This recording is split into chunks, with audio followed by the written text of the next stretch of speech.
Pilot will wait for your confirmation of thrust before releasing the ROV. Aye.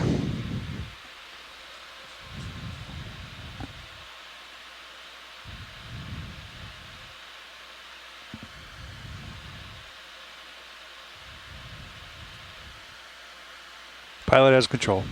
Pull the pin whenever you get it. Yeah, there you go. Line's almost clear, pilot. Yep, we're clear. You can come ahead. Pilot pushing out.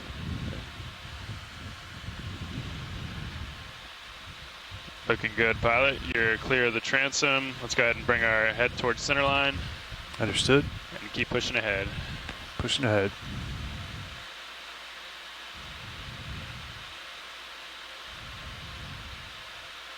That's a good heading there, pilot. Aye.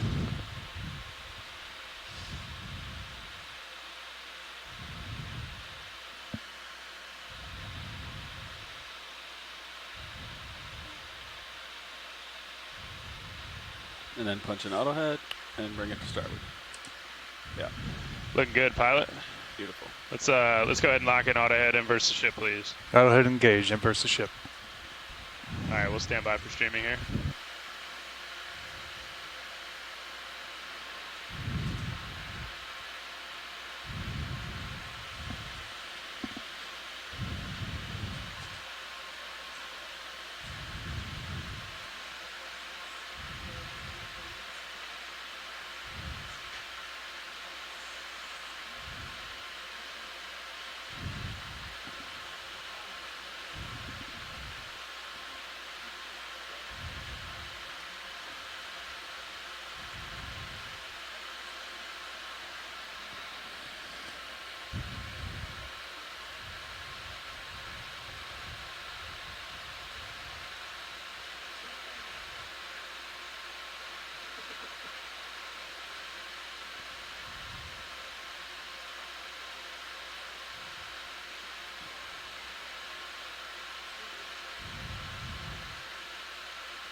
Bringing you back over now, pilot.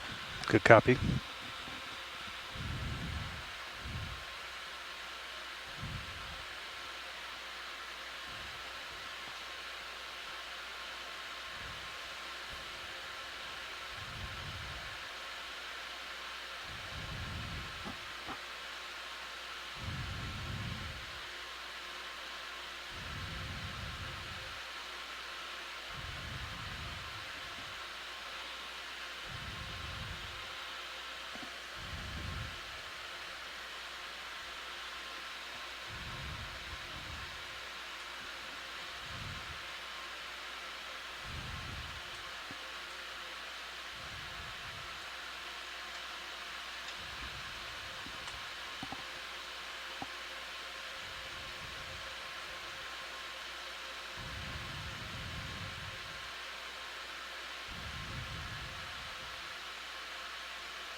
Okay, deck shimmy looks good. Let's launch Sirius.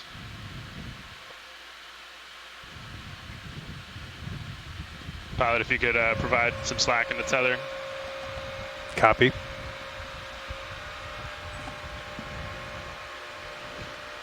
Winchy, all good down there? Yes, indeed. Roger. Have your mic open,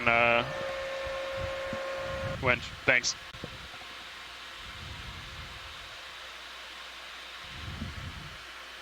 Pilot backing 40. 40I. Yeah, and feel free to make minor lateral adjustments too, pilot. Understood. That's looking good.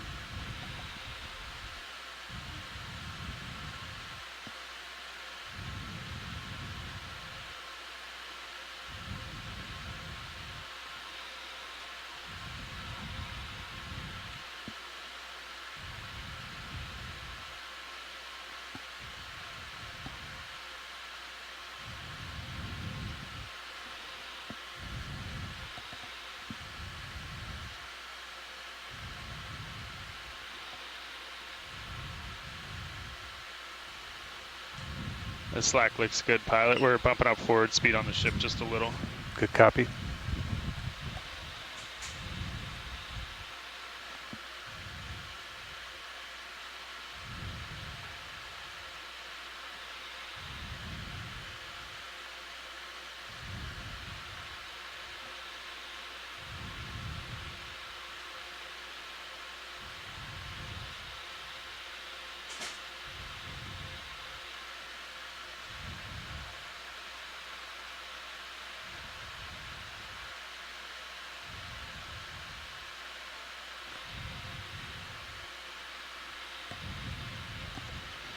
Give us a little poor lateral, pilot, if you don't mind.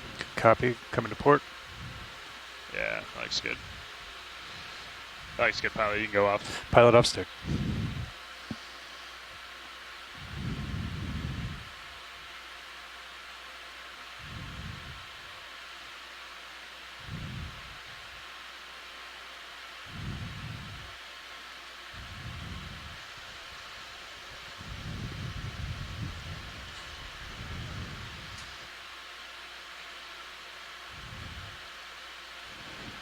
Pilot, 0 the reps. Winch, 0 the counter, please. 0. 0. Deck A-frame is disabled, thank you.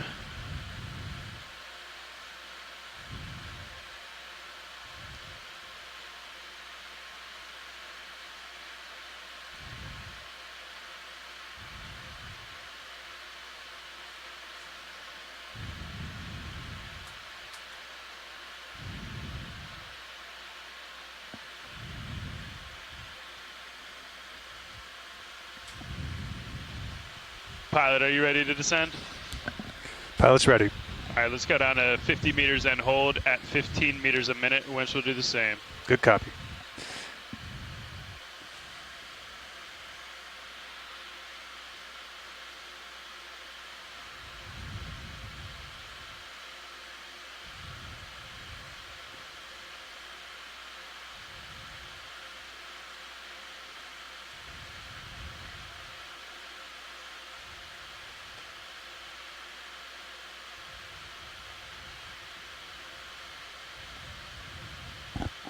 You got to push down 100%. Go, go, go. Copy.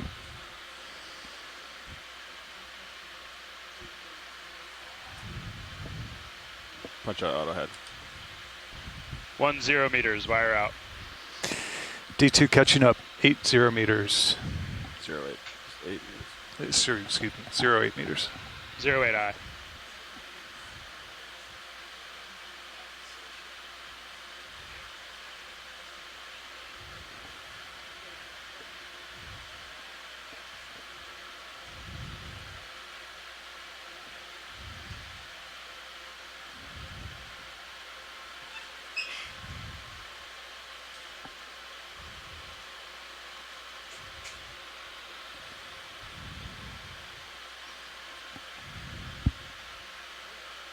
Two 0 meters, wire out. D2 24 meters. Dive soup nav, Good tracking both vehicles. Good tracking. Copy now.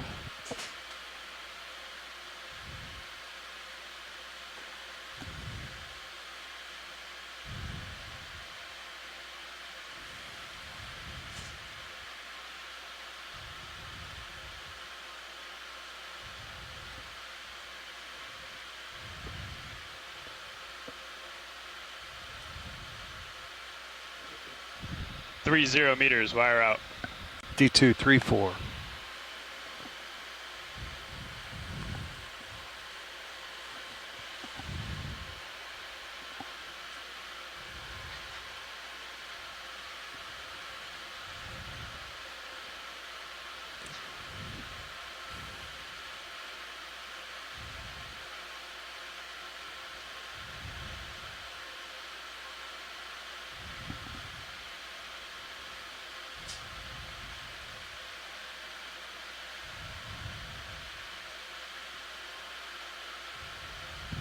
Four 0 meters. Wire out. D245 meters. All is well.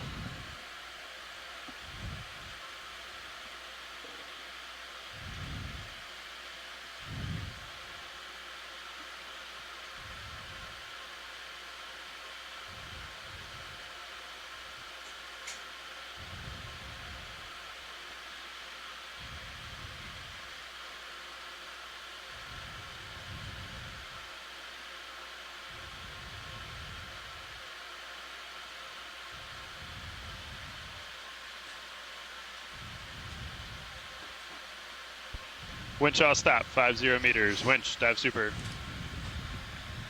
Winch. Hey, can we pass control to the control room, please? Control room has the winch.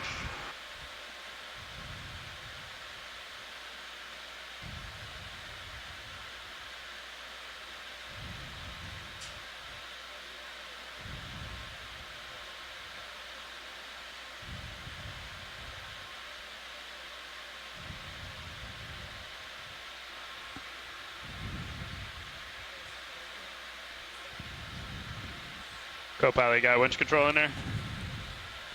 Sorry, I fell asleep. Yeah, I got winch control. Copy that.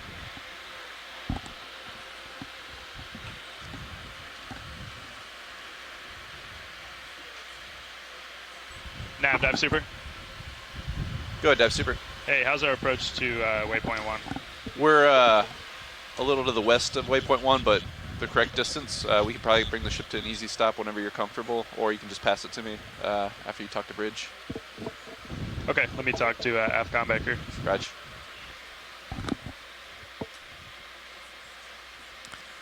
So having auto heading in takes away that much of the thrusters. So when you're trying to get down, it just doesn't have enough Well, juice. once you're down below the surface, Yeah. you kind of just want to stream with the. No, I'm just saying when I was trying to get going. Oh yeah. Well, you're so buoyant right now.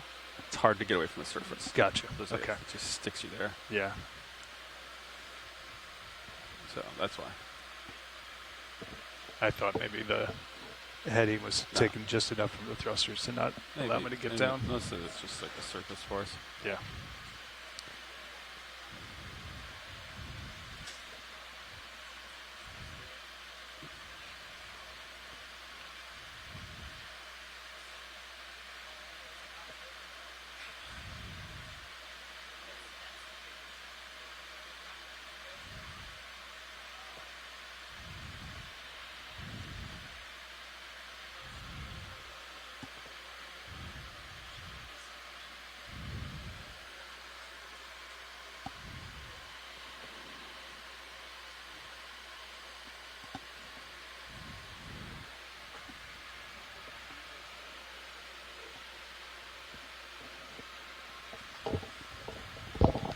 All right, I turn your lights on. You just turn your instruments on.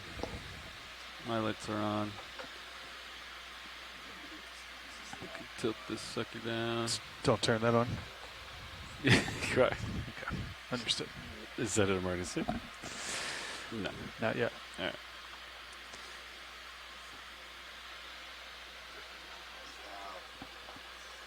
If I could get monitor 1 to stay on. That's a minor emergency. Video. Nav, dive super. He's busy. Go ahead, dive super. Hey, be advised we have passed control back up to the bridge, so I'd like to pass comms back to you so you can work with them to get to waypoint 1. Roger that. Nav has comms. Nice Roger. launch. Nav has comms. Dive super off comms. Bridge, RV nav. Go ahead, RV Nav. Yes, we'd like to bring the ship to an easy stop at this time, please. To a stop. Copy. Thanks, Bridge. Nav, winch. Go ahead, winch. Yeah, everything is normal down in the winch room. Great work, Jim. Thanks. Thank you. All right, pilots, we're bringing the ship to an easy stop at this time. All right. Let me get the layers back up on high pack here, Surface current is that way at. and we can assess our situation.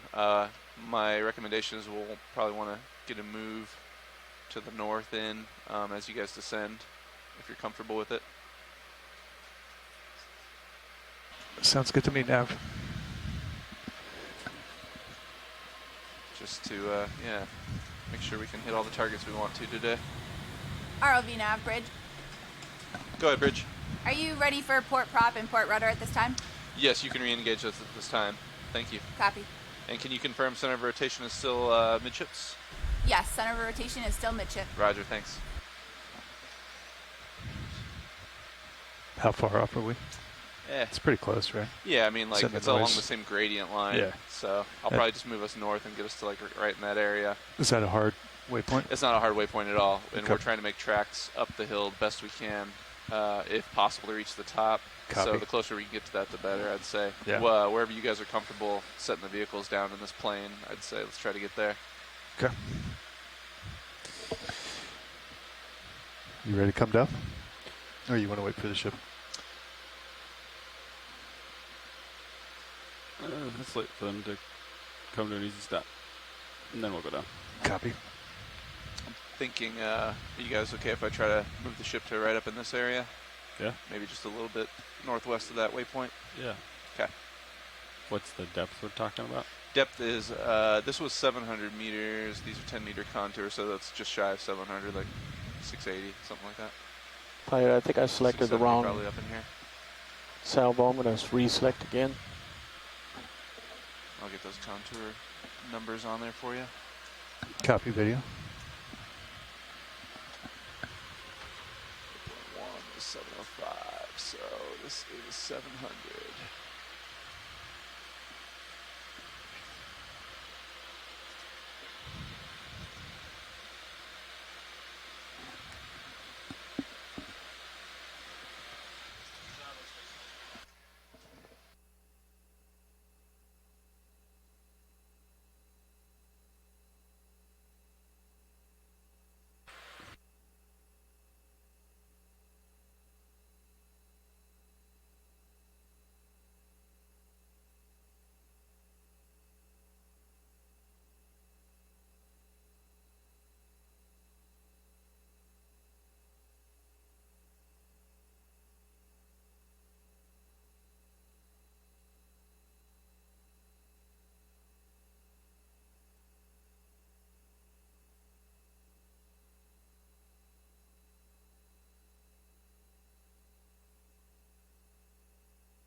All right. I got my Z-Bice ready, so I'm going to be Bridge, ROV nav. rocking in as soon as you're going. Go ahead, ROV nav.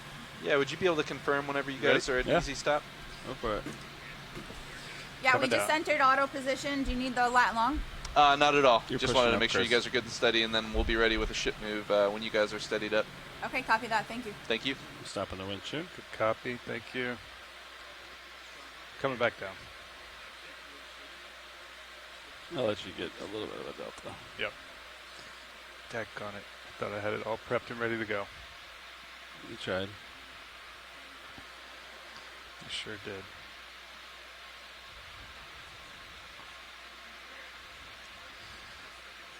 Valiant effort.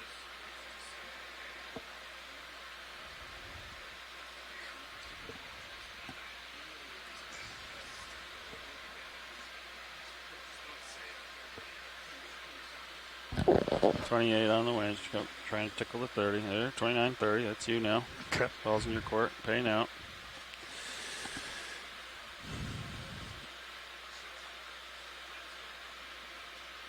$80 ballpark. Yeah, maybe 70.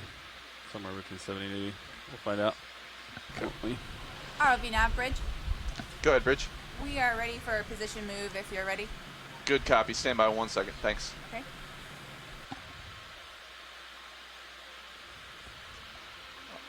All right, pilots. On my screen, if you're looking, I think I'm going to move us right to this contour or so. So Right. about 135 meters, 013, something like that.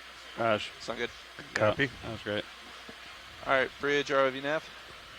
Go ahead, ROV nav. All right, ready for that position move. We'd like to request a move, range 135 meters, bearing 012 degrees, and we'll make haste at decimal 3 knots, I believe. Bridge copies. That was range 135 meters, bearing 012, and speed 0.3 knots. Good copy. Thanks, Bridge. Thank you.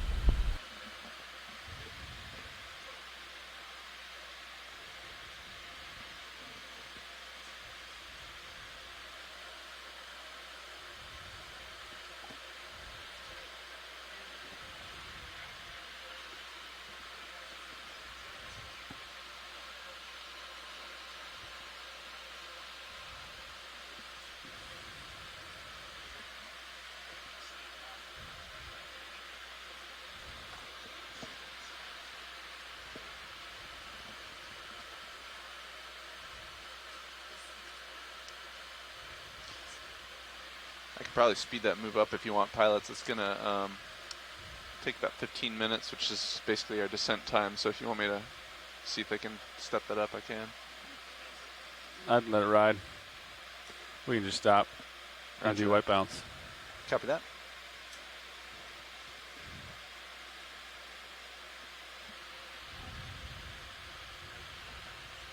We're on the move.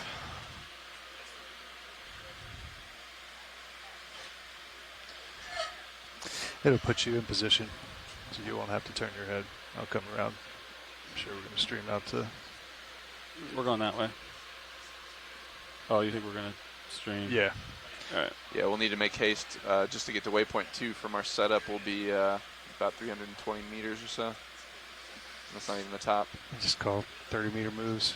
Yeah. Make it happen. Hello, Yeah, video. until we acquire the D2's feature. just looks a little Yep. bit, or did you already brighten it up? All right, thanks. You're ahead of me.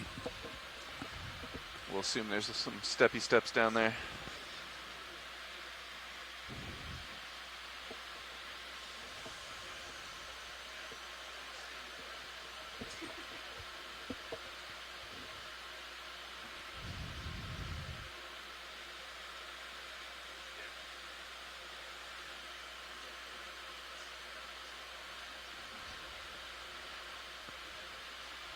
Dude, this monitor has stuck pixels, or that camera does? What do you think?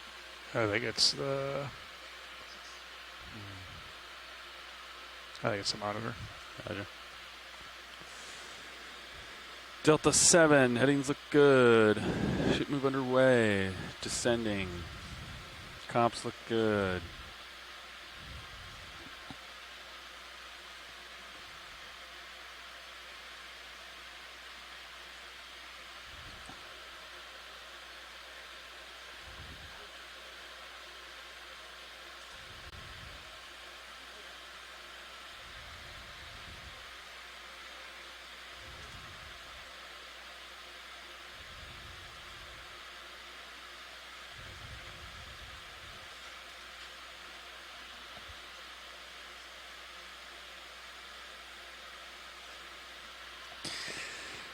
So what do you think? You stop at 50?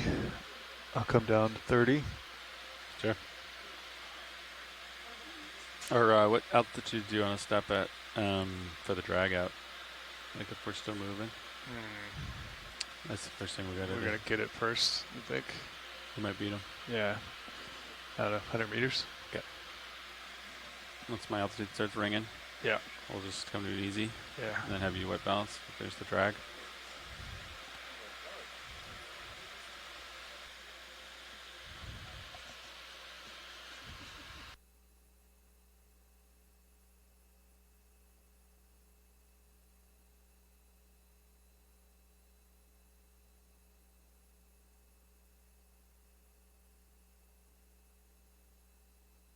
Copy. Quick and dirty, you can tell it's 45-ish. Yeah. Quick and dirty. 50 degrees.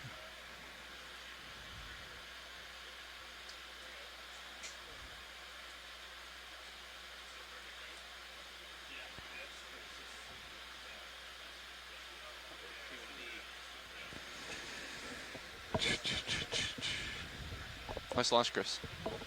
Thank you. Very rusty. No, you did great.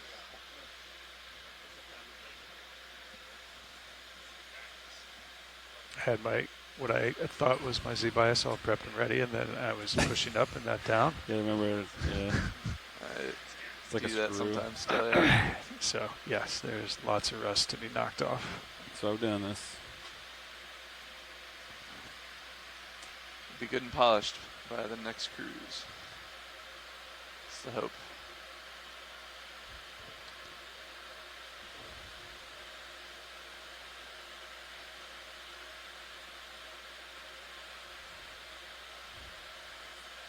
It does not look like the bearing I requested. Oh, maybe it is.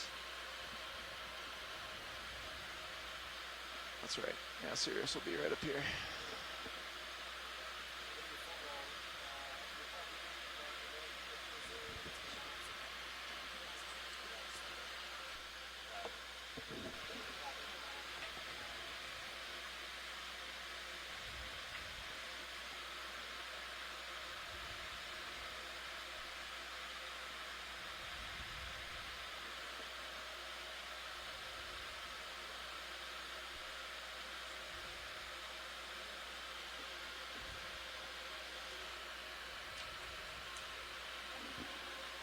So that's the wide angle. I think he's going to try to get the signal. Okay.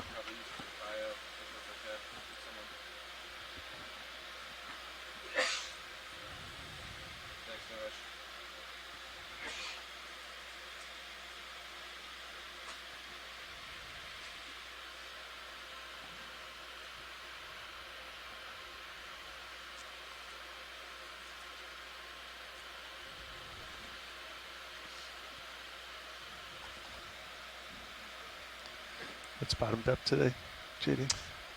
This contour right here should be 680. Is that right? 690, 680, 670. Copy. So yeah, this is where Sirius is going to come down if we don't move anymore. 680. 670, yeah, right 670. there. All right. And D2, if you're stretched out, you might actually land closer to 660. It should start increasing in slope thereafter.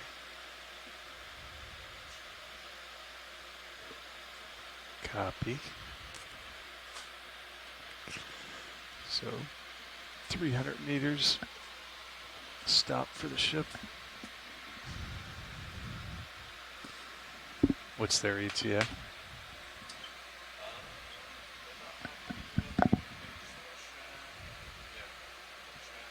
That's all right. Okay. Probably about 8 minutes. 10 minutes. Ah. So they're gonna get there before we get to 100 meters off. Yeah. You're great.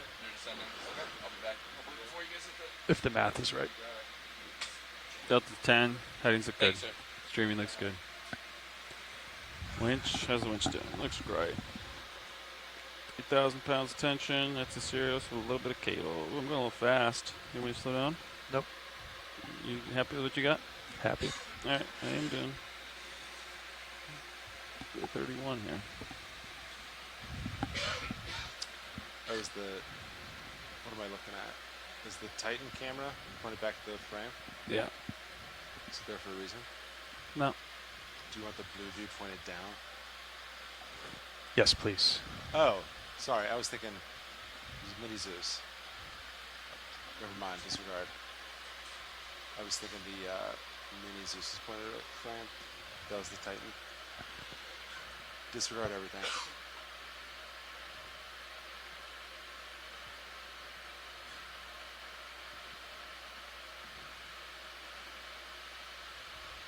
He's just zoomed in. I think it is because I can't get to home. Caitlin, can you? It is not zoomed in. So that zoomed in, and then this is full wide. Way off. So that's as far right as I could go.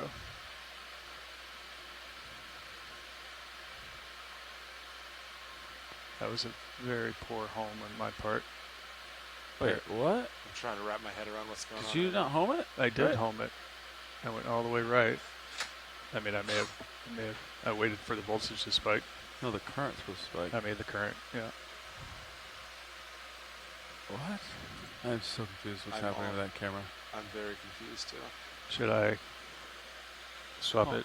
Rehome We'll it? just do it on All right, bottom. you worry about your delta. I'll worry about your camera. Okay. Thank you.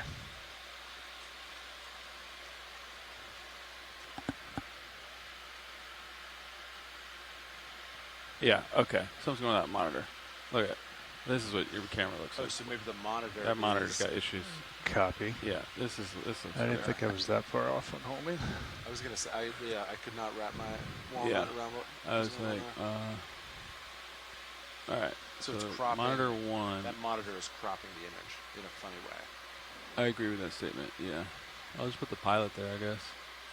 Oh, Oh, it's also cropped in. it's also crept in. I wonder if there's a button on the front of that monitor that got mashed When we were when we were doing power cycles. With the 6 power resets.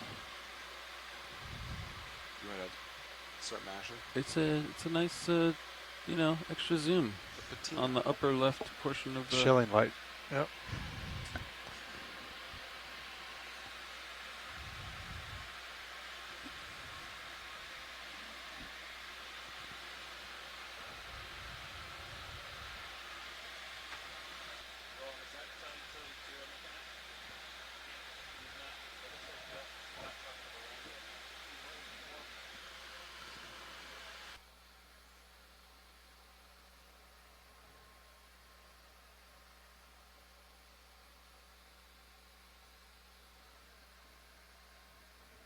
Oh, nice. Our CTD values are up on SES now. Yeah, they got those up yesterday. Right, sorry. Hopefully won't open up today's speed. Let's see what we got next up.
White balance is on the craft now.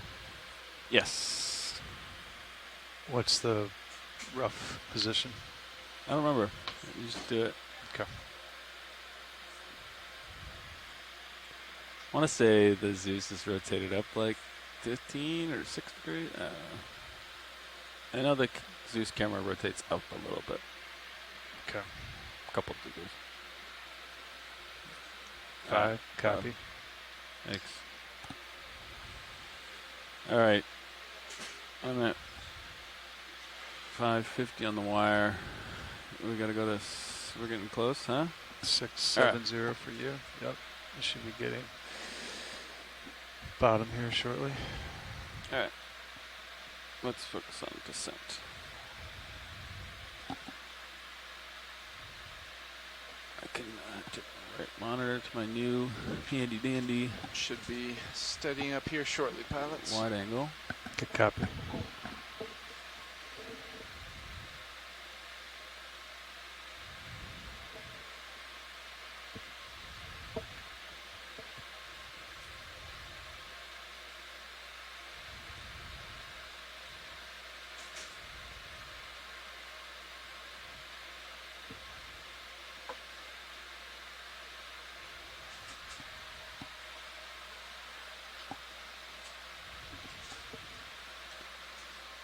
Serious.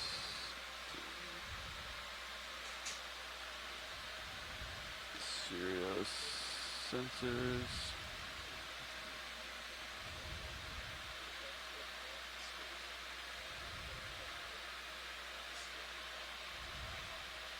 There we go. All right.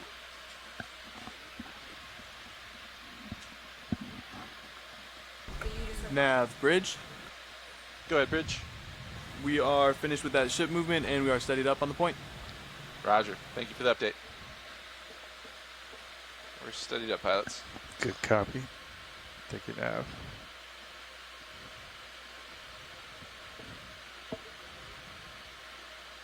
Where are you stopping at, Levi?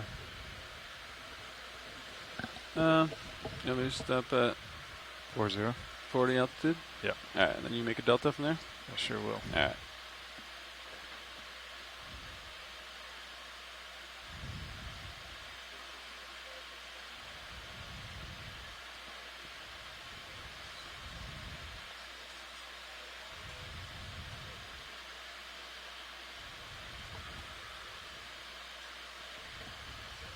Two, one.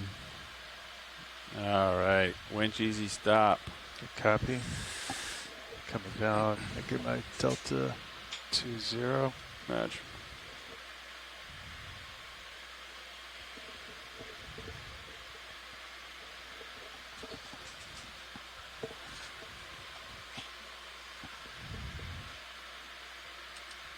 All right. Out of depth, delta 20.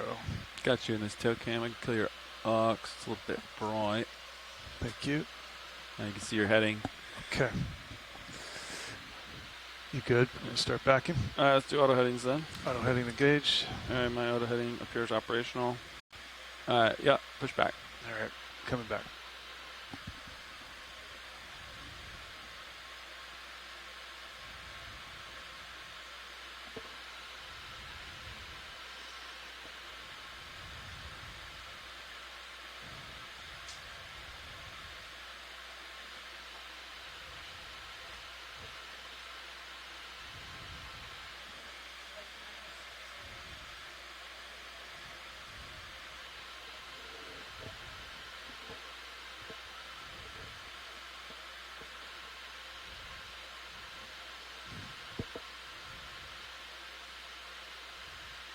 I'm looking straight down. I can look more back if you want. That downward cam on Sirius is all I need. Roger. I'm starting to see you in the main. I see you there. You want to follow me Roger. to 90? Roger. I'll center up. All right, there's 90. Good copy. I'll get you center frame. All right. What do you got for uphill, Nav? pretty much due northwest. 315? Yes, sir. All right, you want to meet at 315, Chris? Good copy. Coming around 315. All right, I'm at 315er.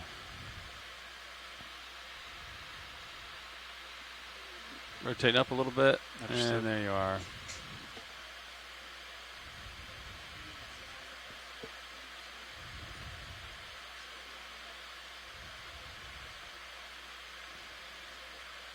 All right. 315. There comes center. Yep. Lateral over, and I'll push out. All right.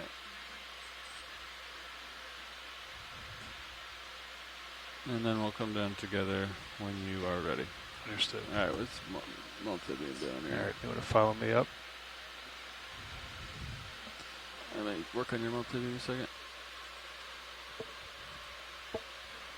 All right. There it is. All right. 20 meters out. Yep. All right. You mean to get you bring it to 45? Please. Thank you. All right, that's 45. All right. You want me to tickle down? Centered up there. All right. Coming down easy. All right.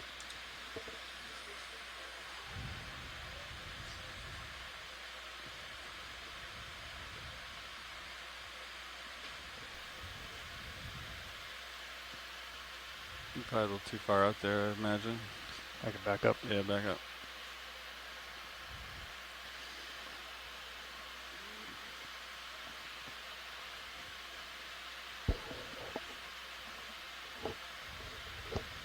Yeah, you should push down harder. There you go. I'm not making any way back. There you go. I'll push down. Okay. Get down to 20. Delta. Yep.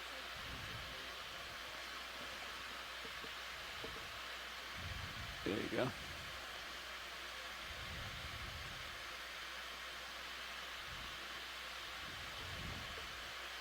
Yeah, so just to be neutral, it's 38 down. So you're barely pushing down right now. There you go.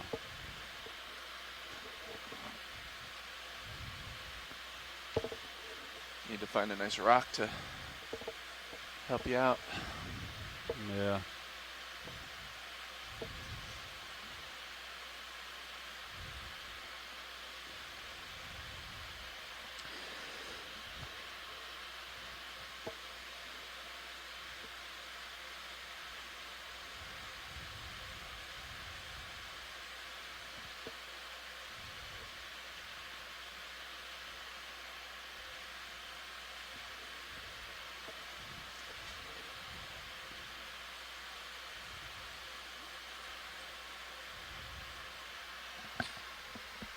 All right. I got bottom visual. Andrew. So co-pilot, our Sirius camera is wide open, and we're at ISO 6400. The next Call it site bottom. ISO is 12,000. He's not quite to the bottom yet. Oh, hold on. 10 meters still his altitude. He sees it though. He's hungry for it. You push down. You're floating up. I'm 70 pushing down. Quite buoyant.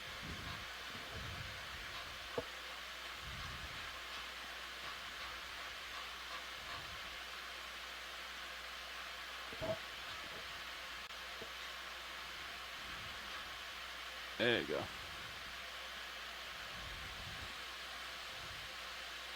Just get you parked on the bottom. It's looking nice. Good copy. Get your Z-Bass down in. Yep. Once you get to like 1 meter off bottom. Okay. What are we thinking? Mid-30s-ish? 38, yeah. Okay.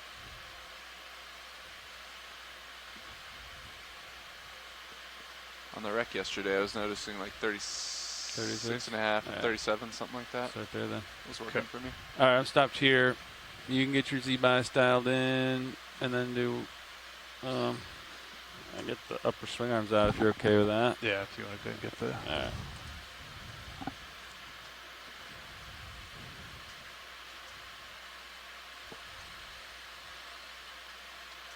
All right, and then for the white balance, it's a lower swing arm inboard, I think.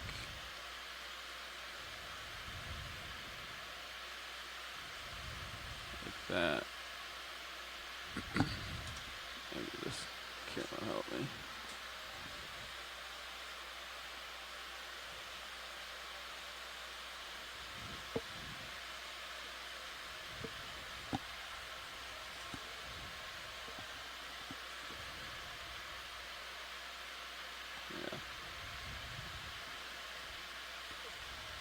pilots, I'm going to call the bridge. Want to advise, do you concur with a bailout of dead ahead?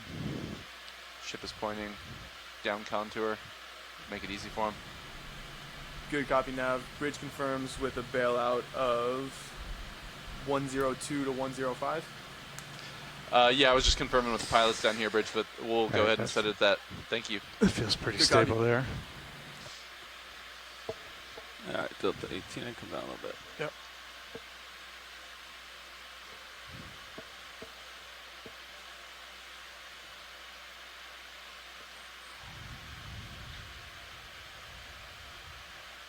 You are rock solid. Looks like you're parked on the ground. You're so steady, Chris. What do you got dialed in there? Nice. Almost 38. Yeah, Wow. Levi had it. Wow. It's nice to see guys. All right. So now what you can do, I'll get your hydraulics on. Okay. Hydraulics ramped up. Hydraulics ramped up. All right. So now you can run the starboard manip and get it out in front. And I'll bring your rotator up to, they said 5 degrees. Thank you. All right. You want to get Mini Zeus up for me? Roger. Right monitor, ROV HD2. You can see what you're doing. All right. Coming on now.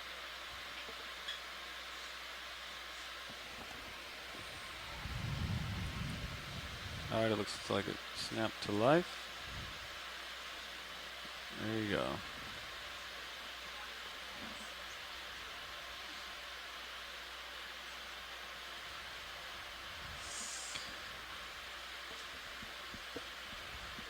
Alright, so I got the camera at 5.5, so you just gotta get it center.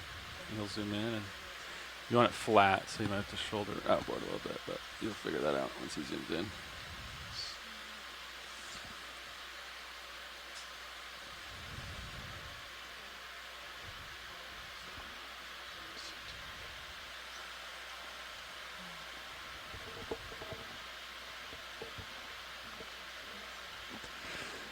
How's that? Shoulder right. Shoulder right. Stand by. Shoulder left. Yeah, you got it. It's just a game you'll play. Yeah, wrist down. Yeah.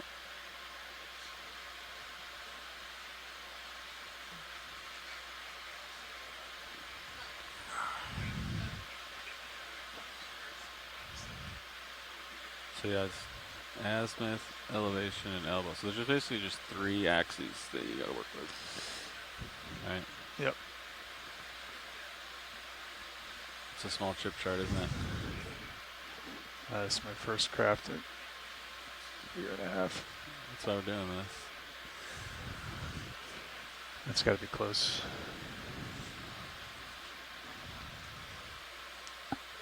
You happy with that video? Yep, we can work with that. Okay. We can work with that. Okay, I'm going to cap the camera and check the blacks.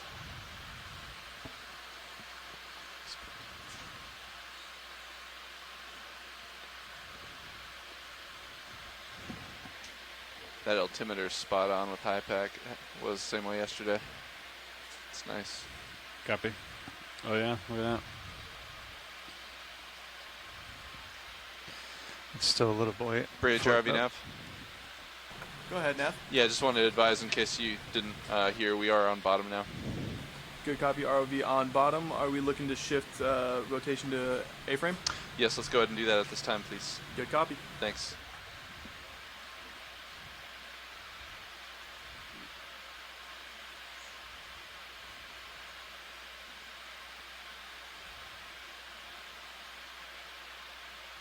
It looks like you're descending. Yep. I'm just adjusting my Z-bias. All right. I floated up to 2 meters or so, something like that. So. Copy.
All right, RVHD is clear. And we're ready for HD2. Copy. Okay, Levi. Yep.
Okay, HD2 is clear.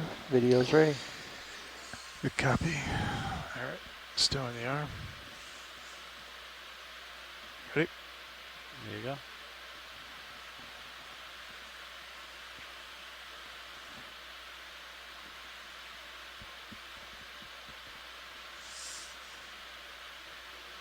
Nice. All right. Arm's cold. You can just leave that monitor. Seems like it's blown out. You know what I mean? All right, gentlemen. Sonar looks pretty clear, man. Yep. You want to go ahead and put one in, JD? 30 meters, decimal 3. Work for you? 310. I think that's up 315, yeah. somewhere there. Yep. Yeah. All right, take my monitor back. Bridge RVNF. Yeah, still the immature. Go Nice. for bridge. Hey, Bridge, are we in a good position to make a ship move? We're looking pretty good up here. Ready for movement. when you Excellent. We'll do a ship move, range 30 meters, bearing 315 degrees at decimal 3 knots, please. are. Good copy. A range for the movement of We'll make 30 meters, a little heavy. bearing I like it a little 315 heavy so I can degrees bump it at up and decimal set down 3 easy. knots. Good copy. All right. Thank you.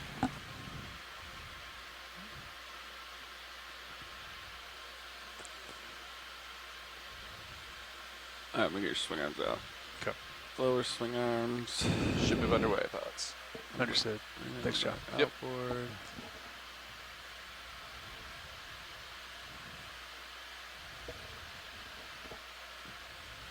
Whoa. The port one came out pretty fast. Yes, it did yesterday as well.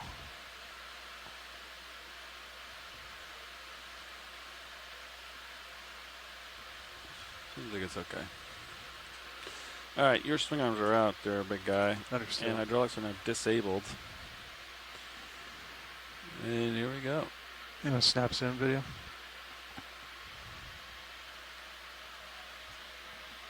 I don't think he heard you. He's talking to. Yep. You know, snap zoom there.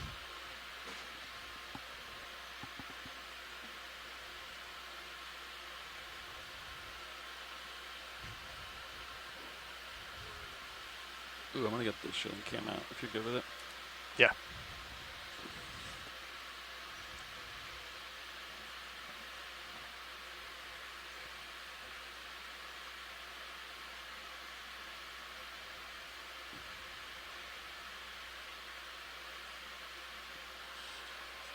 Monitor 12, box 1.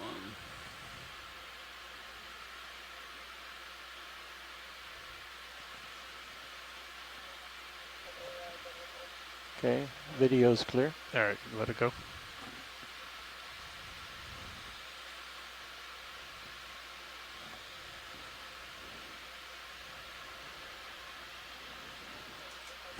Survey 2, this is your co-pilot speaking. Can you record aux 1? I'm going to do a selfie and then pan it out. Let me know when you're ready, survey. Just going to check this camera's field of view here. I'm bringing my arm inboard easy for your awareness, Chris. Aye. And then I'm going to easy. swing it out. Did you adjust the mounting position on I that? did. I Excellent. rolled it, yeah. That's pretty cool. All right, I'm pushing out.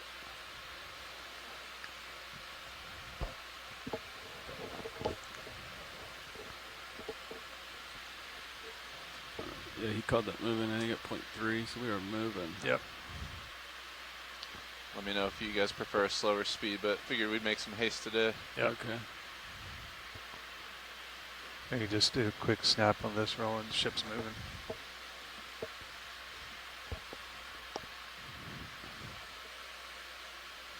All right, survey 2, I'm going to swing that arm out if you're ready.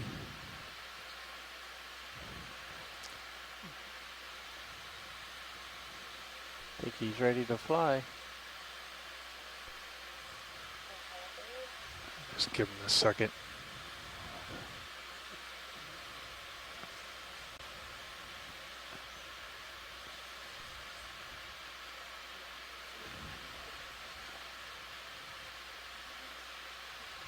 He's following the textbook procedure there.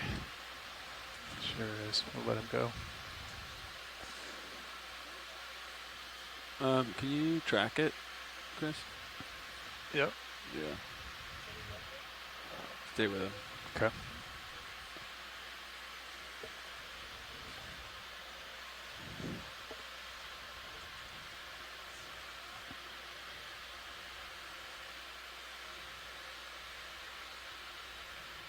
Try to lose the dust. Well, he's not moving anywhere. He's just sitting right in front of us.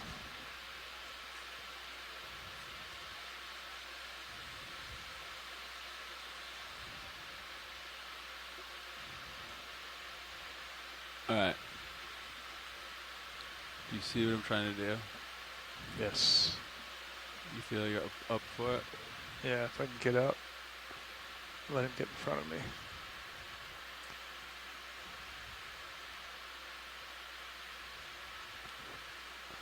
Mission to kill some lights. We should be nearing end of the ship move, just FYI. Good copy.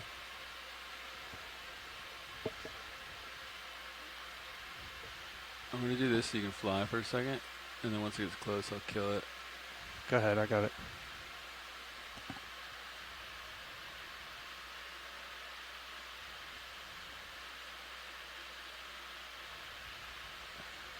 I think it would look better if you had the light off side, but on him. It's too close, is it? Yeah, back up. Yeah, so back him into the light now. And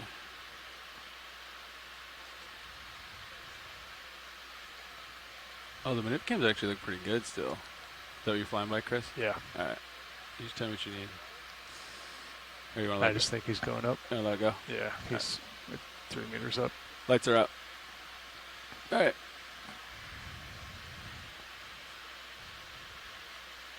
Go ahead, Bridge. Copy, thank you. Pilots want another? Wait a minute. Yeah, let me push out, Jeff.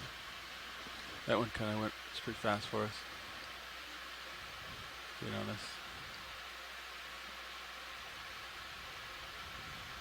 I'm gonna try something. I can try the same on this guy if you want. He's probably going to swim away, though.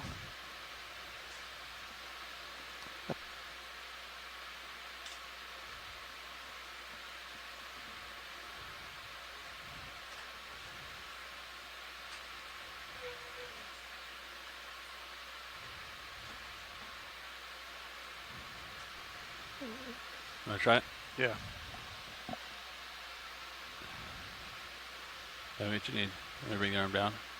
Yeah, I'm just All right, coming arm is to lower.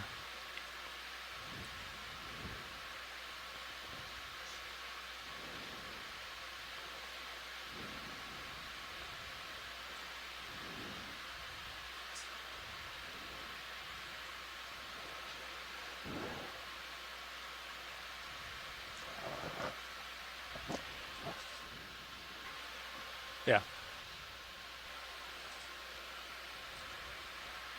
So where does he need to be? A little bit further out in front of me? Yeah, he's up in your, he's close to your camera, so he's got to be further away from you, yeah. Okay.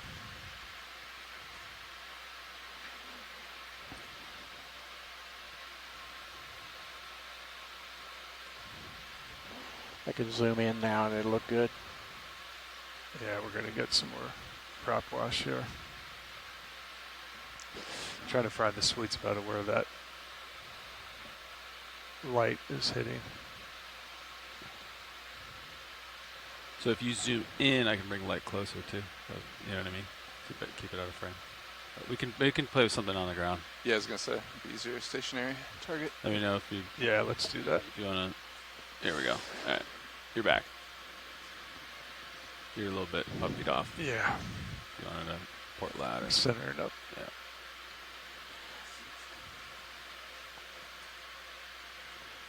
Co-pilot, have you tested your AUX 1 flyby in case I wanted to zoom on the CPHD? Oh, yeah. Right monitor. I could fly by this if you wanted to do whatever you wanted to do.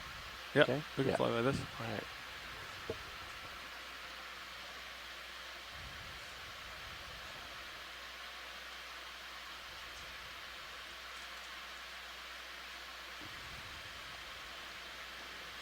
All right, JD, I think we can get another. I'm pretty stretched out there. Roger. Duplicate the last move. Yeah, please. Thank Bridge, RVNF. We're ready for another ship move, same as the last, please. Range 30 meters, bearing 315 degrees at decimal 3 knots.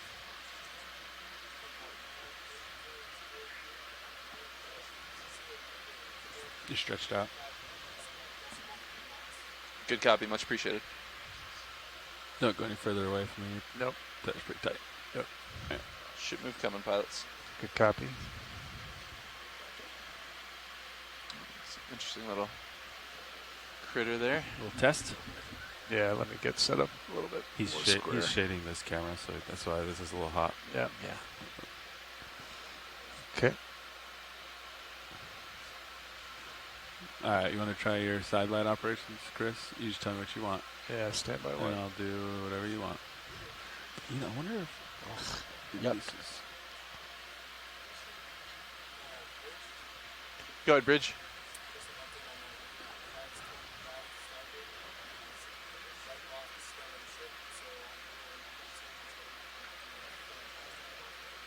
Glad to hear that. Thank you so much.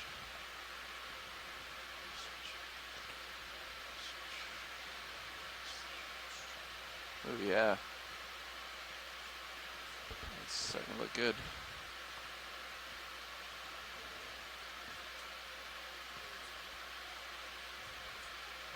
Ready for a zoom? Yes. Let me kill the lights, Chris. Yeah, you're good with it, Chris? Yeah.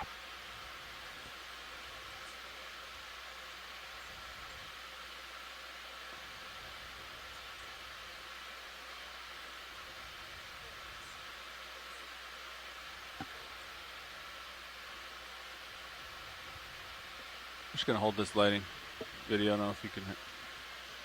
Yeah. Yeah, I like the lighting. All right, I'll just leave it here then.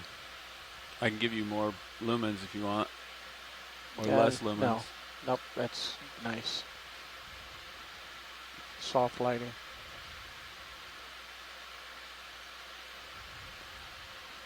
Survey 2, you could record aux 1 to document what we're doing. Okay, video's clear. All right, I'm gonna try max lumens just to see. That's max lumens on that element. So I can go in closer to it. I can shoulder. That's what this is, shoulder. I can shoulder down close to the dirt.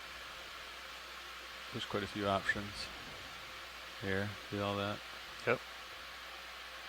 I can get close to the dirt here. Come on. Might be all I can do. That's all the reach I got. I'll bring it, I'll retract it a little bit here. It definitely looks better off screen, huh? When you can't see the element, Absolutely. the light source.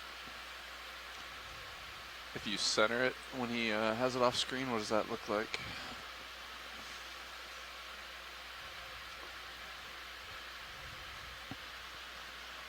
Take that roll. And then, yeah, get that nice zoom. Beautiful. Let me do that again on slow zoom. Control went too fast for me. Okay.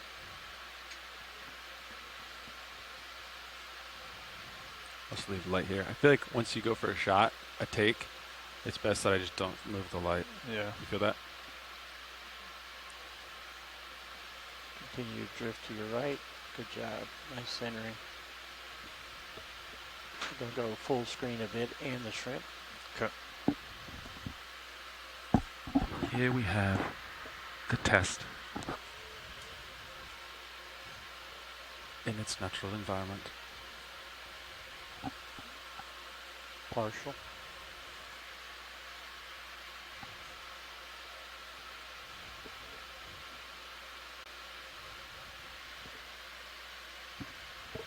Okay, got a fish coming into the scene.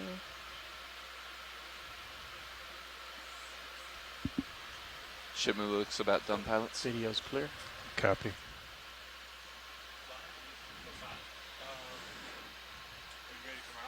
Yeah.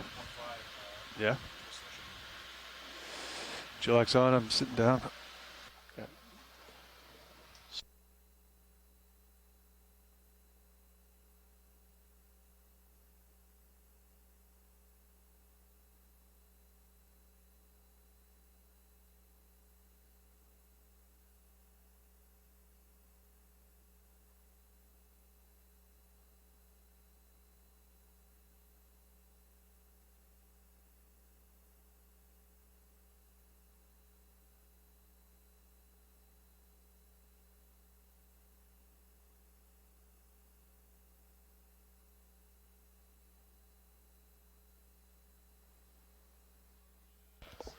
Hey, Bridge.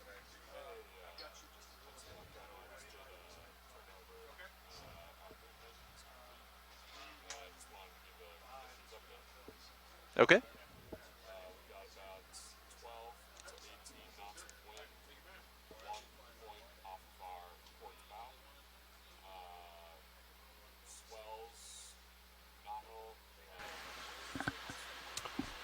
All right, video. Are we What you got done there? at this spot? I am. Copy that.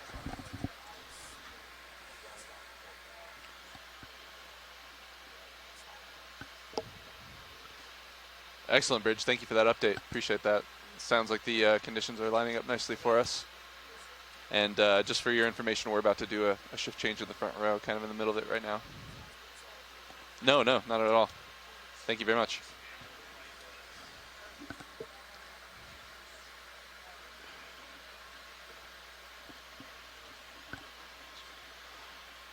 All right, so let's see. I'll center up a little with you.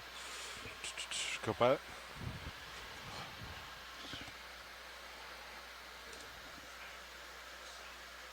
Pilots, welcome aboard. Ship is stationary. All's well. Copy that. We're trying to make some decent sized moves while we can until we approach any kind of slope, but also keeping an eye out for science targets and been experimenting with the new light setup. Yeah, copy that. I got shilling laid out. Understood. Light, sandy, slope. Not much current down here. I'm looking Kinda down see it 90, flowing. Delta 15. That's why you're so close. Copy, co-pilot. Pilots, this is a good time to make the general announcement and for science to give their intro? I think so. Sounds All right. good.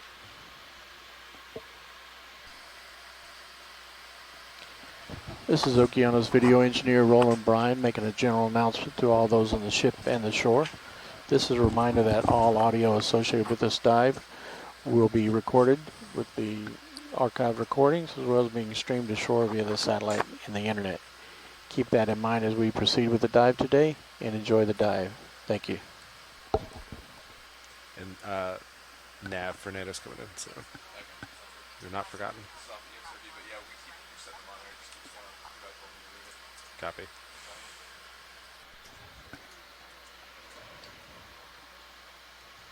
Do you have controls over there? Can we instead of Titan, can we put mini Zeus up there on the far left, or maybe it won't work?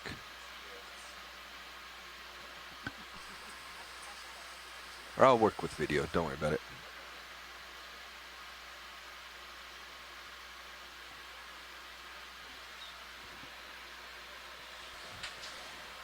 Good morning, everybody. Happy Saturday. We are joining you from the NOAA ship, Okeanos Explorer. I am Shannon Hoy. I'm the expedition coordinator for this expedition. I work for NOAA Ocean Exploration, and I'm super excited to be here. I'm with my colleague as well, Trish Albano, and I'll have her introduce herself. But we don't have mini Zeus right now, and I like mini Zeus more. Good morning from the Okeanos Explorer. This is Trish Albano. I'm an expedition coordinator as well with NOAA Ocean Exploration, serving in a training capacity on this cruise. We're super excited to have you joining us here out in the beautiful Hawaiian Islands, just southwest of the island of Molokai. We are getting ready for another Shakedown engineering dive out here on our ROV and mapping Shakedown for this year. And we're just going to go ahead and get you a little bit oriented to where we are. Can you give me an update on terrain? Yeah, thanks, Trish. So yeah, as she said, we're out here for our annual ROV Shakedown expedition. We're very excited to have D2 and Sirius back out here, as well as the wonderful team from the Global Foundation of Ocean Exploration, who are working to get these vehicles ready for the season. So we're extremely excited.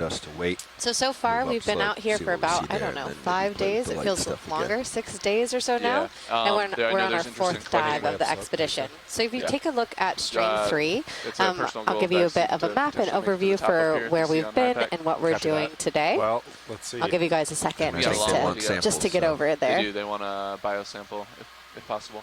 All right. Okay, so yeah, what you're looking at right now is some bathymetry and topographic models of the Hawaiian Islands. So these red dots, if you can see my cursor, are the dives that we've done so far. We do have one dive that we don't have on here right now, and that was the wonderful shipwreck dive that we did yesterday on the LST 884. And we are following restricted protocols for that to protect that site.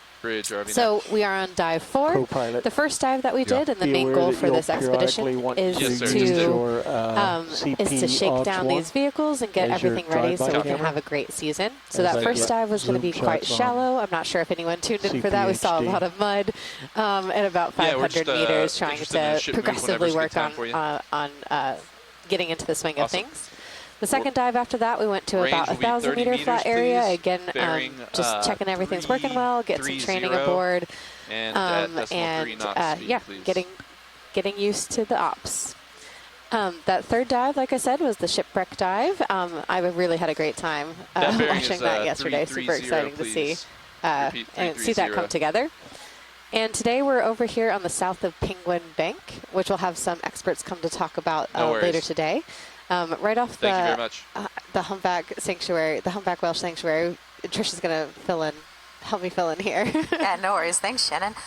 So we are, just like I mentioned, we're southwest of the island of Molokai, diving up the southeast slope of Penguin Bank.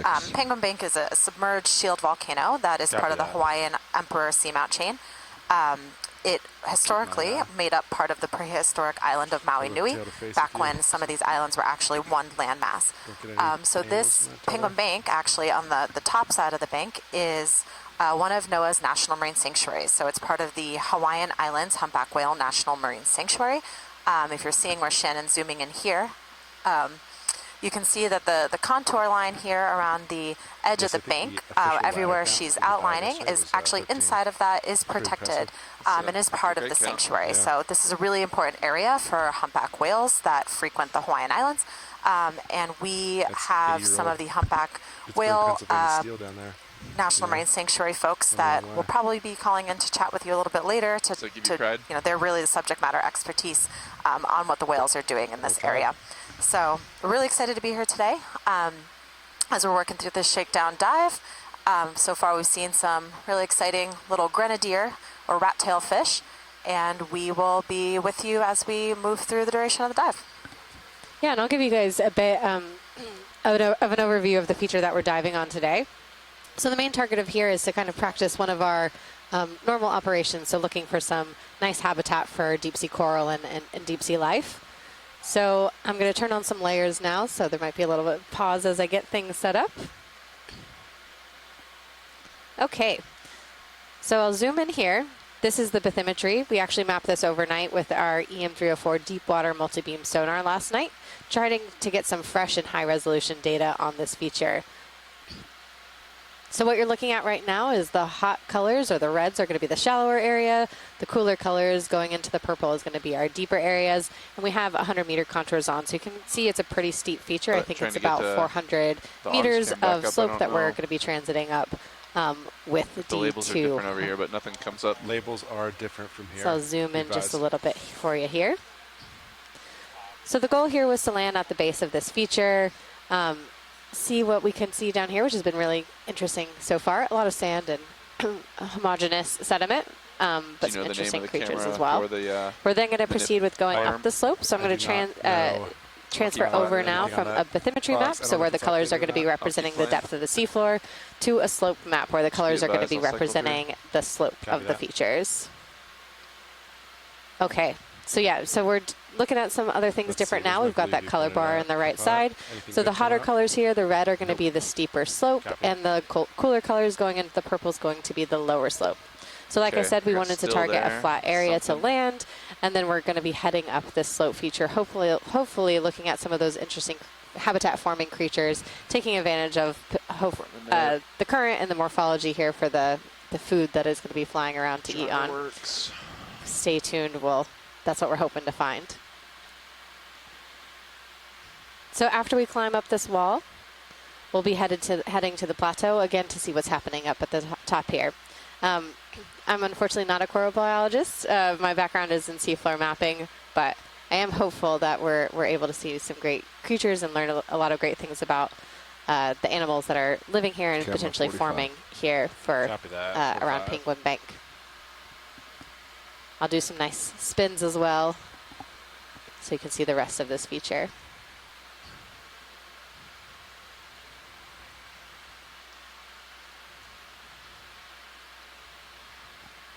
Got time to look at that fish on the bottom?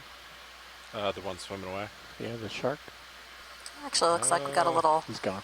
There's another one up there on the left. A bit of a little shark going by just now. Let me sneak He's coming back around in the bottom right, and there's one right there in the center. Not to distract you from the maps on camera 3. I am impartial to maps, but sharks are pretty exciting too, I guess. Laser's clear.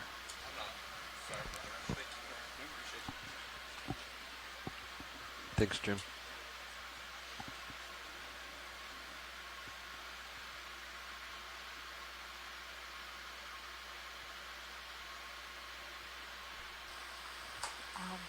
So this looks like it might be some species of lantern shark. These are pretty common, found in deep waters. So we're actually at about 635 meters of depth right now. And it's not uncommon to see these sharks at these types of depths. Actually, the dwarf lantern shark, which is not what we're looking at here, but another species of lantern shark, is one of the deepest dwelling sharks in the world. So it's pretty amazing to see these guys. They're actually quite small, which is, I know scale is kind of hard to judge when you're looking here in the ROVs, but if you're watching throughout the dive and you see a couple of laser dots pop up in the middle of the screen, those are actually how we are able to judge size and scale in the deep sea. Those lasers are exactly just about 10 centimeters apart. Yeah, we didn't know. So keep that in mind when you're looking at size of creatures and features, and helps you really wrap your head around how big or how small some of these organisms and environments might be down here. Bernardo should be coming in. Yeah, no rush.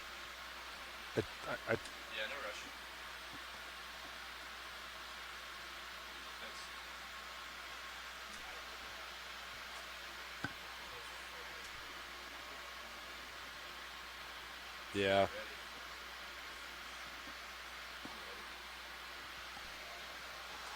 Okay, rolling. seeing lines pop up. We might be overheating. Go ahead, Bridge. Roger that. Thank you. Movement. We got 63 Celsius. It was 65 when we were in the rack room. There you go. See it? I am seeing a little bit, yep. 6.3, copy. Temperature is lower now than when it was in the workshop. Roger. So I guess where is it reading? I guess on the camera body, right? Obviously.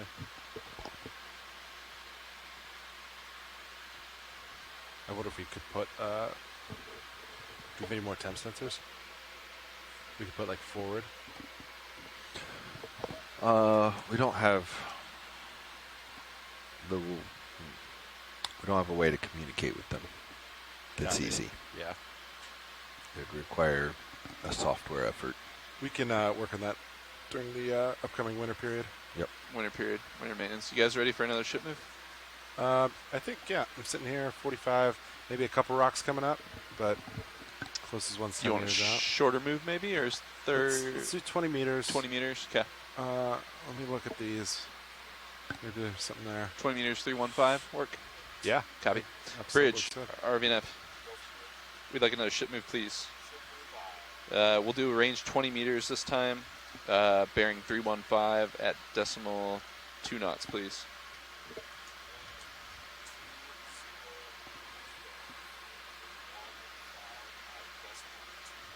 Good copy. Thank you. And how's your audio doing up there? Can you hear me?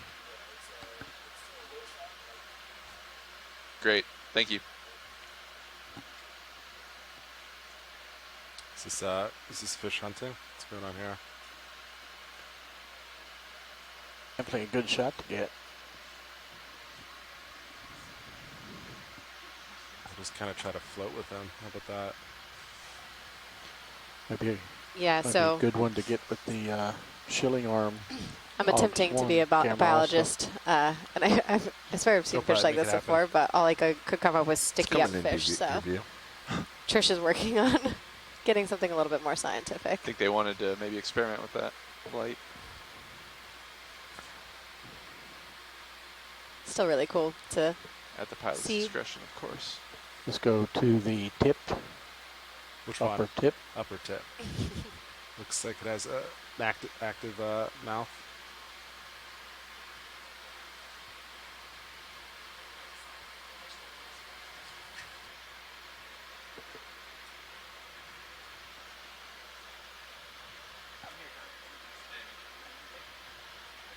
Floating back, floating forward.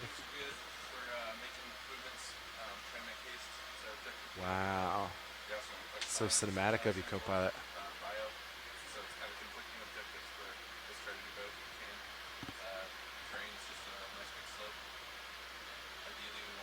All right, he's getting real close to me, Ron. Yep. He'll probably swim as soon as he gets a little closer. He's out of the light. Yeah, he's copy that. And there he goes. Full wide. Nice work. Nice work, everyone. I was late on the fog, sorry. No, you did really good.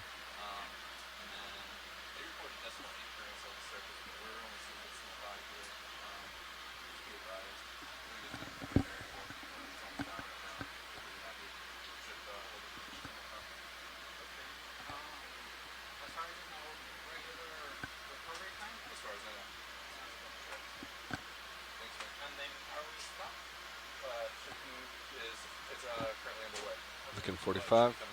Copy that. Do a little push forward. Keep up with you.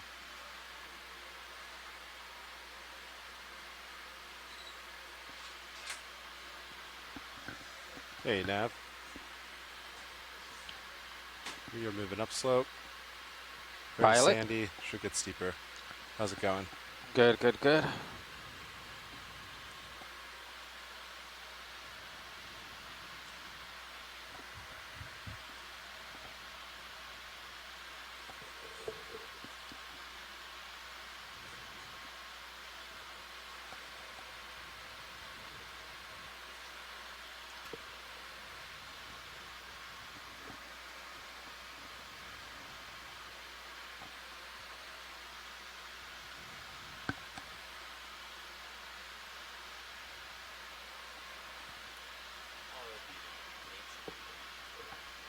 Go ahead, bridge. Copy. Ship move complete. Bridge, this is Nav. We just swapped down here. Just want to go over a few things with you. Bailout, I have it as straightforward, pretty much. 105. Is that correct? Is that correct? Correct. Okay, and then is there anything I should know? Can you update me on the conditions up there, please? Looks like you got something bigger off right too.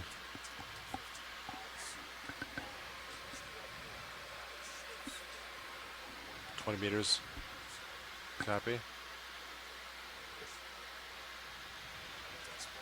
Should we light this up? If you want.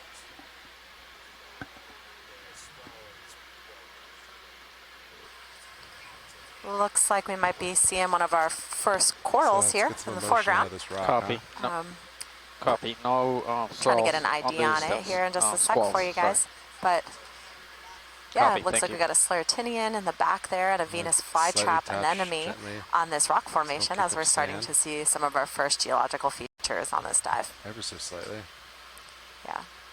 Could potentially be an Iridogorgia, which is characterized by these spiraling Copilot, make it so, spiral please. Morphology that you're seeing here on this really, really beautiful coral.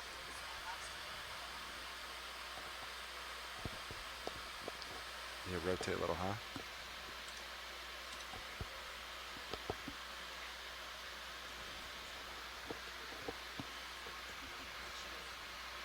Inch a little closer.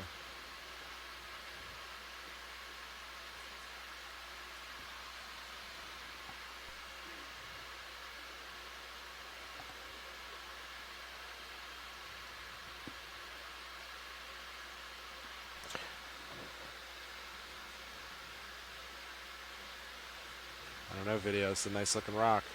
Yep. I'm going to zoom in on CPHD. I think we're stable. Clear Copilot? Yep.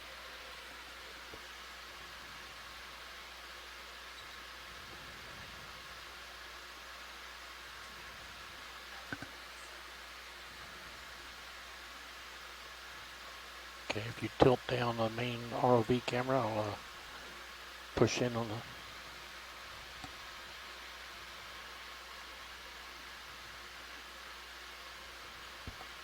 A little more tilt down, bring it to the top of the screen. You bump the AUX light down 20%. You're working on it. And you're too close to the subject. No, I'll go full zoom. I'm trying to get the whole body. Nope, go full zoom. You don't want whole body. You want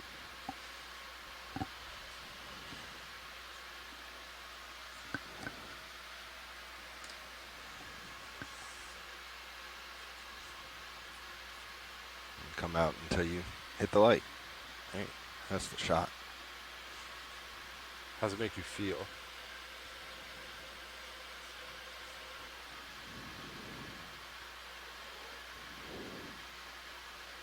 Makes you feel like that's a lot of mouths to feed.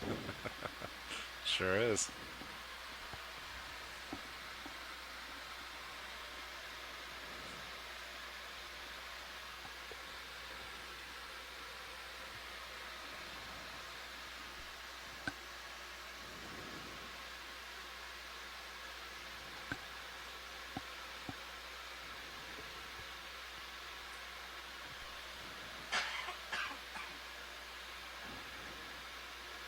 Bring the specimen to the left of the screen. Rotate right.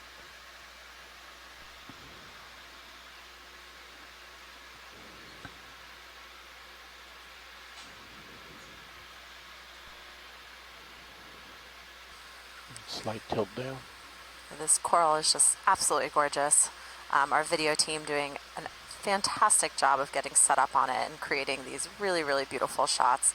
You know, just such a great shot by our video team here and our pilots, making sure that we are nicely set up to be able to view this coral.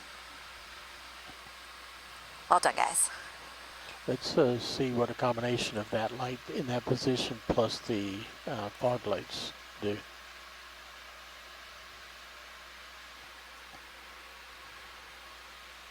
Copy. Okay, fog's coming up.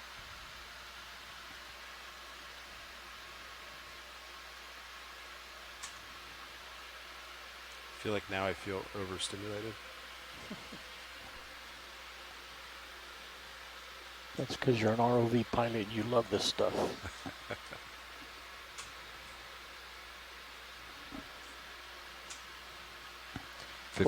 What percentage is the OGS, the floodlight? 50. Both? Okay. And the OGS light? Yeah, they're both about 50. Okay. If we kill swing arms, keep shilling light on. I mean, that's all the... Yeah, okay. Yeah. Bring your OGS light up to like 75%. I'm also trying to just get an angle on this ox that... Ooh. Pilot, I'm going to try to restart that monitor. Copy. Now that you're... I think they've attempted to restart it. It keeps going back to that default. So but should I... If you that's wanna, good. That looks good, Bob. If you want to fight it, you're more than welcome. I won't stop you, but you might not be able to win. Just want to set expectations. Okay, I'm going to pull to the edge of the light.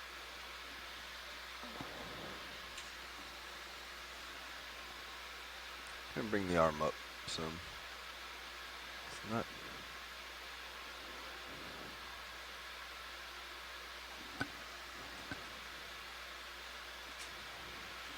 Could you hit it Okay, and then down the spiral? Take the fog lights down to about 20%. I probably have to reposition for that, but that's about 50. It's more. It's about 20. Yeah, 30. Yep. Gives a nice roll off on the rock or the whatever the substructure is. Is it roll off? Yeah, that light's rolling off. Oh, I thought you were asking me to do a roll off. No. I wasn't familiar with it. Okay, video's clear with this shot. Come in, shoulder right. Hold on, Sean. Ooh, yeah. That's the one.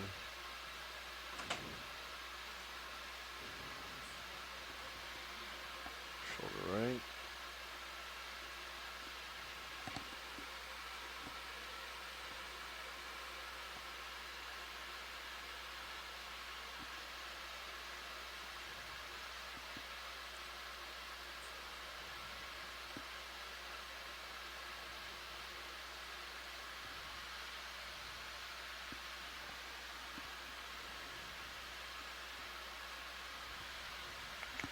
Elbow.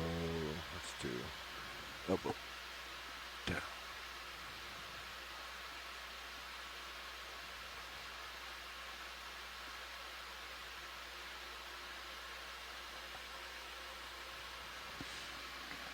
It's making it pop a little bit more. Yep. Far left side is too bright though. Let me bring it down a couple. Beautiful shot, video, and pilots.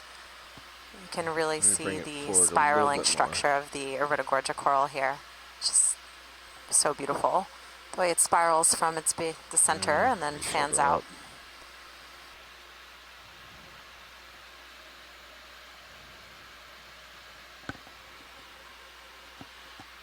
There you go.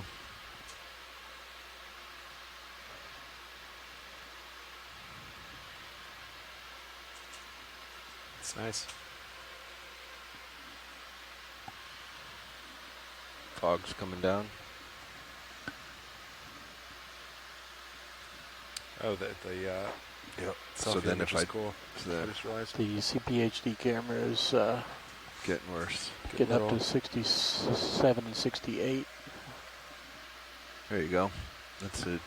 Let me bring fogs all the way down. Get them out of that view. There you go. Cool. That's cool.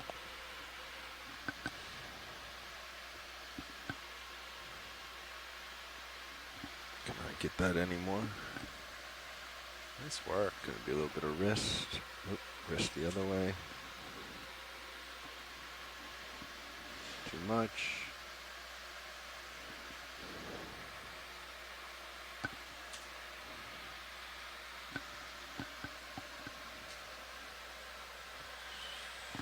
Down.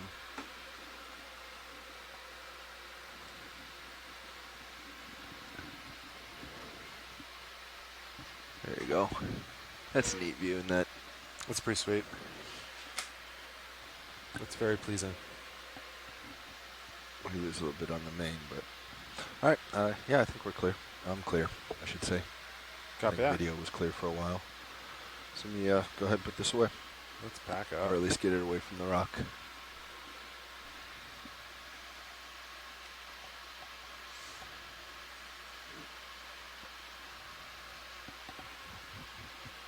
Okay, all your mains coming back up. Watch lead, this is now. Sorry, video. That was a little faster than I gave you time for. I should be quicker to respond. No, I believe I went from today 0 to we 50, do that want to was me. pick up some samples, correct? How many samples do you want? Are you looking for something specific, or what is the objective, I guess?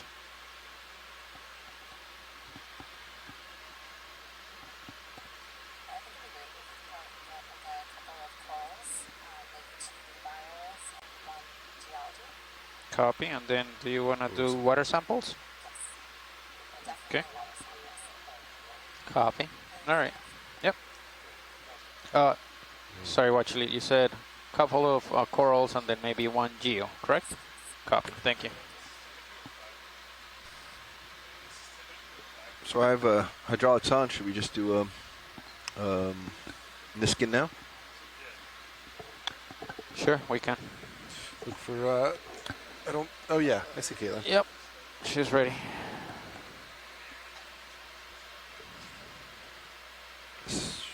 I guess we have to do that through hydraulics, huh? What is the keyboard shortcut to drop a target? F5. F5, okay. Oh yeah, F5.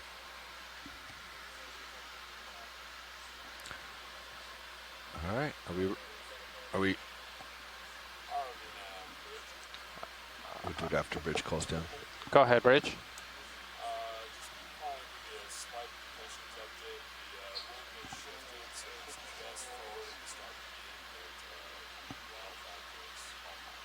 Copy, thank you. All right, we're ready, co-pilot. All right, let me get over back to my hydraulics. All right, and we're resetting. Go ahead, watch lead.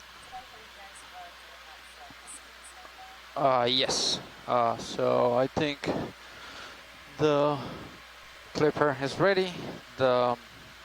Yeah, I guess yes, we'll wait for you to get ready, and then the co-pilot will go ahead and take the water sample. This is co-pilot. All stations ready. I got a thumbs up from clipping, video, nav, all stations. All right, here we go. We are resetting. In 3, 2, 1, fire. There it is.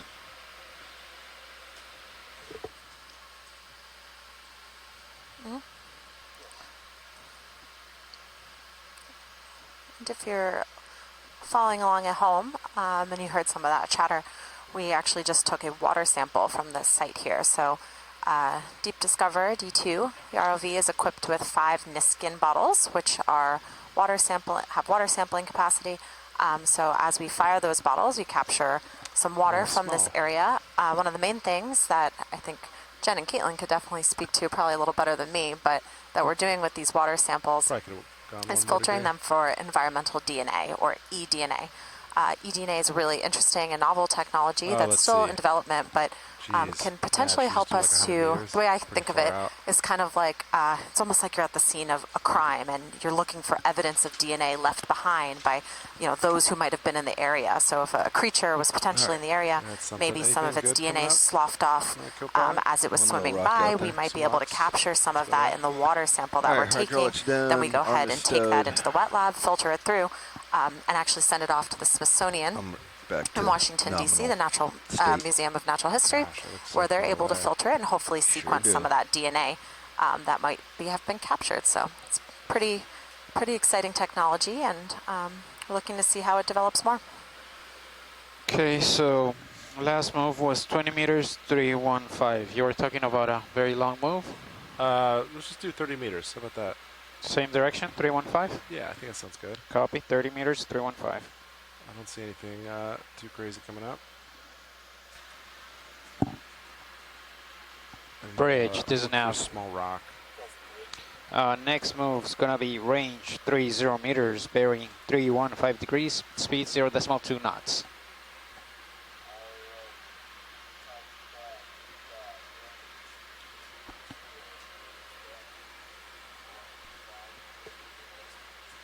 That's a good copy. Thank you. Collect an urchin.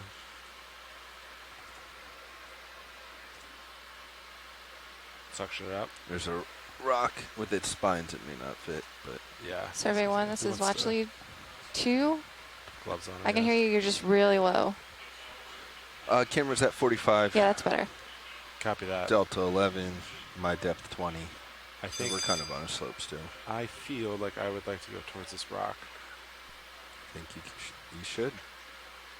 I'm gonna inch that way. This is another urchin. Looks like we have another hard type. surface coming up. Hopefully we get some And more something else corals there. and sponges. I remember Chris Mott always said urchins are kind of like the inverse of a sea star. Pretty cool. And we have a sea urchin Oh, there you go. There's another on star the for you. sediment, Bird it. Yeah. along number with 3. some kind of, I'm not sure if that's a sea star. Yeah, it looks like a sea star. See if we can. You got the urchin, cool. And it looks like perhaps a glass sponge I just have a ton of tether. on the side Is of that the just what it looks like? rock. No, I think you have a fair amount of tether. You'll still see it get straight when you're getting too far out. Well, it's all crappie on the edges, isn't it? What if it is straight? No, you'll see it tugging. It's not that distorted at the edges. But how do you know?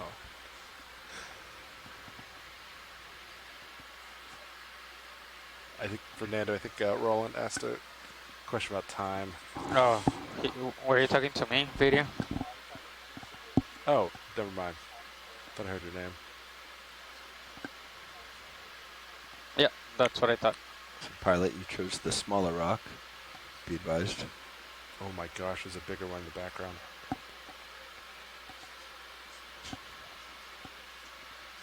Oh yeah. It's a nice outcrop there. Some in the background. Video. Quick zoom, dead center. What is that? That's a fish. Ooh. I'll scan it. What type of fishy are you? Alright, it's been painted. Nice size.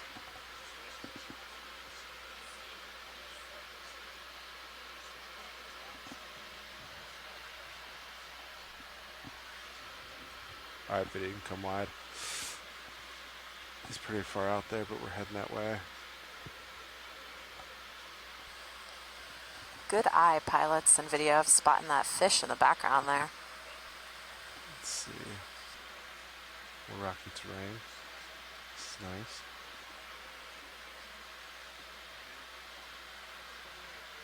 Some Looks like a lot of growth is kind things of on the left corner of that rock.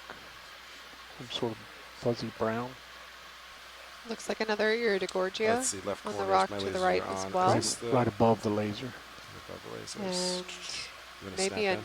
another I coral. don't have too much time here. Zooming but in on. Yeah, I'm Ooh. at 15 altitude, 45, which I think Ooh, means can you're we get an ID on I'm that? starting to. Yeah, you're And behind some me now. sponges Okay. underneath it. Alright, video, come wide. We're gonna cover some ground. Thanks for that zoom in. So I'm going to tilt my camera up then a little bit. Yeah, it's definitely taking some getting used to it. So I'm going to put you, that's 30. Let's ride it at 30 and maybe that will be enough to kind of keep you bumping forward without getting behind me. So much space now, huh? Right, because that light pool suggests that you're still... So that's kind of where I should be, right? Go ahead, Bridge. Light pool still suggests that you're Copy, move complete. Thank you. still under me, but... Move Yeah, has that's been good. completed, pilot. That's better. All right, Copy because that. you're on down cam Okay. right there. Yeah. So now you're at the front edge of down cam. So that's the sweet spot. All right. I'll come back down. You see any small rocks?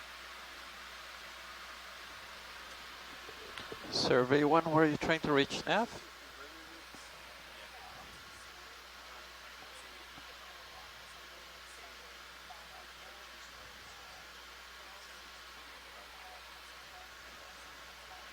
Copy.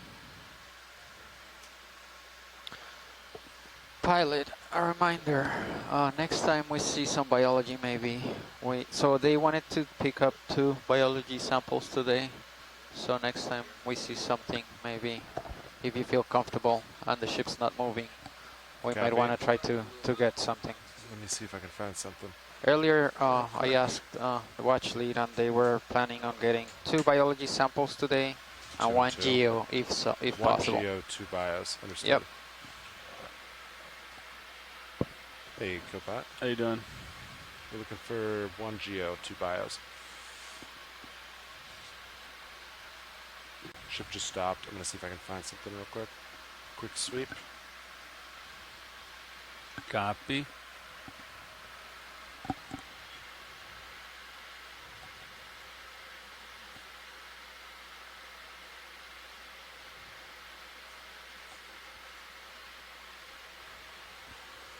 You haven't taken any samples yet? 1 Niskin, about, I don't know, 15 minutes ago. We shot up a nice rock with some nice items, but it became so attached from the shot, I didn't have the heart to sample them. Aw.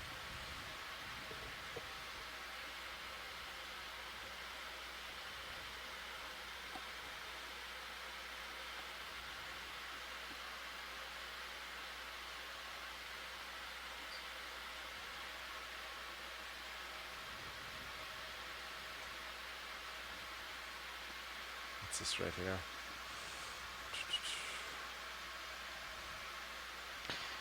Last move, Copilot was you wanna snap real 30 quick? meters, 310, 315. Ombalula? Copy. Is this of interest, watch leads and surveys? Back row? Little C-pen. Not sure who to... Watch leads, remember to press the Stand by. clock. Yeah, copy that. You would pick the hard thing to sample. You can use a suction hose and kind of dig out the peduncle. Yeah, that's what I was thinking. Yeah. Let's get some good imagery of it. Ooh, let me get closer then. Sorry, I was,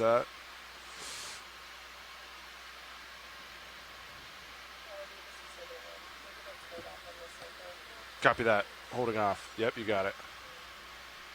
Alright, video. I'm a little closer. Ooh, we got sand. Video snap. Few seconds. Nice. Do you want to exhale a little? See if you can blow some of that out. Oh. I didn't know that technique. It doesn't always work. Okay. Depends on the angle. Negative Right. RPM? That's all right. Exhale? Yeah. Yeah. C6. I'm on C6. And blowing. See?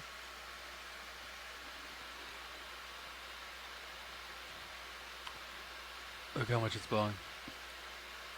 I'm gonna kill it. Alright. It's dispersing it. Not bad. That was fun. You want to bring on the fog lights? Sure. See, look how clear it is now. Fog's coming up. You got fog lights rolling. Oh. What's that? Is that getting everything? You want to try your og lights? Sure. Is it a zoantherium? And then nav after this, I think we could do another move. Copy. Do another 20 meters. Same thing. 30 meters, 315. Let's do 20. Copy. That way, if there's a sample, I can snag it real quick. Sounds good. I like seeing the lasers. Do I still have them on? I do. Gosh, it's hard for me to see what I'm doing when the lights are out in it. How close am I to that wing? I don't know. Maybe turn some lights on till you position it, and then you can. No, I don't think you're that close. Okay. Oh, I'm totally fine.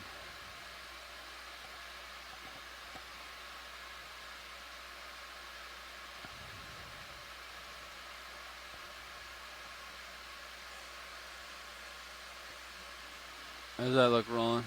Looks much nicer. You just center it up, Sean. It's a little bit to the left. So it was blowing There you to go. the. Yeah.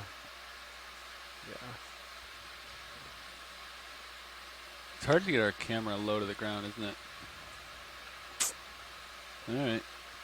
You good, Roland, or you want more? Actually, hold her there for a minute. Let me just get a little bit of this full screen. I want to zoom into that lowest arm. Lowest arm, copy. The small. Something red wrapped around the base. Copy.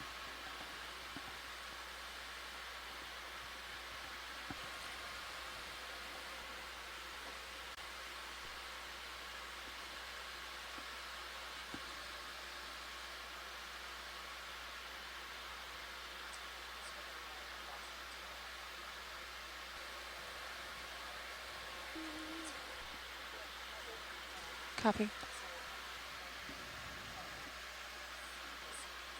Okay. Video's clear. All right. All right. I'm gonna bring your lights back down and get the arm. Sounds good. To a safer position. And now let's go for that move, huh? 20 meters. Copy. Calling it up. Bridge, this is nav.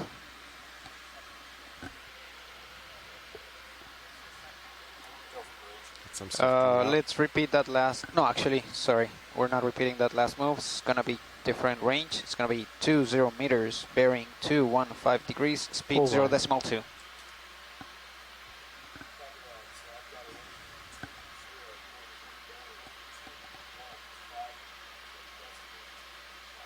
Bearing 315 degrees.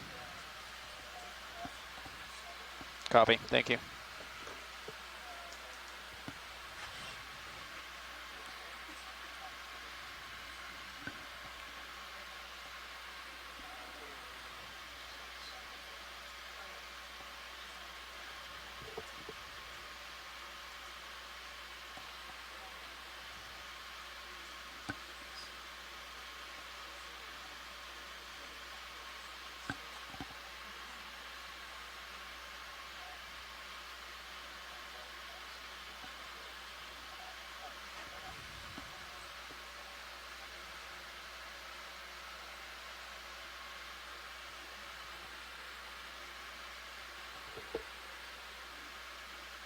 Okay, pilot and co-pilot. Waypoint 3, which is at the top of the current seamount, is selected. You can see right there, target distance, ROV, 400 meters. We have about 252 minutes left on bottom. I do not believe that. Well, I guess that is not true. Hold on, I'll get back to you. Copy.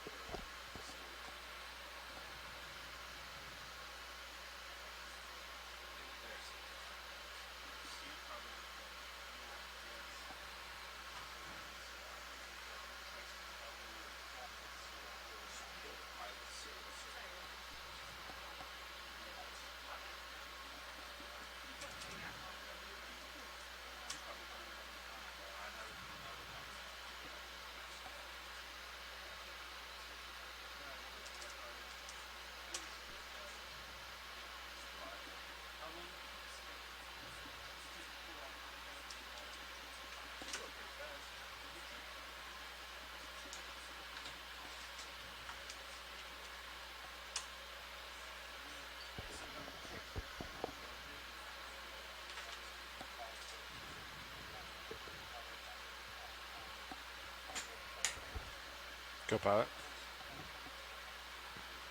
So yeah, I was saying, we have distance to the top of the seamount, almost 400 meters. We have 230 minutes left on the dive. Average target speed, 0.05 knots. So Copy. I think we'll be good to get up there. All right, Nav, we're going to hold you personally accountable to keep us on track, okay?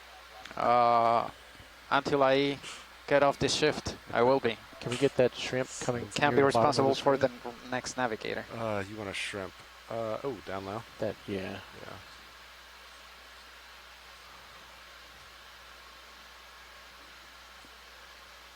Those are lasers. I'm gonna come in. Lasers off. You guys kind of went rogue on that last move, huh? What was the last move?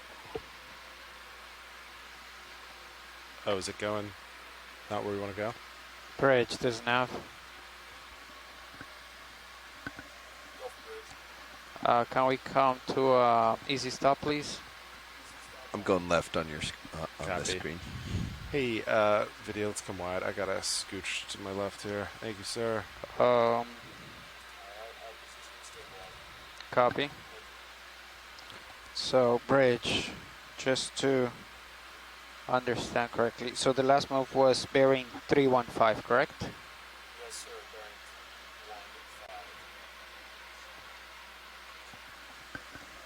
Bearing 115. Negatory. All right, the ship definitely didn't move in that direction. It moved in 261.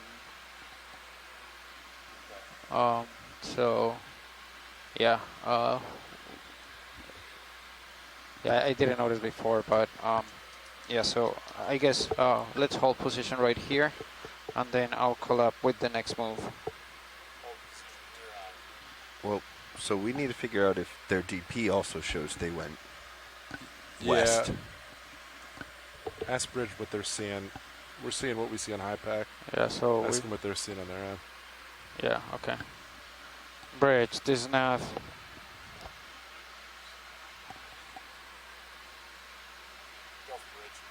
Yeah, so can you just confirm what you're seeing on your end? I clearly see the ship moved in a different direction. So I guess I just want to make sure that you're seeing the same thing we are down here. So the last move was about 30 meters, 265. That's what I see right here in HiPAC. Does the DP tell you the same thing?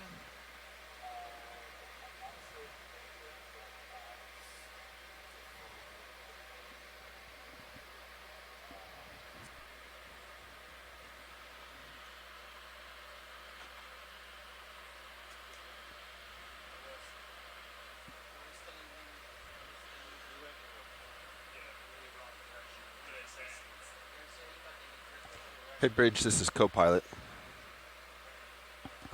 So what we're asking is, does your DP map, your plot of position, show that this last move was not in a 310 direction? To us, it was pretty.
All right, I'm just gonna fly around for a little bit.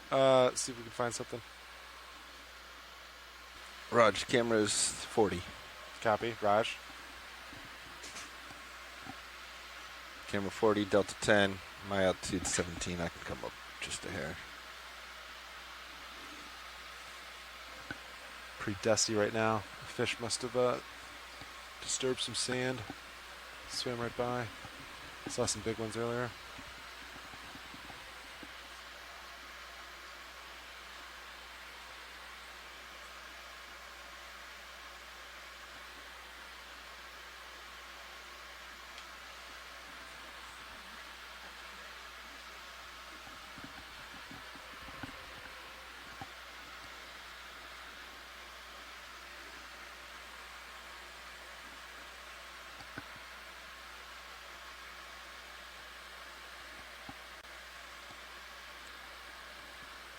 Should we light up that, you want to creep out to that sea cucumber? One leaving screen? Yeah. Yeah, I do. Let's do it. Really try to light it up until it gets annoyed and flies away? Yep.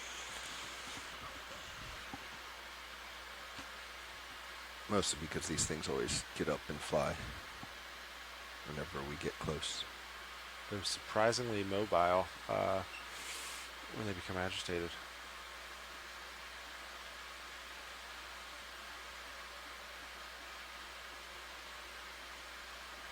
So we get real close, real soft. So I'm going to wait to see if it jumps up before I start moving things. Sounds good.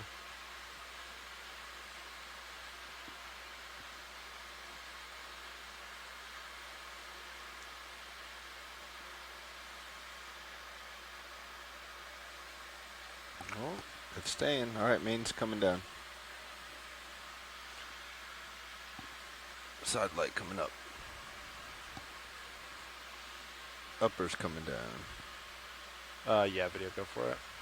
Those are lasers. Lasers are off. Hydraulics coming up. Recentering. Hydraulics are up. All right, here comes the arm.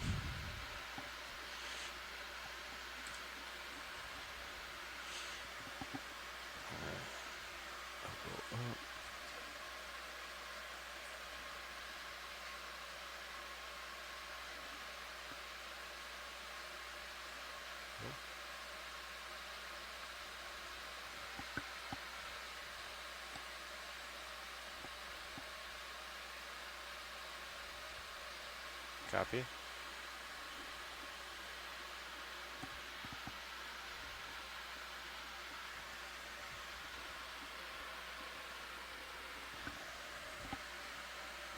Elbow down. Actually, let's shoulder down.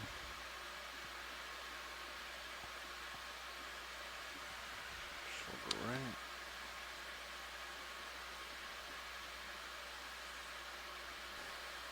So we are currently zoomed in on a holothurian, or a type of sea cucumber, trying to get a better identification now. Usually when we get this close, they hop up off the bottom and kind of awkwardly flip-flop fly away. This one's being quite patient with us today and allowing us to get a really nice look at it.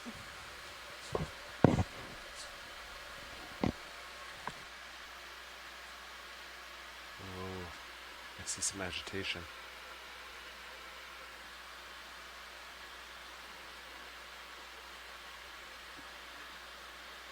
Yeah. Copilot soon lighting. I'm stationary. So you can do, let me know if you want ups or downs or.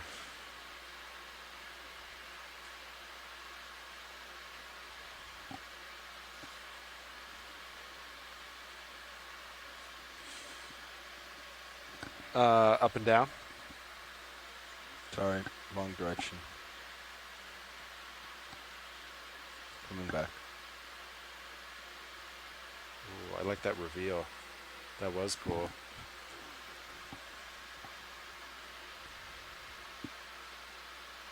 Okay. I might dip my fingers in the sand here. I don't think they're in. Coming down on the lighting, because I'm blowing you out, I think. I think he's going to move on us soon. So, maybe not. So video, do you want distance or you just want less intensity? Okay. Just less. Copy. This is down to our rotator, which could be a little bumpy when zoomed in. Can you bring you down a little? This is an absolutely gorgeous shot of this sea cucumber here. So sea cucumbers are part of the phylum Econodermata.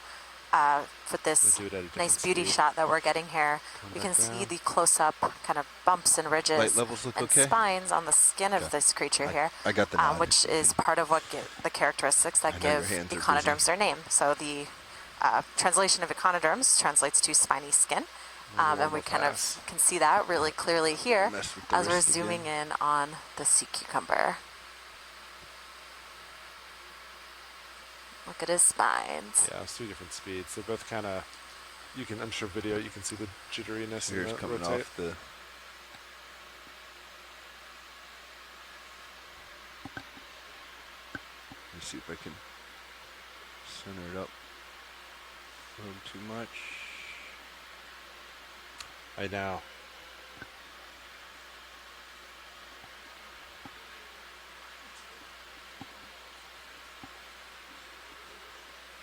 I'm going to put my shoulder down a little bit more. There we go. This reminds me of when the boom comes into frame in the videos.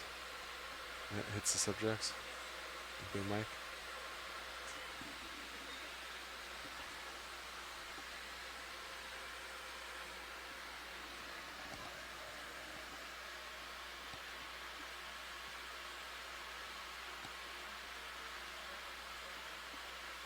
Okay, copy that.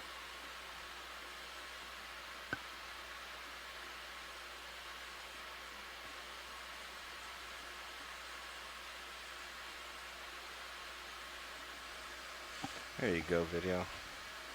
I think that's one of the most unique lightings we've gotten. Just the creature, no sand. Nice. Can we go full zoom? Ooh. For co-pilot, maybe? Can we get one more zoom? We're waiting on the ship anyway. Let me bring it down for you. To the ground? To the ground? I can go more. Stand by.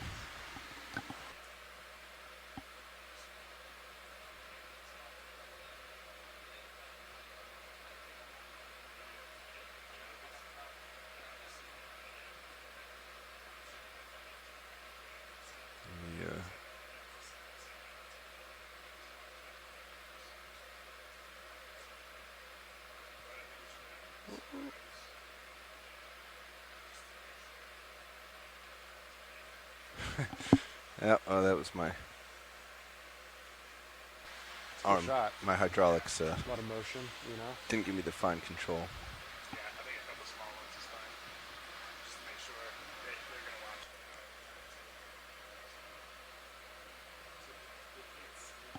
Exposure down. Sorry for all the dust. My the tip of the light pole caught us.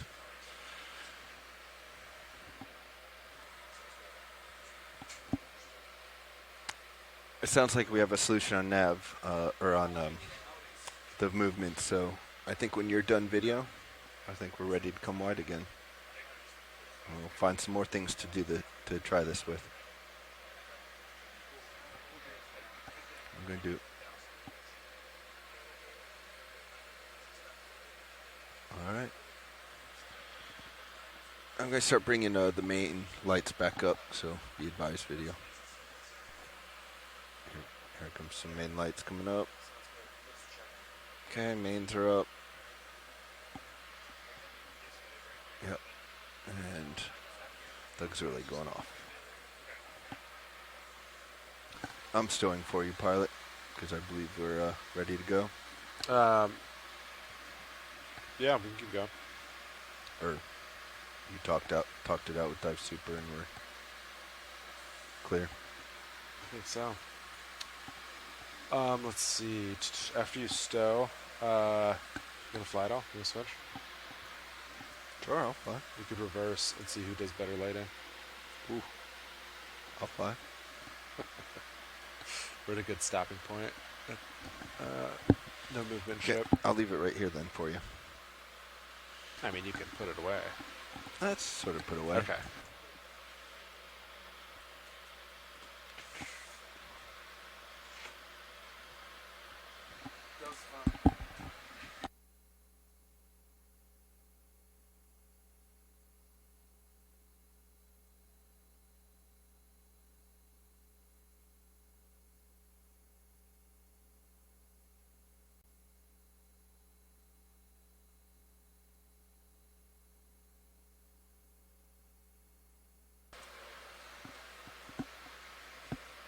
Yeah, well, let's start going then.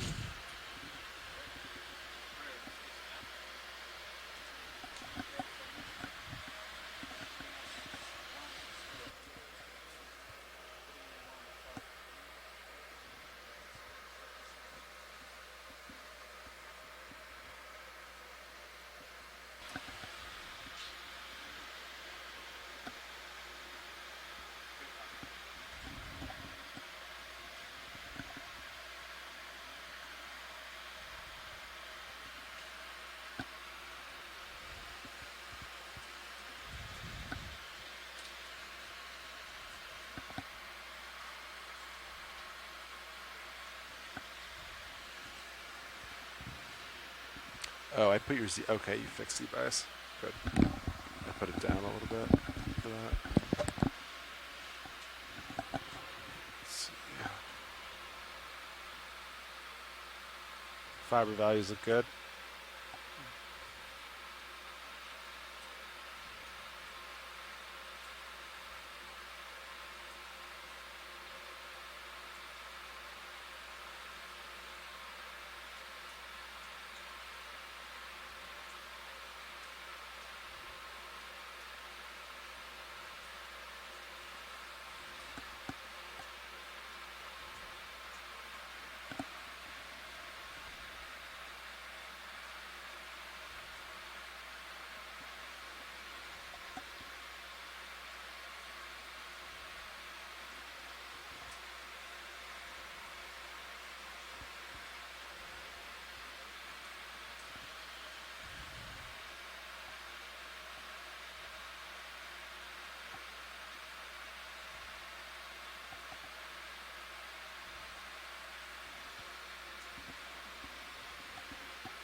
I think let's keep it moving.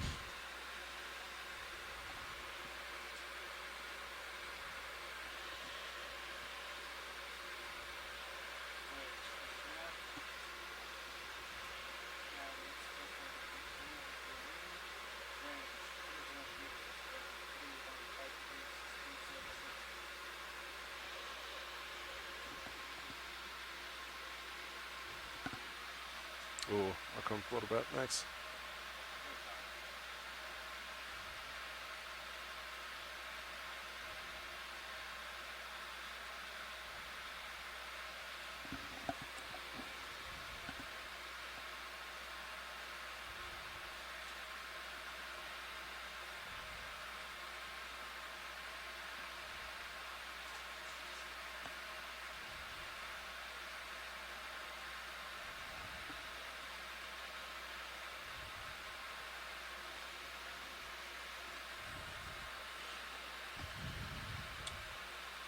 Let's see. What is the relay for the Schling right now? The light's the far right slider. Spare. Got it. Yep.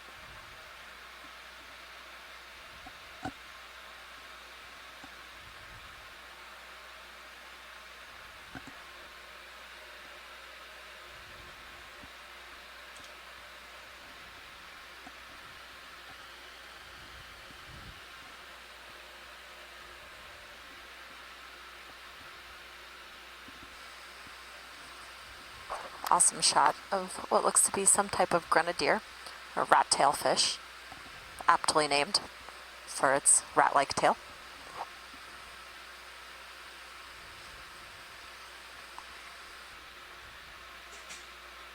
You can go partial video.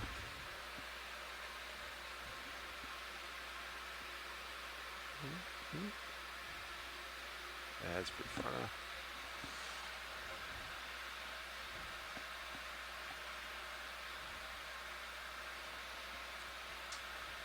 You are floating up a good bit there. Yep. Let's leave him go. He's coming up too high.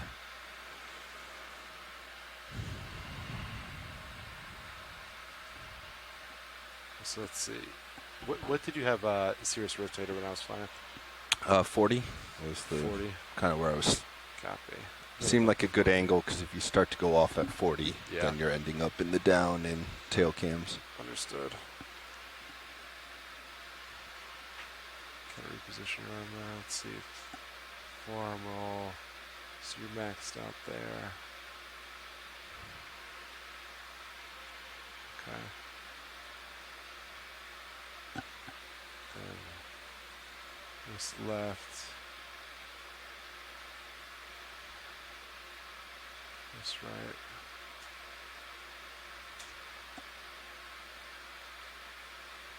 Okay.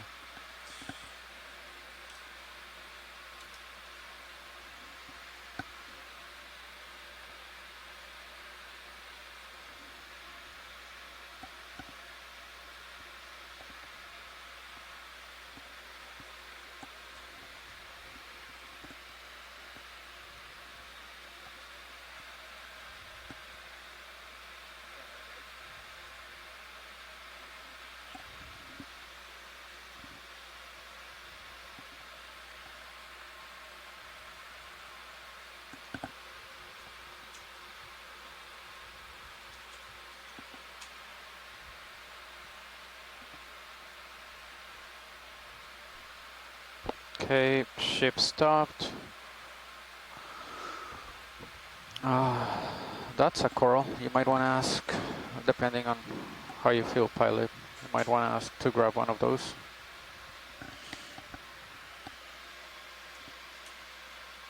Watch lead, pilot. Ship stopped, by the way. Yeah, either of these corals look like sample targets.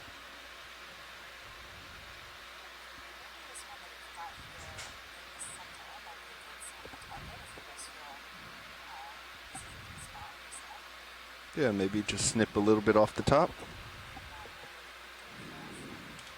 All right.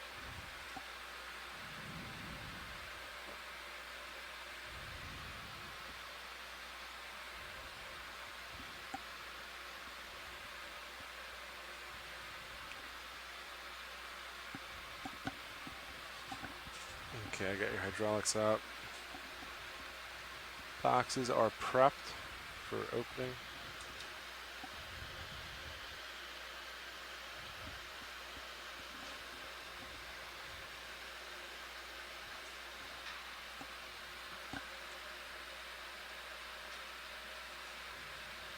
Valve packs are on. So let's see if I just wrist right.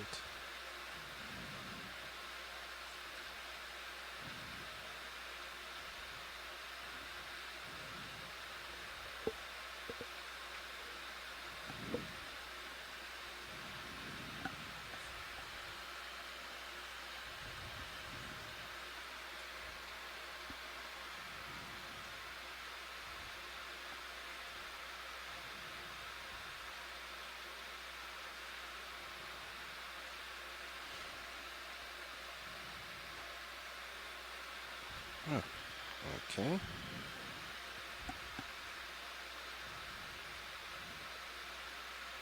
I don't know what's going on.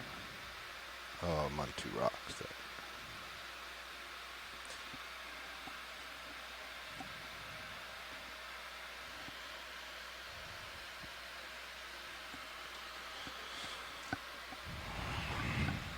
Go ahead and put your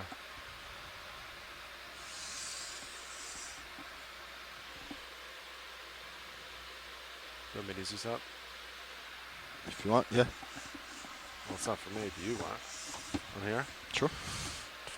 All right. We can practice a full sample. Right, Take our time. RVHD2.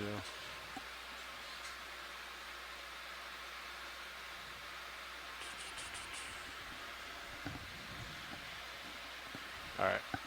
Okay, I'm coming live.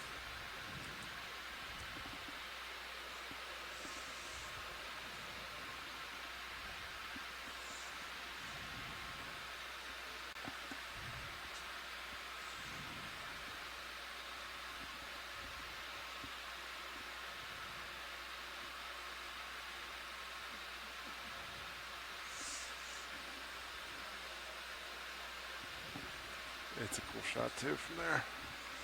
Not to distract you, but looks pretty sweet right now. I realized we didn't get lasers on it. Lasers kind of in line with the base.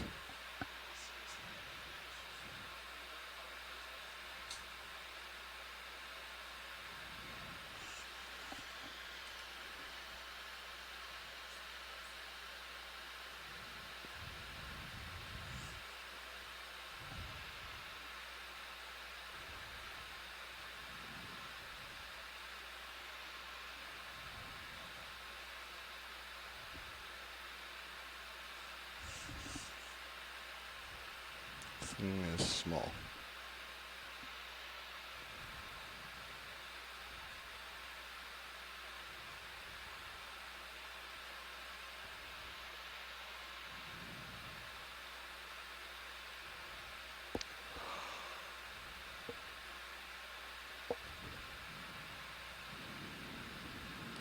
So, I'm worried if I do that, yeah, it's not gonna.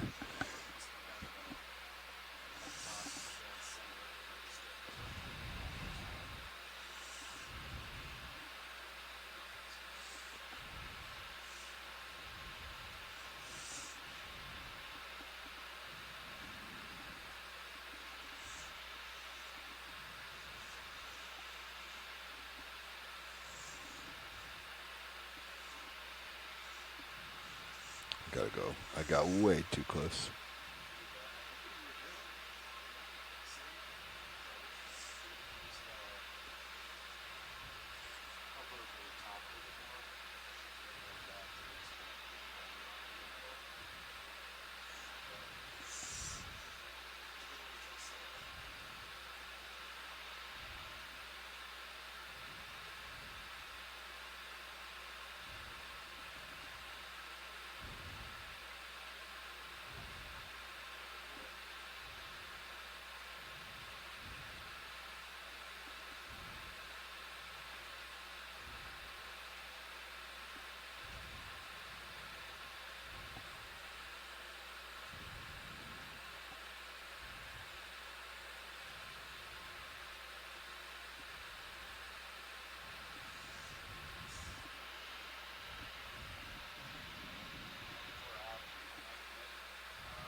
Why did this? There we go.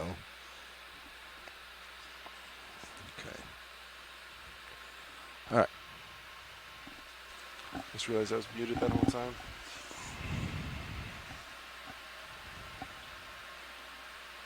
Yeah, let's go in the box. Extending.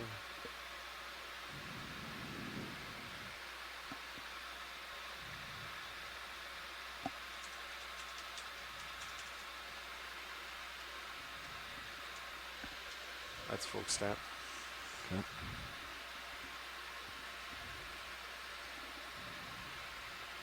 I can tilt down a little on mini Zeus there.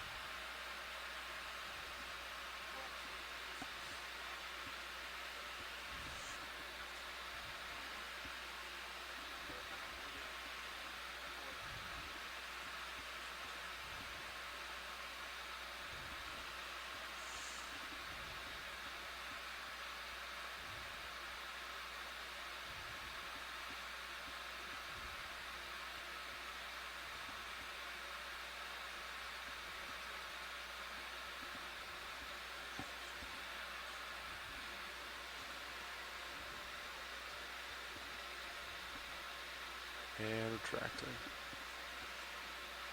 Nice work. Excellent job, ROV team. Thank you. Great job, pilot.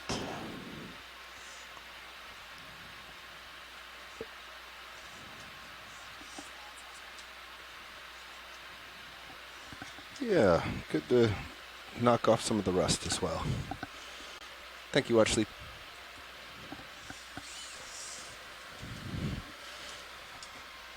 Pins retracted.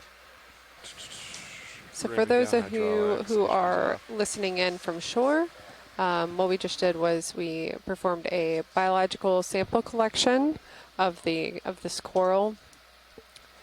So we occasionally do this to see some of the predominant species in the area. These samples are collected with the ROV, brought back to the ship, and are processed.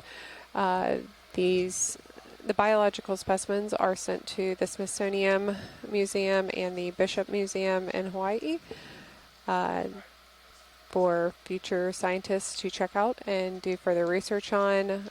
They will be done, genetic testing will be done on these to see the exact species identification.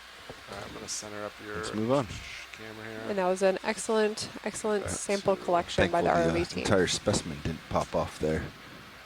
I was worried for a second that I didn't get a clean cut. You did a nice little tear at the end, looked well. All right, so I'm going back to, let's see, CP. SB. Bottom right. Bottom right, SB. CPSB.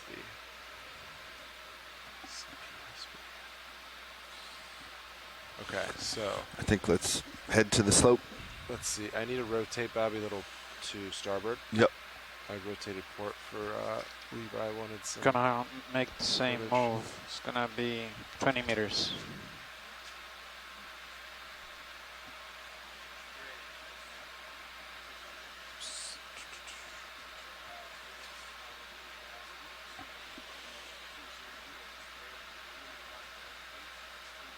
All right, line back up. Hydraulics are off.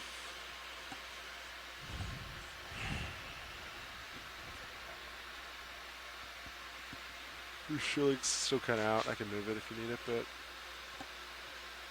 looks good right now. It's kind of a cool view. If you're, yeah, the view was pretty sweet from a sampling perspective.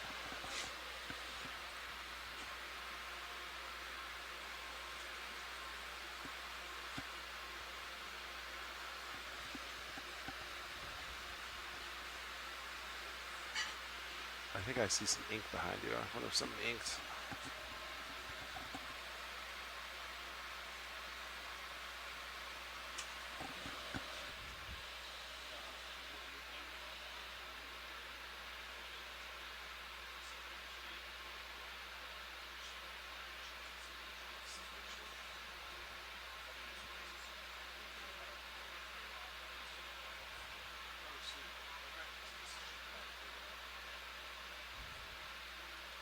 All right, Bobby. I swapped our cameras from Sirius perspective. Delta 9, I'm going to come up a little bit. Raj. And then, yeah, this might throw you off a little bit as the camera view changes. So for those of you who might be joining us from home and had heard Shannon and I when we were doing our pre-dive brief and talking to you a little bit about where we are today and the site that we're on, you heard us talk a little bit about the Hawaiian Islands Humpback Whale National Marine Sanctuary, and that we're here very close to Penguin Bank, which is mostly encompassed by the sanctuary. We're actually really fortunate to have on board Lieutenant Hunter Brendel, who is the Deputy Superintendent of Humpback Islands Hawaiian Islands Humpback Whale National Marine Sanctuary. And I'm actually going to turn it over to Hunter to tell you a little bit about the sanctuary, and then hopefully later we'll hear from some of the scientists that are working in the sanctuary with the whales.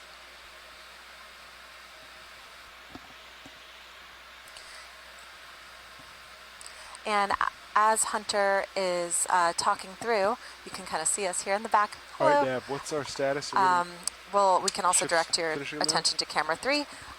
where you can see the Hawaiian Islands humpback whale website. 20-meter move and yeah. has completed 15 meters, so Copy 5 that. meters left. Finishing up in the understood. Okay, thank you, Trish. Appreciate the introduction. So, right. yeah, as Trish Let's check mentioned, it my out. name Oh, is good Lieutenant idea. Hunter Brundell. I'm a NOAA Corps officer, and currently I'm the Deputy Superintendent at the Hawaiian Islands Humpback Whale National Marine Sanctuary, or as we call it, the Humpback Whale Sanctuary, because it is a lot of words.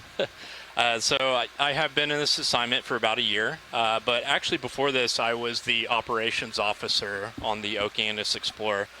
So for this dive in particular, it's really surreal for me because I'm sailing with former colleagues to help support the mission of current colleagues at the sanctuary. So just another evidence of this one NOAA and how we have this collaboration throughout NOAA to achieve our objectives. So it's pretty cool to see it happening in action.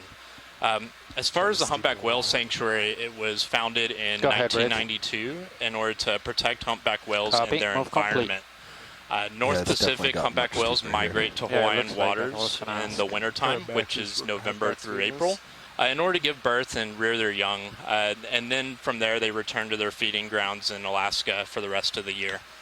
The sanctuary is co-managed by NOAA and the state with the agency Hawaii Department of Land and Natural Resources, or we call it DLNR. While most of the sanctuary is in the Maui Nui area, there's other sanctuary waters located around Molokai, Oahu, Hawaii, and Kauai. 30 meters out. While we're not a single species sanctuary, despite the name, our purpose is to protect the whale's environment as well. This includes 23 other species of cetaceans observed in Hawaiian waters, and the sanctuary is also home to 5 different species of marine turtles and monk seals, which are also critically endangered. This is RV-nav. Part of the sanctuary environment is also looking at this amazing benthos that we hear on the screen. And at the sanctuary, we're ecstatic to see this because we don't often have access to a platform such as the Okeanos. And for that, I give my thanks to NOAA Ocean Exploration, GFOE, and the Okeanos Explorer crew for giving this opportunity to see this in near our sanctuary waters. So I'll let Ed and Eden, a couple of our scientists, speak more to the science and conservation work being done at the sanctuary when they call in about an hour. Anything you want to zoom on, Pilot? Awesome. Thanks so much, Hunter. I'm trying to get yeah, to I some think it's always really special ahead, when we're which I able think will be more to work near to these areas and the sanctuaries, and really get you know this footage in these areas to try to get a sense of the environment that these animals might be using as their habitat. So thank you so much for that introduction, and we'll look forward to being joined by Ed Lyman and Eden from the sanctuary later. Eden Zhang, to tell us a little bit more about some of the science that's going on in the sanctuary. I've been practicing the CPHD. We have made excellent progress. The average speed still 0.05 knots. So good progress, but we still need to maintain. I think we're doing great. Thank you, Nav.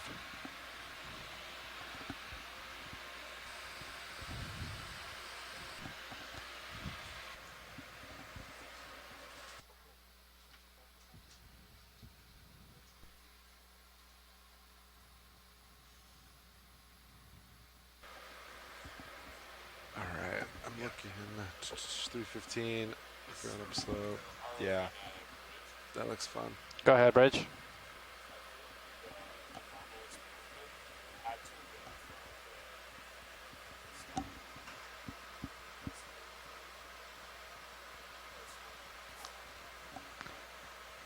Okay. Yeah, the last 1, 2, 3, 4 movements have been fine. So yeah, I think it's fine. Yeah. Thank you. We're still 2 meters to bingo, so I'll let you know when we settle up. Copy. Sounds good.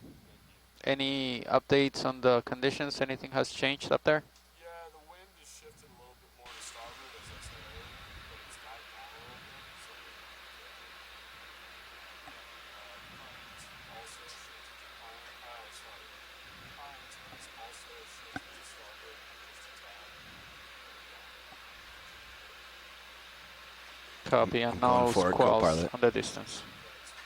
Copy, thank you. You want to call in 10 meters real quick? No, I'm just going for it. I can feel it.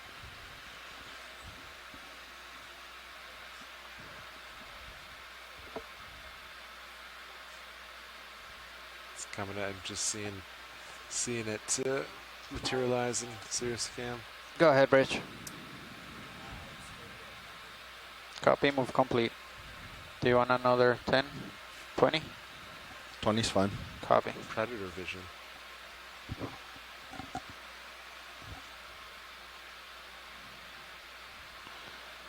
Bridge, this is nav. Next move, range 20 meters, bearing 315 degrees, speed 0.2.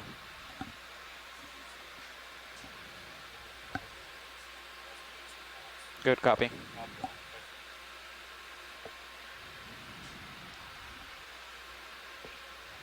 I mean, yeah, that's what we're looking for. So let's see. I'm not seeing anything on it. Not seeing anything on it. Center back up, and let's scan with this blue view.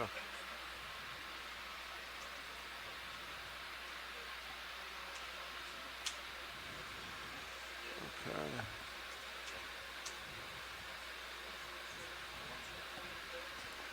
It's pretty steep here. We're seeing, you see 20 meters out, and I don't know, it just kind of looks like this, huh? Yep. 20 We'll find meters something. out. Let's do some scans. Siphonophore.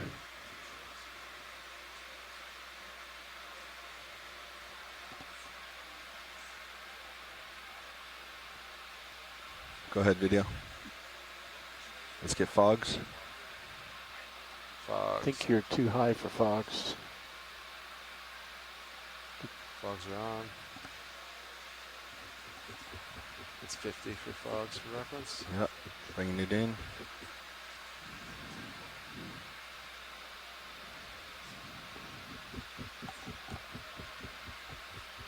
Oh, let's let it go. Got in my vehicle. You can bring fogs down. I have your spare on too. I'll bring that down for now. It's nice and steep. Pretty sandy, huh? Still. Pretty sandy.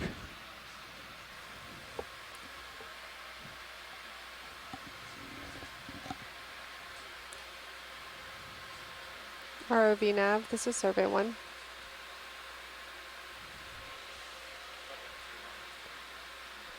Do you think we can get a water sample whenever is convenient?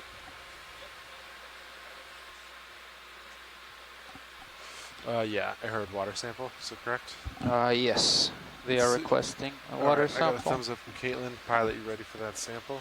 Pilot's ready. Survey 1, are you guys ready for that sample as well? Valve packs on. Give me about 30 seconds and we will be. Copy. Copy that. Did you copy that, Copilot? 30 yeah, seconds? 30 seconds. Understood. All right.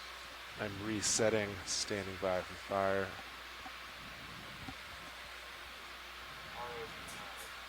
Go ahead, Bridge. Move complete, copy. Okay, ship came to a stop, pilot. Raj. We are good to go for the water sample whenever you are. Thank you. Copy that. Copy, I think everybody's ready, Copilot. Firing this game. 3, 2, 1. Good fire. Good fire. This number 2. Resetting. All right. Hey, video. Say again. Sorry, there was I was wanting you to center up CP so I could get that water fire on the CP recording. Sorry, I rushed it so I could answer you.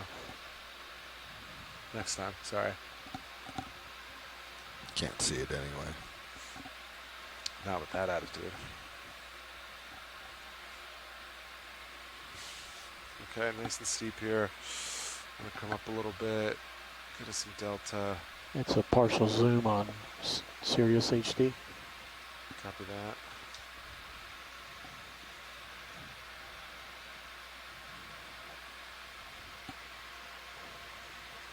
So is this the, according to high pack nav, should this be the steepest part of the tractor today? I think there's Yeah, right one, here. one last steep part. Okay. Yeah. But yeah, this is the first kind of step. I mean, according to bathymetry, shouldn't be that much steeper, but yeah, I guess a little bit more than here. So yeah, it might get a little bit less steep right here, and then once we get to the last step, should be, I don't know, a wall maybe.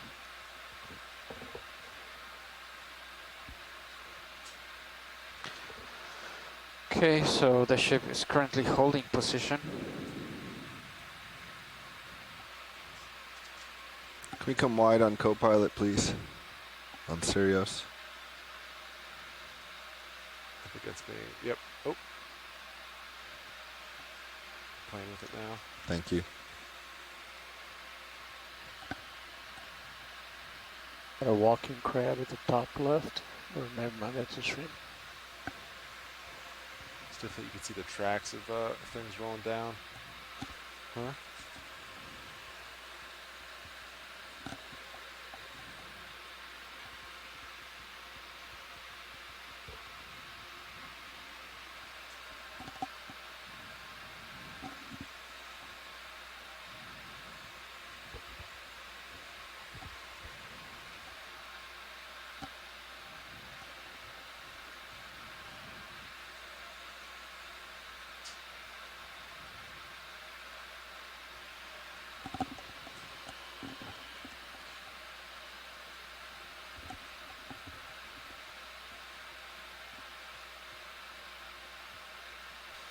We have a couple Venus flytrap anemones.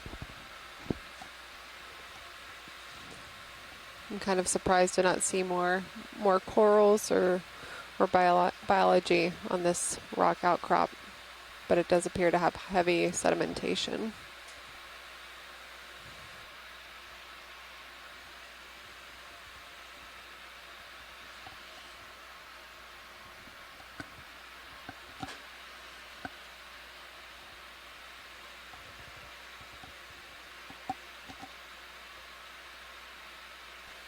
Can we get a zoom in on that fish? Snap, please.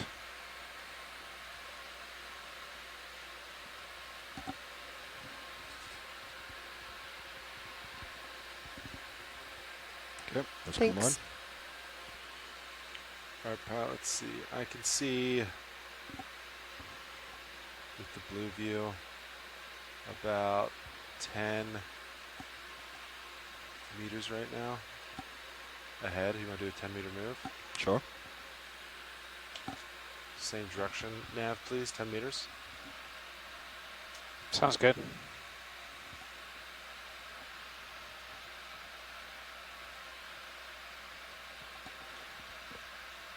Bridge, this RV nav.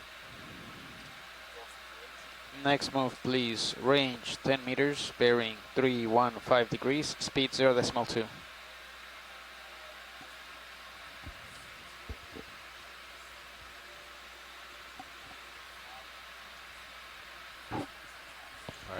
That's a good copy. Stretch out there a little bit, pilot.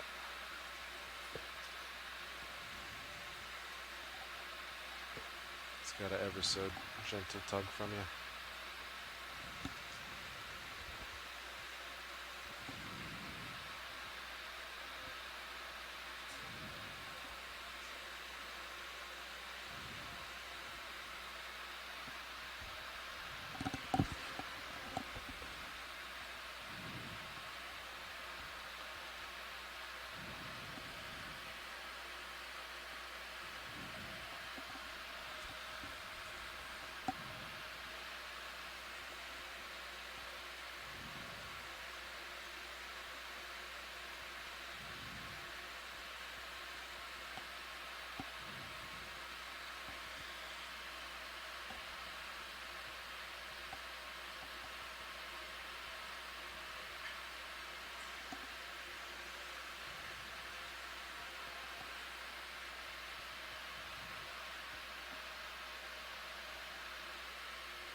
What was a nice simple outcrop feature, is just really haven't turning shown it. into a wall-like feature here. There's one.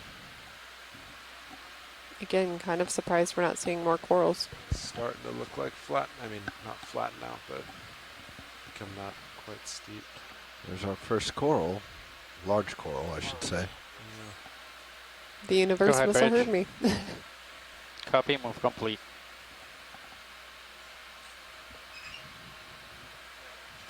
Oh yeah, that's a nice specimen.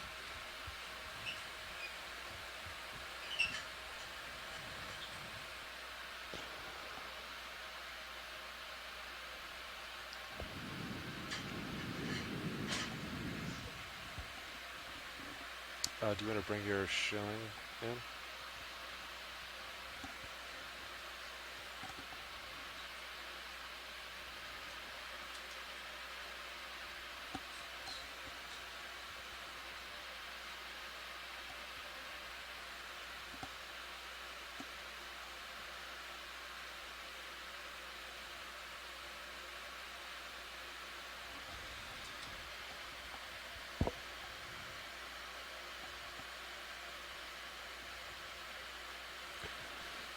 So let's bring in fogs up. You can go for zoom.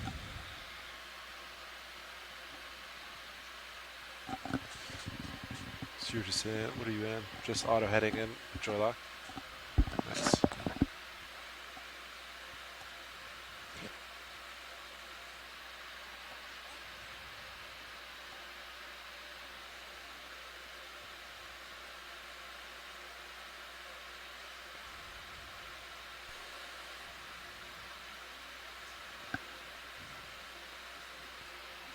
So Sean, do you want to try some fancy stuff with the shilling? So I think it's too high. Did I get way too? I did get way low. I think it's just, what if we, can I put the mini Zeus? Sure, yeah. I kind of purposely came down out of the lighting to Really lovely try coral. to get a background. No, I think it's a really cool, let's see. You can go full zoom video, stable. So it's almost it's like at height with the mini Zeus. With the mini Zeus. So I don't quite think I can reach up there. But with the the background, right? That's what you want. It looks cool.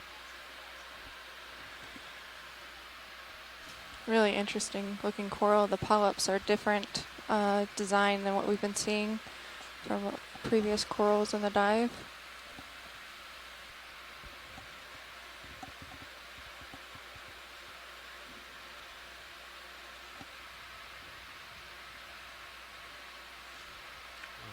What happens if you put the shilling way up and out? Let me try it.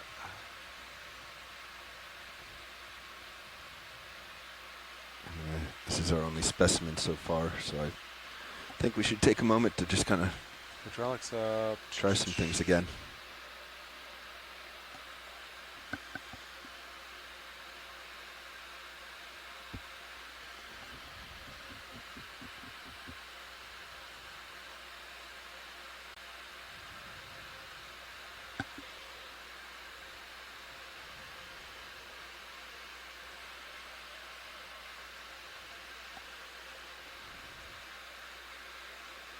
I'm gonna just roll this way.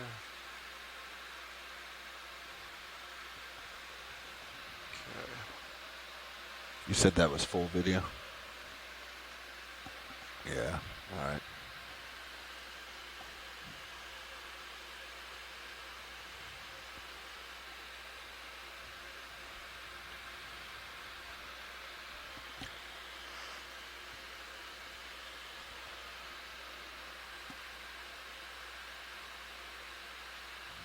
So over here, let me go back into Orion.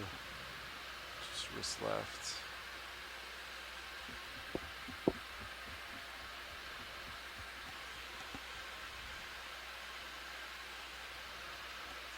Okay, Orion.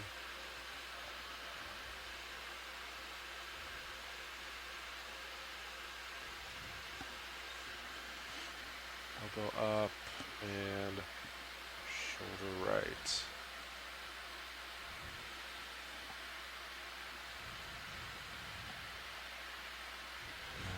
And let's see, so if I wrist right, let's see, where am I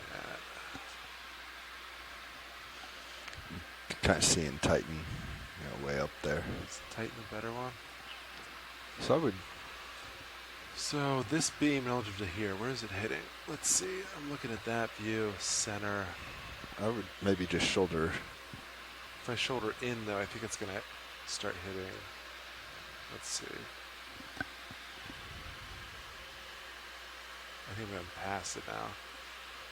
Well, then you would do wrist. If I do this, okay. And then wrist. And then wrist right.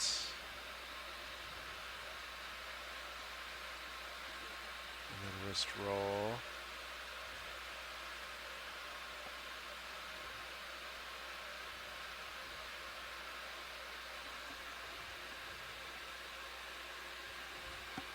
Camera's there, just a little up.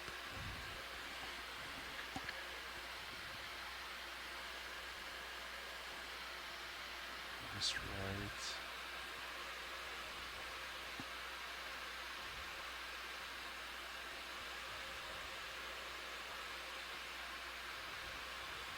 I think keep bringing your shoulder in.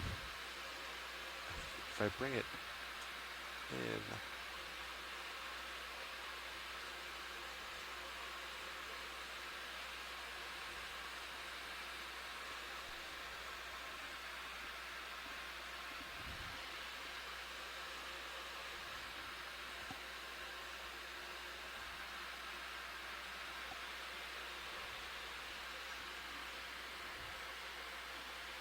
ooh.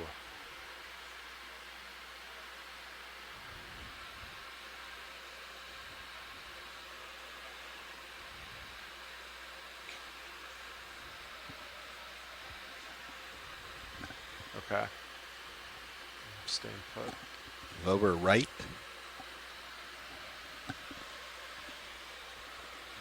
Oh, okay. We'll do one and two. Let me see where. So I can't really give you lower right. I can give you kind of upper.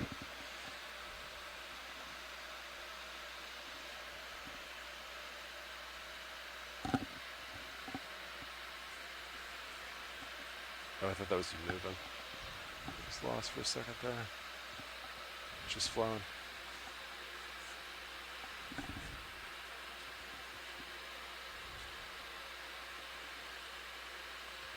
So fogs are way up. Do you want me to bring those down, video?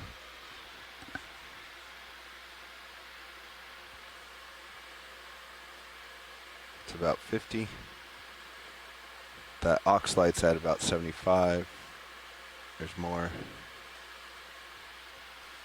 And if you look real carefully, you can see there's a shrimp inside moving in the coral. And fog's at 0. Tilting down slow with you.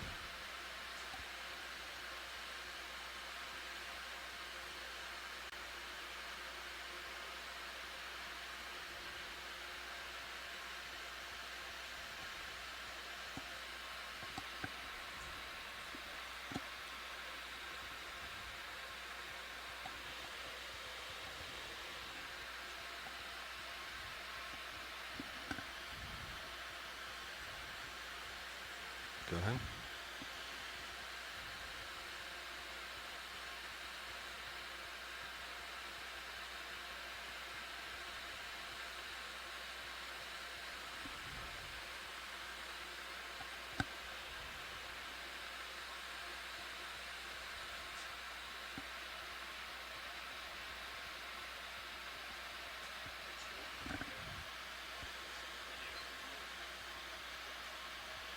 Special lights at about 75.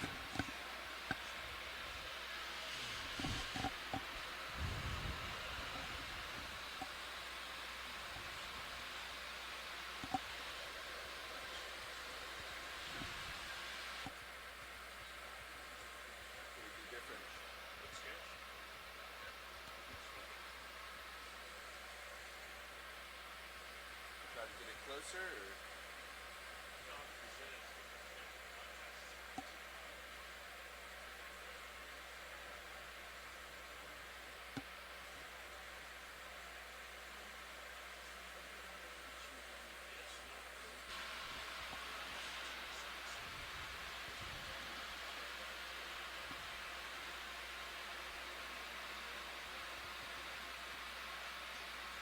We tried this with the still. Setting stuff up with still. No. We should do that next, maybe. Try for the still. I think it's too. We can reposition, but we haven't done much like specific to the still yet. You want some time on it?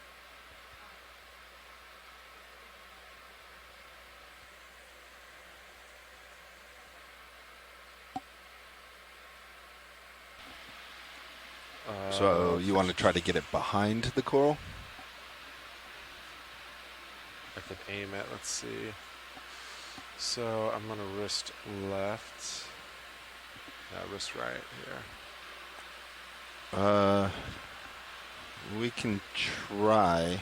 So I could do like that, where I'm physically pointing it. Are you able to come in, shoulder in, and reach out anymore? Let's see. I'm pretty low, but if we don't need the background, I can come up and reposition, and then you can backlight it. I can't quite see because I'm pretty high up. With that arm's down. Maybe we do that. Let's reposition for the still cam, and while we do that, that should get it also in position where you can put the light behind it. Okay.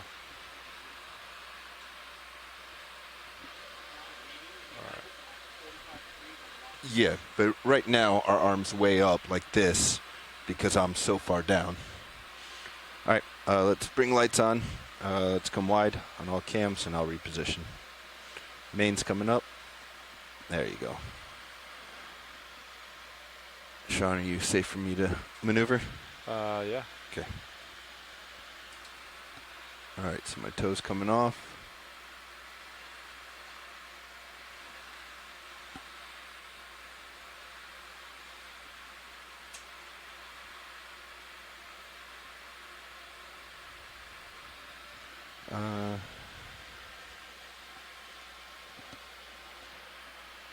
I do think that rock will give the same background effect No, that that's you were looking for.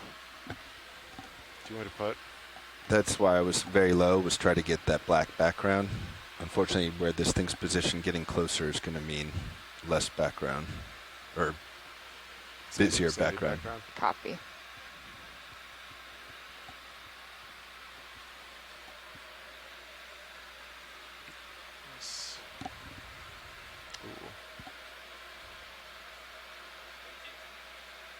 That to be. You just changed me off still. Can you put it back to still, Sean? I got it.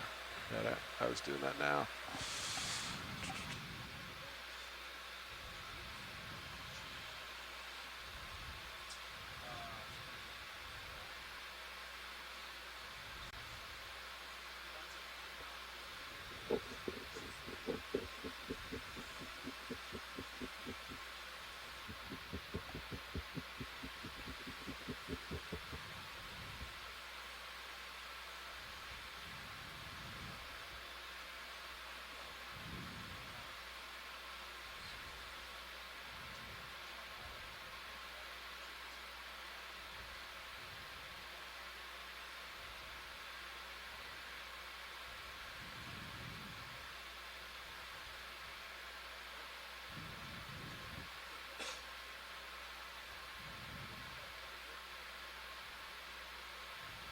Well, that's a IGUS slide, isn't it? Right there at the front of the drawer.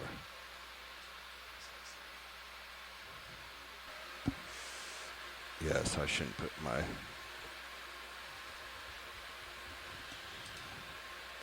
the center of the drawer in it, if possible.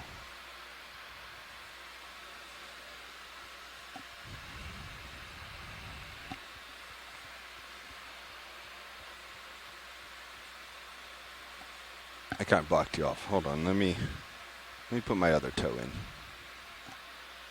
so that you can.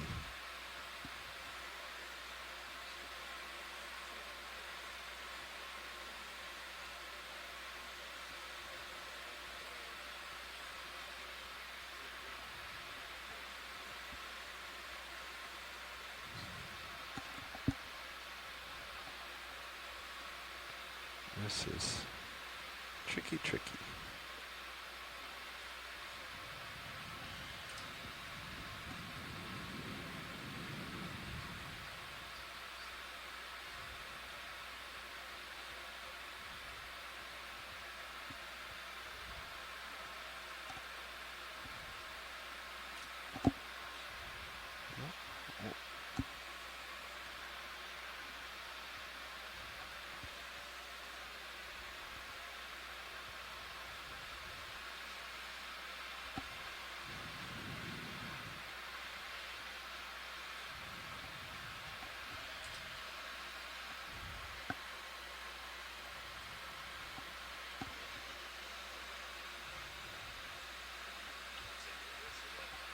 All right, I think that's better.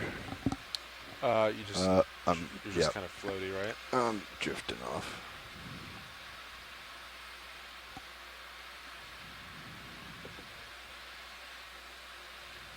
You could also just keep moving out. Maybe more. Yeah, I'm almost there. Bridge, this is nav. I see that the wind keeps shifting. All right, are we Sean. still good? No, I'm stable. With this heading and everything? Let's see.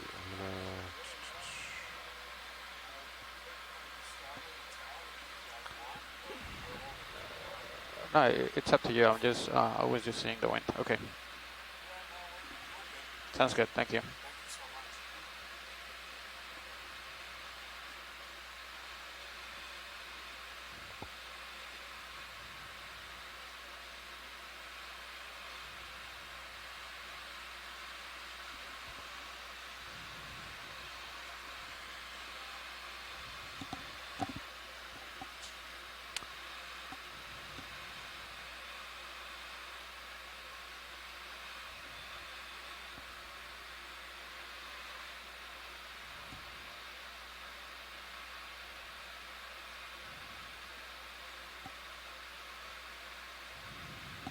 Fly manual? Yeah, I started to drift off. Yeah.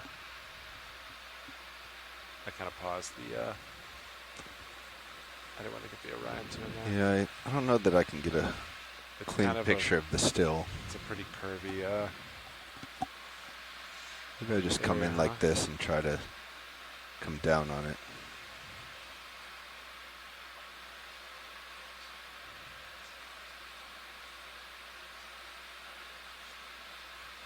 Maybe just try that.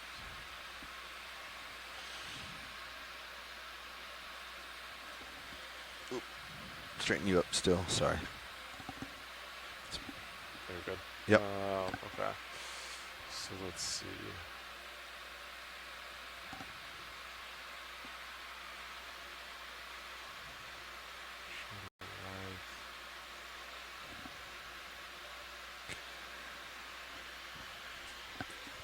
Unfortunately, that's as close as I can get you, I think.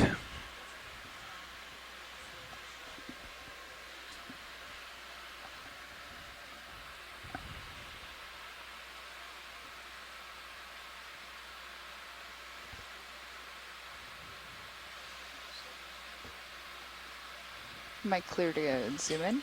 Yeah, you can zoom in. Sweet. Let me give you full image, and then we'll come back down for still.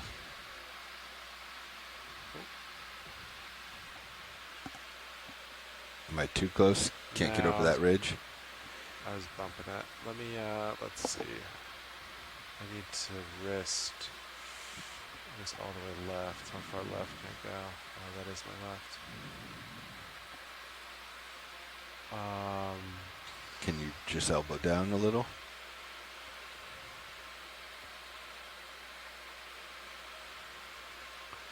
Kind of shoulder, elbow, shoulder, elbow. Do that game of,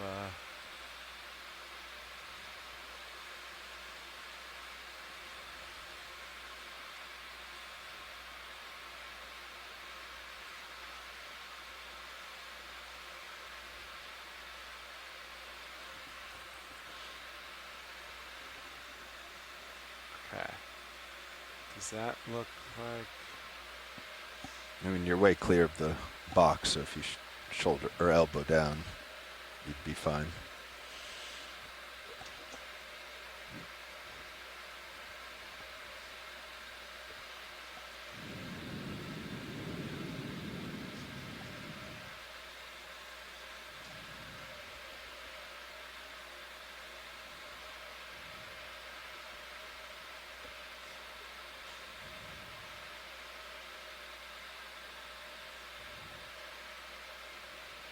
Yeah, the light's giving it a nice little sunspot.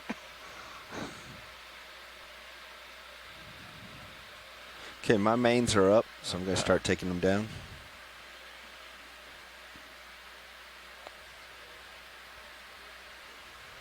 So that's pointed at you, so I need to now, if I wrist left, but I don't want to hit. Can you just keep coming shoulder so you can get off that ridge? Or are you still trying to do the backloading? I was trying to do the back. Were we not trying to do backloading? No, we are. I just... Something like that. If I wrist left now. Fog's coming down.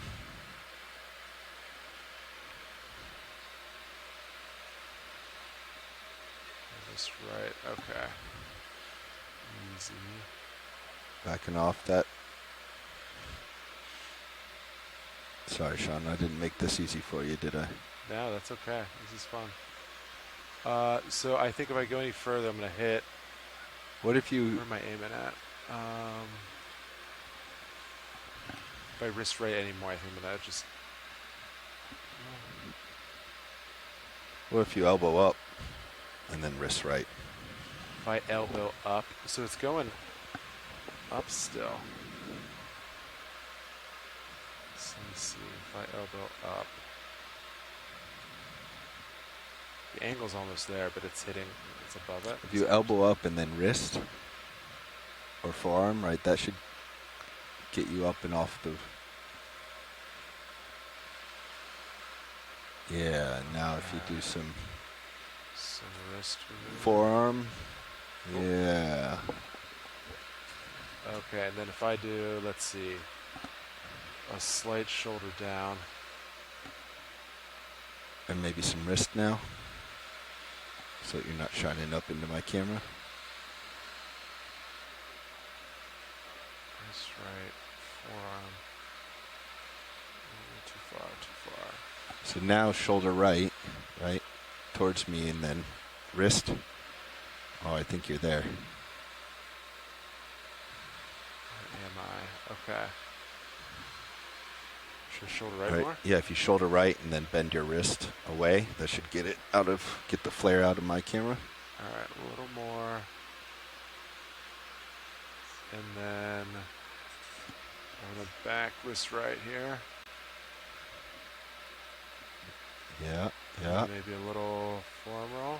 A little more on the wrist or forearm. We can try that. But the flare's almost gone, and it's gone. Back.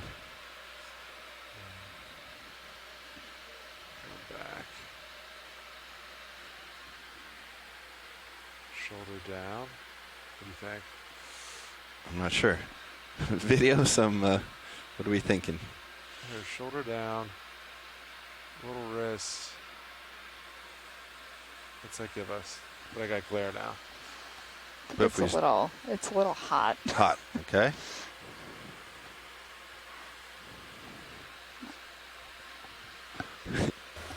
Help us out, Right video. there, What do you want right to see? there, You like there. that? All right. Yep. Top. I'm gonna do a nice zoom to that top edge, if we can. Yeah, Right where yeah. you have it.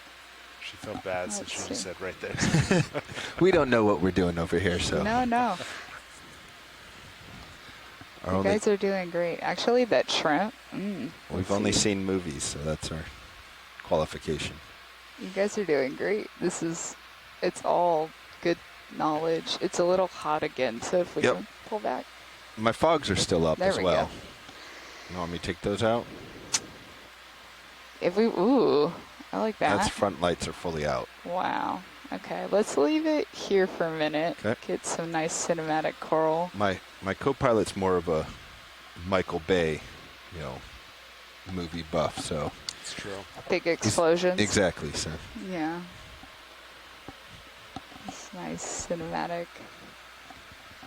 You want up, down, tilt up, tilt Right down? here for a few more seconds, and then let's try to get that shrimp that's hiding in the middle. Okay. We probably won't be able to see him, but we can try. Caitlin, if you have a shot you want to try too, let me know.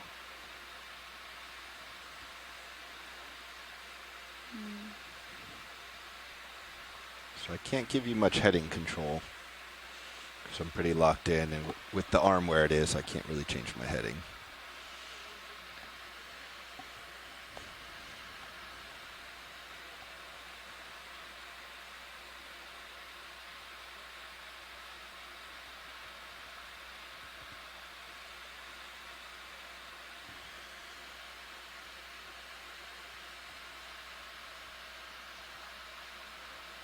The problem with this is just movement because it's windy. That was a slight tilt down by me.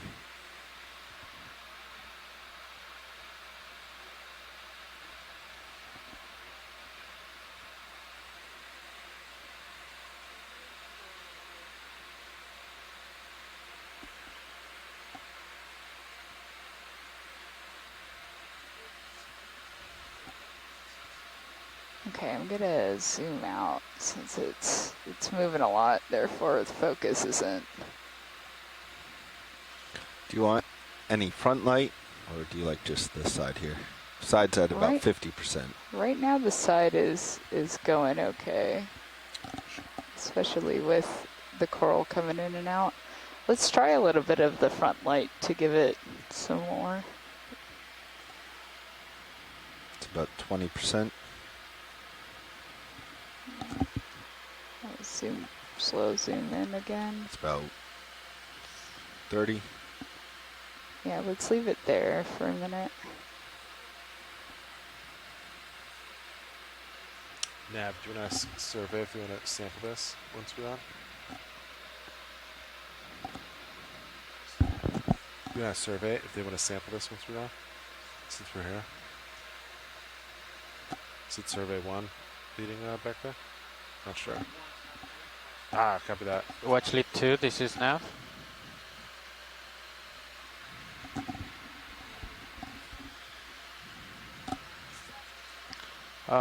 The co-pilot was wondering if you'd be interested in sampling, since we're here, we're in position, since you'd be interested in sampling this coral at all, or not?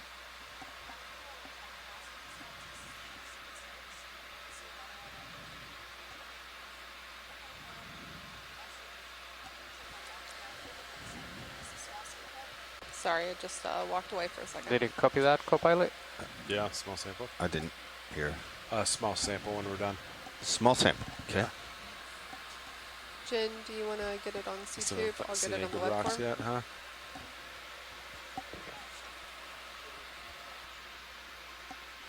Do you want to take this one? Yeah. You're set up.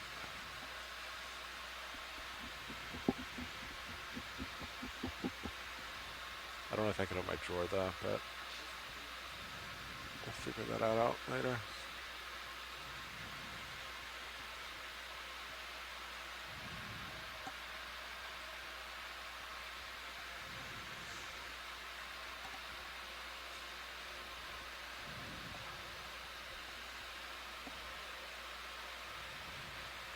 Did you just do something with the drawer? I just retract a little bit of shake. Yeah. Oh, sorry.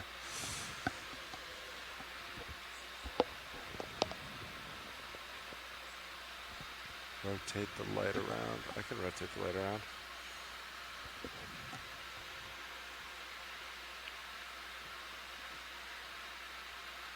Do you want a close-up shot or just wide?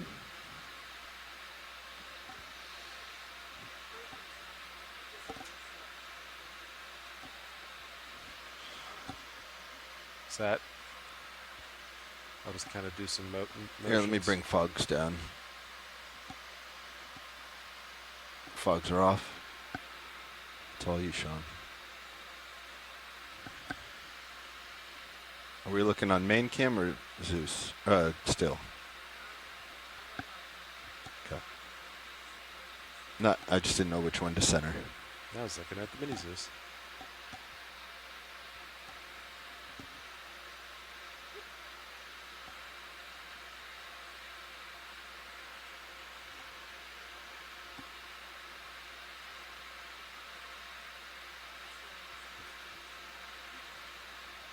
Does. Be like a postcard. The text on the left.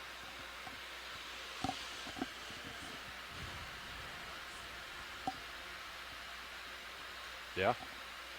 Zoom in and then rotate while it's zoomed in. Yeah. Sorry, video. I can't center you up. My toes are stuck.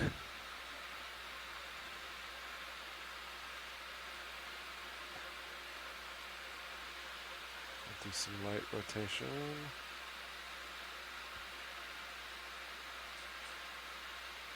Let me try. Oh, I'll just leave it. Oh, nope.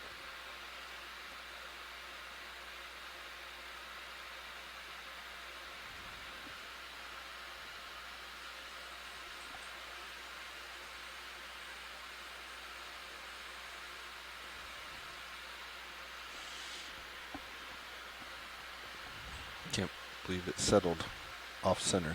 Yeah, I was going to say that. I mean, I can try to shift. What if I exhale a little bit on the suction sampler? Try it. Just a gentle nudge. Just a little exhale.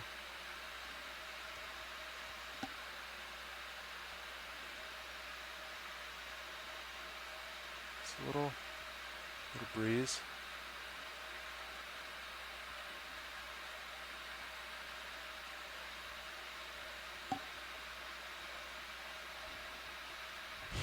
I feel like this is a photo shoot with like simulating wind for the hair flow. It's not quite doing what I imagined, but it was worth a shot. Yeah, good try, but I think it is settled where it wants to settle. So that's There we go. It's going to swing back our way. Come on. I could apply light suction. It might.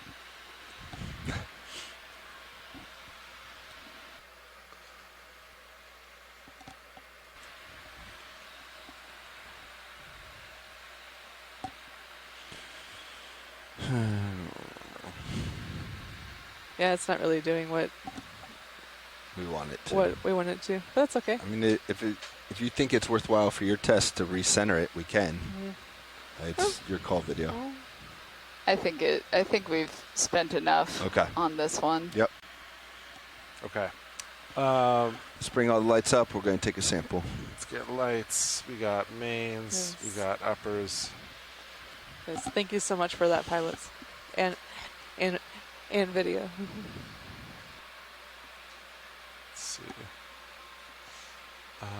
Let's see. Okay. You want to get the Orion out of there? Yeah. It's kind of crowded, huh?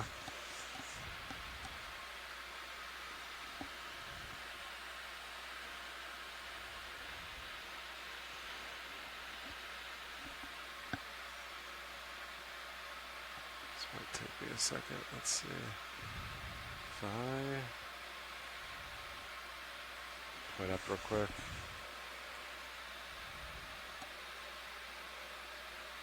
That's full wide. Yep. I just wrist right. That'll get me out of there, right? Yeah, and then just shoulder out. You're clear. Oh, plenty clear. Okay. Nice. Okay, craft coming live. Craft is live.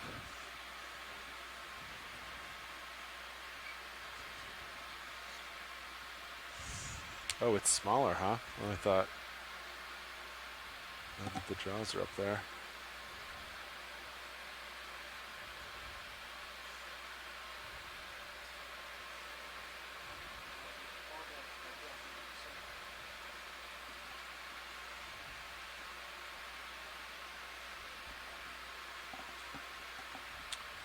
Would it help if I put some fogs on? Does that help you at all?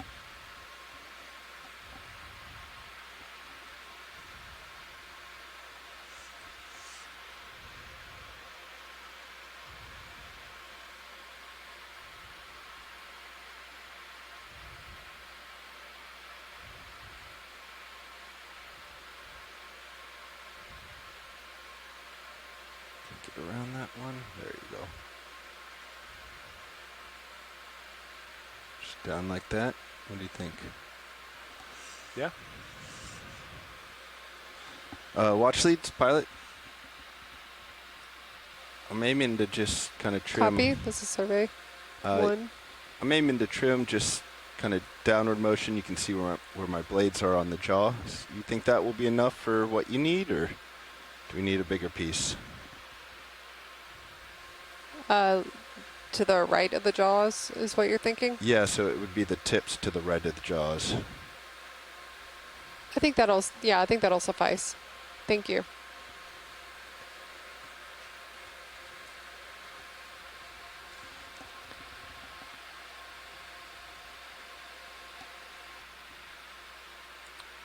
Kind of pretty bouncy, huh? Yeah. Whatever amount is easiest to grab for you all. Kind of, it's spinning while I. Springy. Maybe I trim off the top instead. What about left side?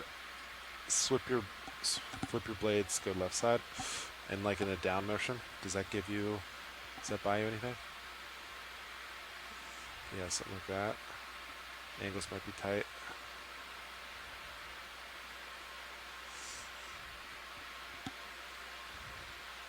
Oh yeah, you can get in there. All right, and I could just take off the top. Yeah. Watch lead, you probably saw we decided to change the approach. So we'll try to take a little off the top. Yep, that works. Thank you.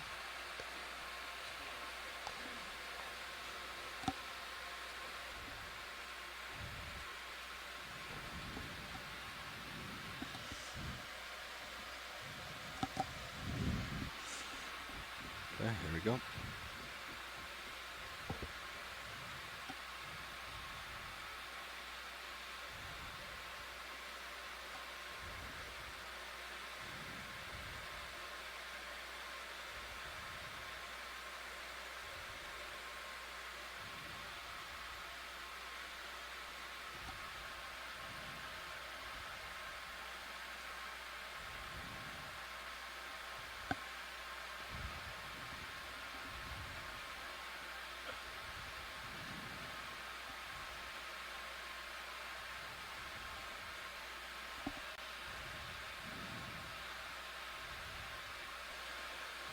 ROV nav, this is survey 1. Go ahead, survey. We're going to want a water sample before departing this area as well, if that's okay, once we get this in the box. Sounds good. They might have to float up in order to open the bio box, but... Yeah, that's fine. Just before we fully depart this area. That'd be great. Release it. I'll do full suction. Float right in. I think it's coming. It's a little twisty twist. With the, yeah. Nice. A little twisty twist with a pole. All right, so where you want to go?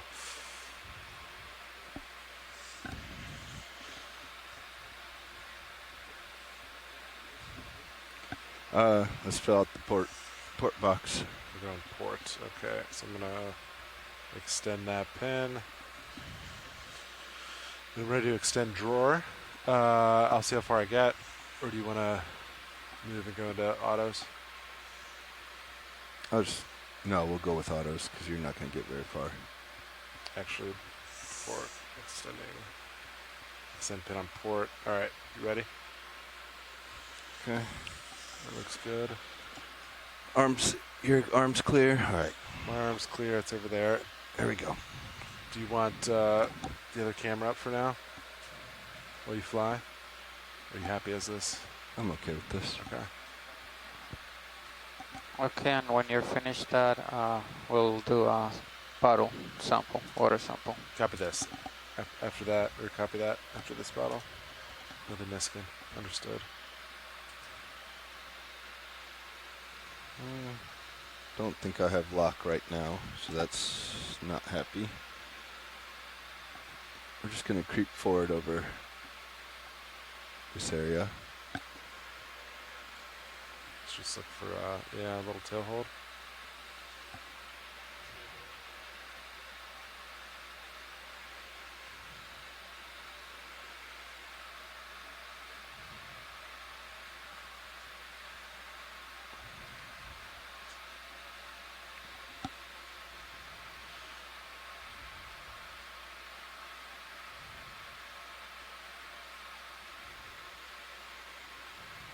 If I turn sideways, can you bring that box in as you go out? Bring it. Say that again? I mean, I can also just float for a little bit. I'm not getting auto XY is the thing. Yeah, understood. So we'll try auto depth right here. There's not a lot of current. Yeah. So when you're comfortable. Oh, I'm comfortable. Coming out. Can I select your sensors page? Yeah. Full out. You just said. I'm just floating. You're just floating. Okay, understood.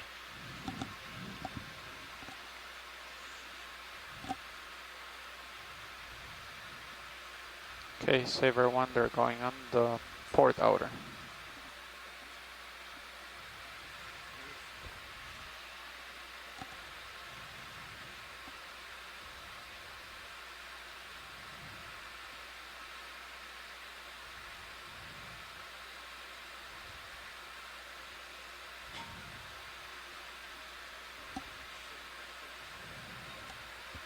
Anyone see it drop?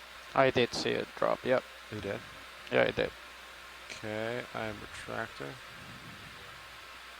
Are you sure? I saw a little bit on this camera. I don't know if there's more in the claw, but Yeah, let me check my claws before I move.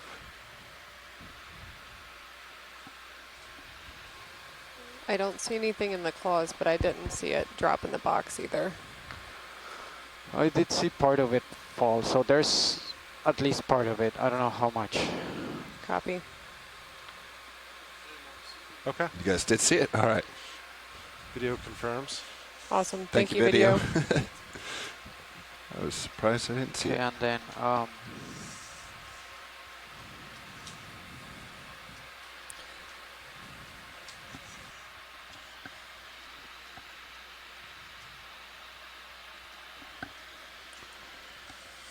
then co-pilot, do not forget about the water sample. Yeah. Is everyone ready for Niskin number 3?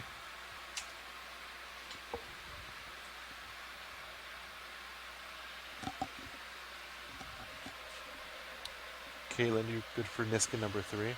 No, not yet. Nope. Okay. We are almost ready. It should be Niskin bottle number 3. Copy that. Standing by. Copy. Video back row's ready? Great. Copy. We are ready. Resetting. Firing Niskin number 3 in 3, 2, 1. Good fire. Niskin number 3.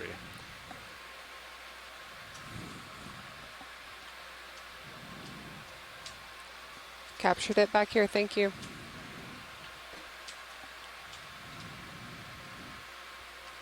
All right, I'll clean up the Orion a little bit. Let's see, Bobby. You ready for me to put Sirius V back up? Sure. So it took us a while to identify that species, but I believe Sahara Reyes did come across an article that may have a possible identification. Sahara?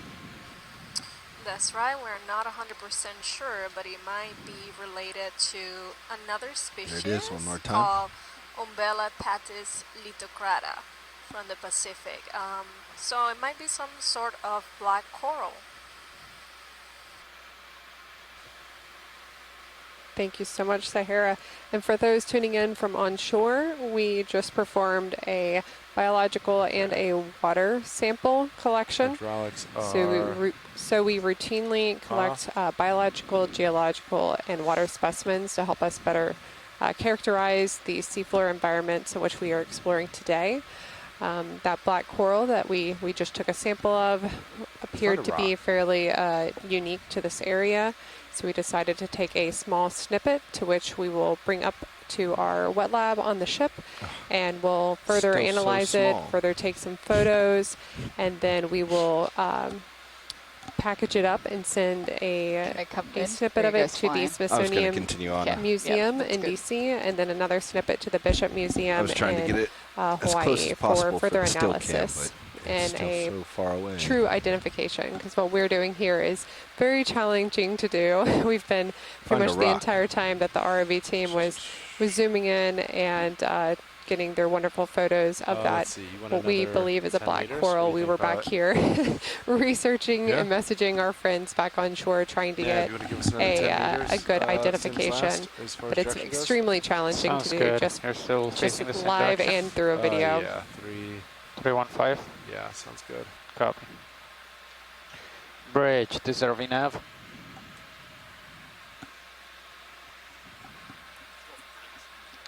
Next move if you're ready.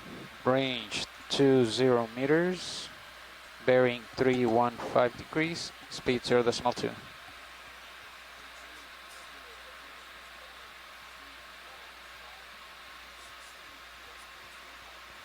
Good, copy. Copilot, did you say 20 or 10 meters? Sorry. 10. 10, sorry. Bridge, yeah. Let's do 10.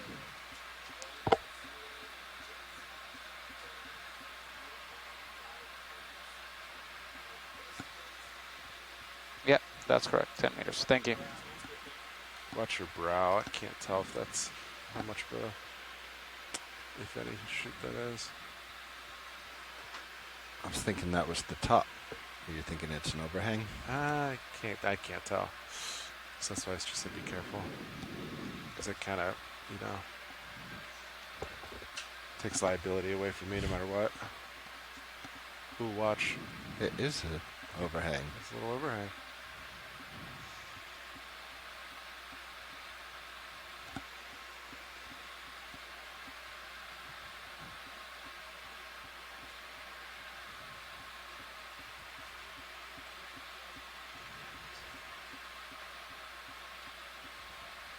Not really that easy, Copilot.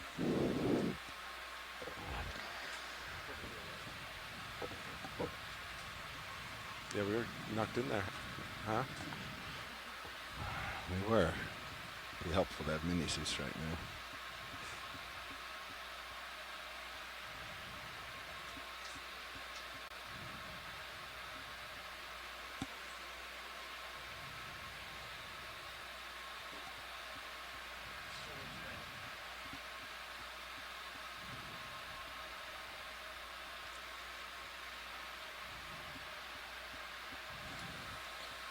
And for those listening at home, we're doing a bit of a watch change here in the back row. So this is Trish Albano, and Hunter Brundell also just joined me again here. I think in a few minutes we're going to have a little discussion with some of the scientists from the Humpback Whale Sanctuary according to Blueview, and learn a little bit more about some of the science that's taking place inside the sanctuary. That's my camera at 40 degrees.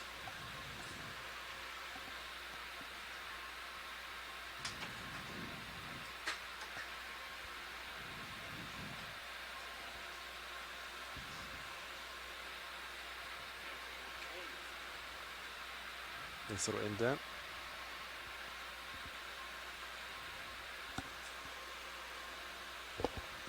Sorry, what was that, Copilot? I was just commenting on that. Cool feature. Copy, bridge. Move complete. Why do I feel like it's extra cloudy? Did I stir stuff up? It could be, I guess maybe I brushed the overhang. If this is leveling out. No, I think it's just, look at it. It also seems like it's coming from the port. Yeah. We're going off just my port side there. I'm going to keep you in view.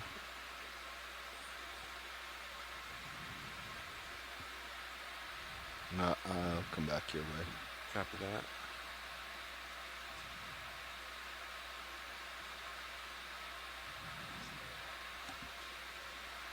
There's another overhang.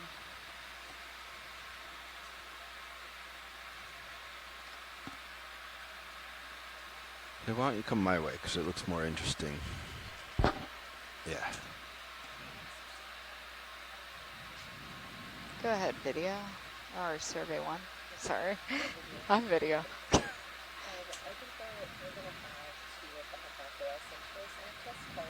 Okay. Perfect. It's 300. So came 15 degrees port.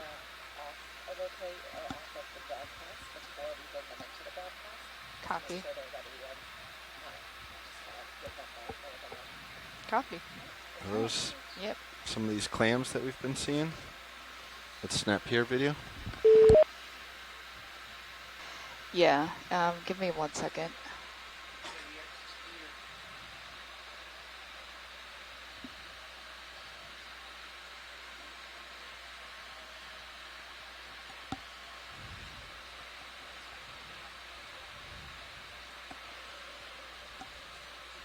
Okay, I'm gonna go for it now. Yep.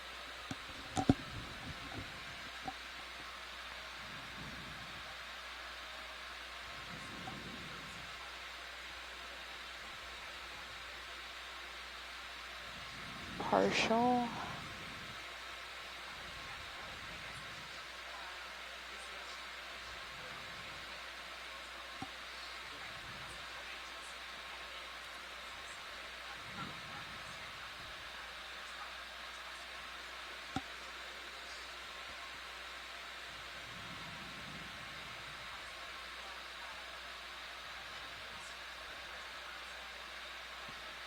All right, let's come wide.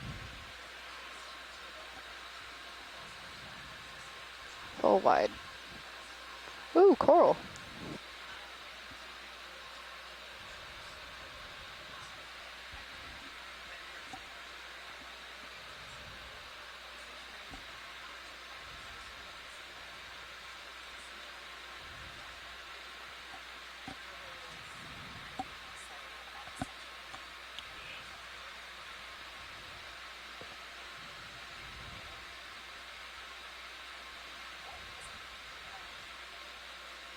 This actually look like zoanthids to me. Do you want to try lighting it up, co-pilot, or yeah. do you want to move on? So, I don't know. Waypoint 3 is still a bit away. If we want to get to like a cliff, or we can keep doing. So it doesn't matter to me. Yep, survey one. Mostly I just wanted to find a rock, so. Roger. Copy that. Maybe we try to very quickly do this one. I think do it will be in such a position. In such a way. The lighting will accent the coral in such a way. Valve pack's on. Let's see.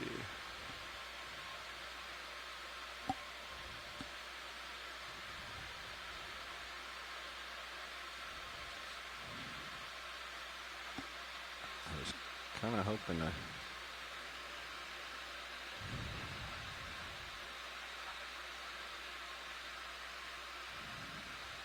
I should be hit my toe, no?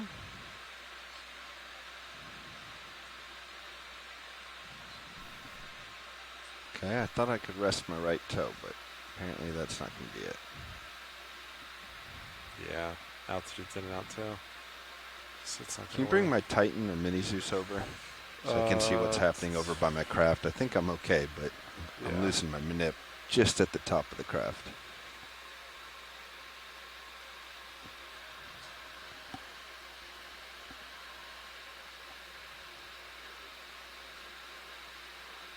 Just the top of the craft. Or like just keep going down. There we go. Yes, I can kind of see you right there in that area. There. So craft's pretty rugged.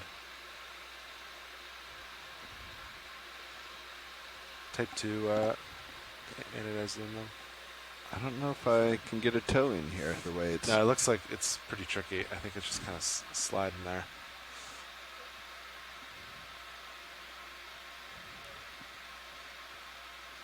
The lighting looks nice, though.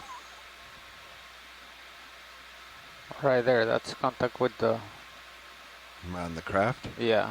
Okay. Yeah. Let's not do that. All right, Sean, if you wanted to light this up, I think I'd have to float. All right. I think we are back live on the stream now. Eden and Ed, do you hear me? Go ahead, video. You can zoom in here. We'll do it the old way. Perfect. Good copy from you got Eden. Awesome. I hear you guys loud and clear over here. So we're being joined on the line from Eden Zhang and Ed Lyman, who both work with the Hawaiian Islands Humpback Whale National Marine Sanctuary.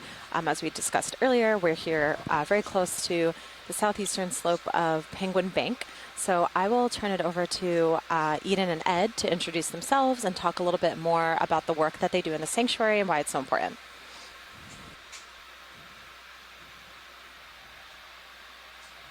Ladies first, Katie. Yeah. Going. All right. Thanks, Ed. Well, good afternoon, everybody. My name is Eden Zhang, and I help coordinate sound monitoring and general science here in the Pacific Islands region of the Office of National Marine Sanctuaries. And so that involves not only the Hawaiian Islands Humpback Whale National Marine Sanctuary, but also Papahanaumokuakea, and then the National Marine Sanctuary of American Samoa. And yeah, I mean, I've been working for sanctuaries and volunteering for a little over 10 years, and I think the reason why I keep sticking around is because these really are special places. These are our underwater national parks, and it's just really special places that we get to learn about, we get to protect, and we get to engage with the communities on why these places are special to them as well, and manage these special resources together. So I'll kind of leave it at that and then hand it over to Ed, and then we can get into any specifics folks are interested in. Thanks, Eden. My name is Ed Lyman, and I also work for the Hawaiian Islands Humpback Whale National Marine Sanctuary. Been doing so for about 21 years now. I'm the natural resource specialist, and I act as a large whale entanglement response coordinator. I'll explain that in a moment. But basically, my primary role is to help monitor the humpback whales, better understand them. Especially, we lead a program called the Health and Risk Assessment, so the monitoring the health of and risk to these iconic animals, these animals that are one of our canaries in a coal mine. The footage you've been seeing, they could help tell us about the health of that overall environment in that regard. Watching humpback whales, for instance. And then on the entanglement side, we help cut whales free from life-threatening entanglements, lead that effort, coordinate it, but as well as do the science behind that, gain information so we can reduce that threat rather than trying to cut whales free. I think I'll leave it at that. Well, it's great to be aboard, so to speak. Awesome. Thanks so much for that, Eden and Ed. I think, hearing from you guys and your firsthand experience of the work that you do, I think it connects with a lot of people who might be watching from home and these are such special animals and, like you said, Eden, special places. So I think that resonates with a lot of folks. So like I mentioned earlier, we're here near Penguin Bank. Is there any special, kind of significance or work that you've done in this area that you might want to talk about? Have you monitored a lot of whales utilizing the areas around Penguin Bank? Anything about this particular part of the sanctuary that you might be able to share with us? Yeah, I think we're good. Eden, should I start? You want to start? Either way, I guess I got to start last time, so you go first, Ed, and then I'll take I'll go after you.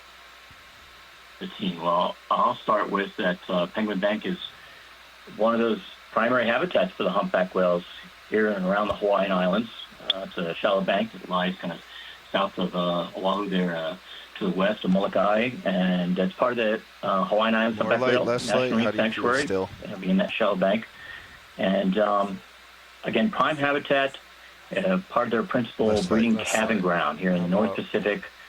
Just shy, I would say, estimated half of the humpback whales will utilize the greater Hawaiian Islands, but a lot of them higher densities there on Penguin Bank.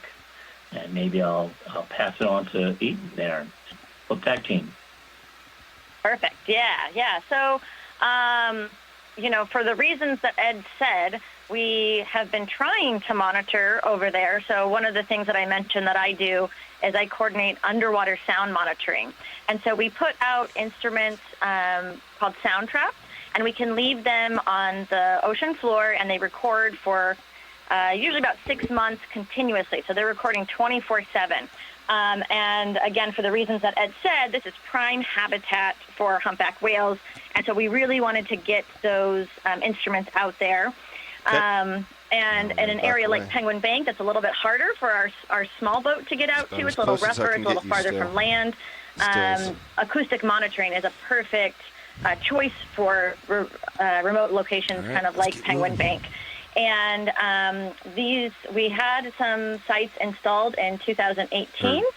And unfortunately, we didn't have the best luck with that out there. We don't know what's going on out there. Maybe the humpbacks they're being a little bit secretive and they don't want us to get our instruments back. But we had a couple failed deployments, but a couple successful ones. And it did show that again we have a lot of chorusing there. We anticipate a lot of whales to be there because it is that kind of ideal habitat for them on these banks. Humpback whales kind of like those 100 fathom or less depth, so like around 600 feet. So that is an area that we're particularly interested in monitoring, but again, it's a little bit challenging to get out there. So if and when we can get more acoustic monitoring stations out there, we would absolutely love to, because it's a very interesting site for sure up on the shelf there. We are still on track. Don't worry. Great. Yeah, thank you both for that. Something that came to mind while you guys were talking, and as we have been progressing through this dive today, we've taken a couple of water samples and fired off a few of our Niskin bottles here on Deep Discover, and plan to process those water samples later for eDNA, for environmental DNA. Would you guys maybe be able to talk a little bit about how eDNA might be a useful tool for the work that you're doing with the whales, and if things like eDNA are helpful for you guys in kind of tracking these elusive whales as they move through their environment. All right, blue view's up in a good spot. You look good for 20 meters out. Yeah, I'll kind of let Ed talk a little bit more about. Yeah, I'll intro it, Ed, and then I'll let you take over. But another interesting thing about Penguin Bank is there has been anecdotal reports of possible feeding from humpback whales in that area. So I think eDNA could maybe enlighten us to what prey availability would be out there. If there are some of those preferred prey items. It's kind of said that, humpback whales don't feed here in the Hawaiian Islands. But we have seen occasional feeding events. We've seen defecation. So they are potentially eating around here, and, just not enough to sustain a population. So, for the most part, the general rule of thumb is that they do fast when they're down here. But of course, opportunistically, who wouldn't take a little snack? So I don't know, Ed, if you have more information on that and kind of what maybe eDNA might reveal for us in that realm. Yeah, Eden. And, I think in regard to eDNA, we kind of know, we've done other studies. Yes, Penguin Bank is remote, but we have done surveys in the past. We kind of get a sense or have a sense of the densities there.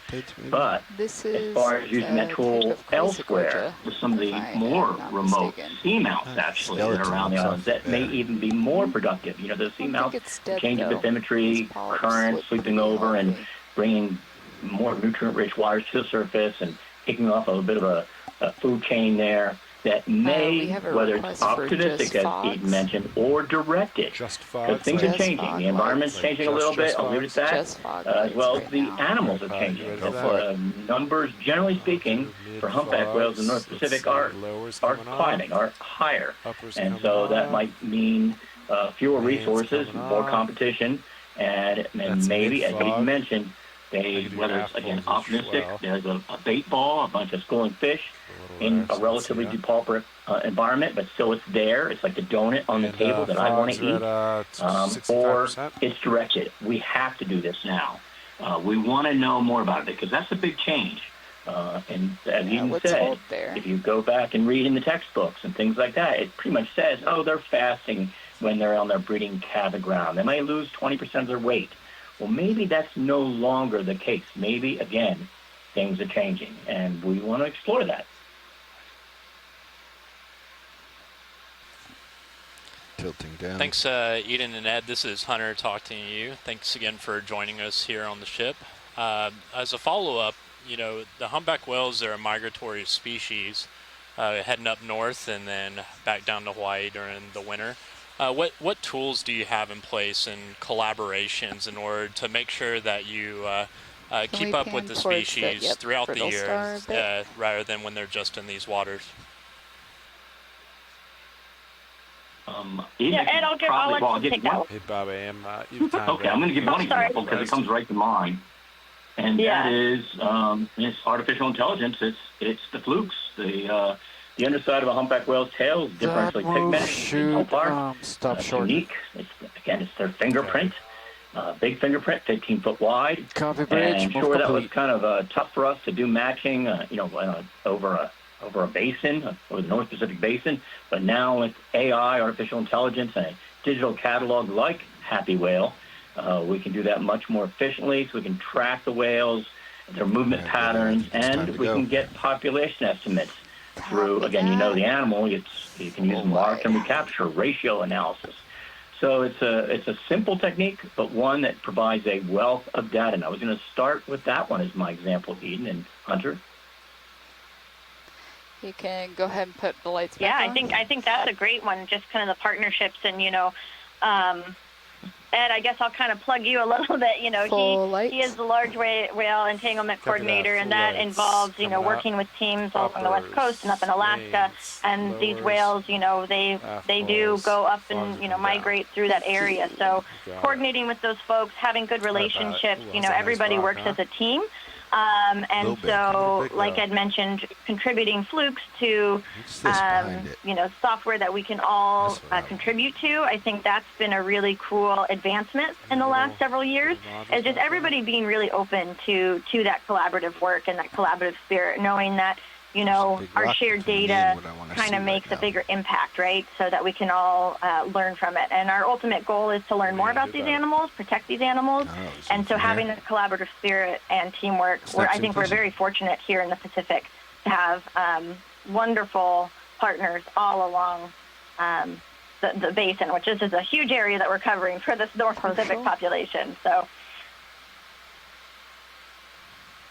Exactly, and teamwork, whether it's trying to cut a whale free or gaining the information that, again, could help us conserve, protect humpback whales, but also, again, the entire environment. And Hunter, when you asked that question, I thought maybe, I have to admit, I've been watching the video clips here of the ROV down there, and I've been like, not likely, but I was like, maybe I'll see a whale fall, a whale carcass, a dead whale that's gone to the bottom, that island of productivity that it provides, right? And I was just thinking, we were talking about the humpback whales utilizing Hawaii waters and surrounding waters and maybe even seamounts for feeding, and coming down from their feeding grounds. But that input that they have, whale fall just is one of them. And we were talking about whales potentially feeding on fish here, but fish feed on whales here. And that's just yet another example. It doesn't have to be a dead whale that becomes the whale fall that provides input that's sitting on the bottom, potentially being picked up at some point maybe by an ROV.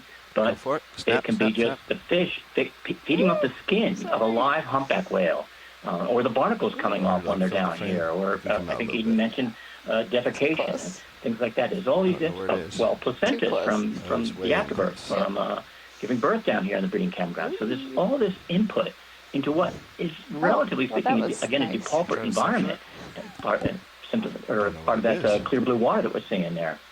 But I thought that maybe is an angle you were going at. And we're looking into that, both of those aspects, both whales feeding on fish here and fish feeding on whales.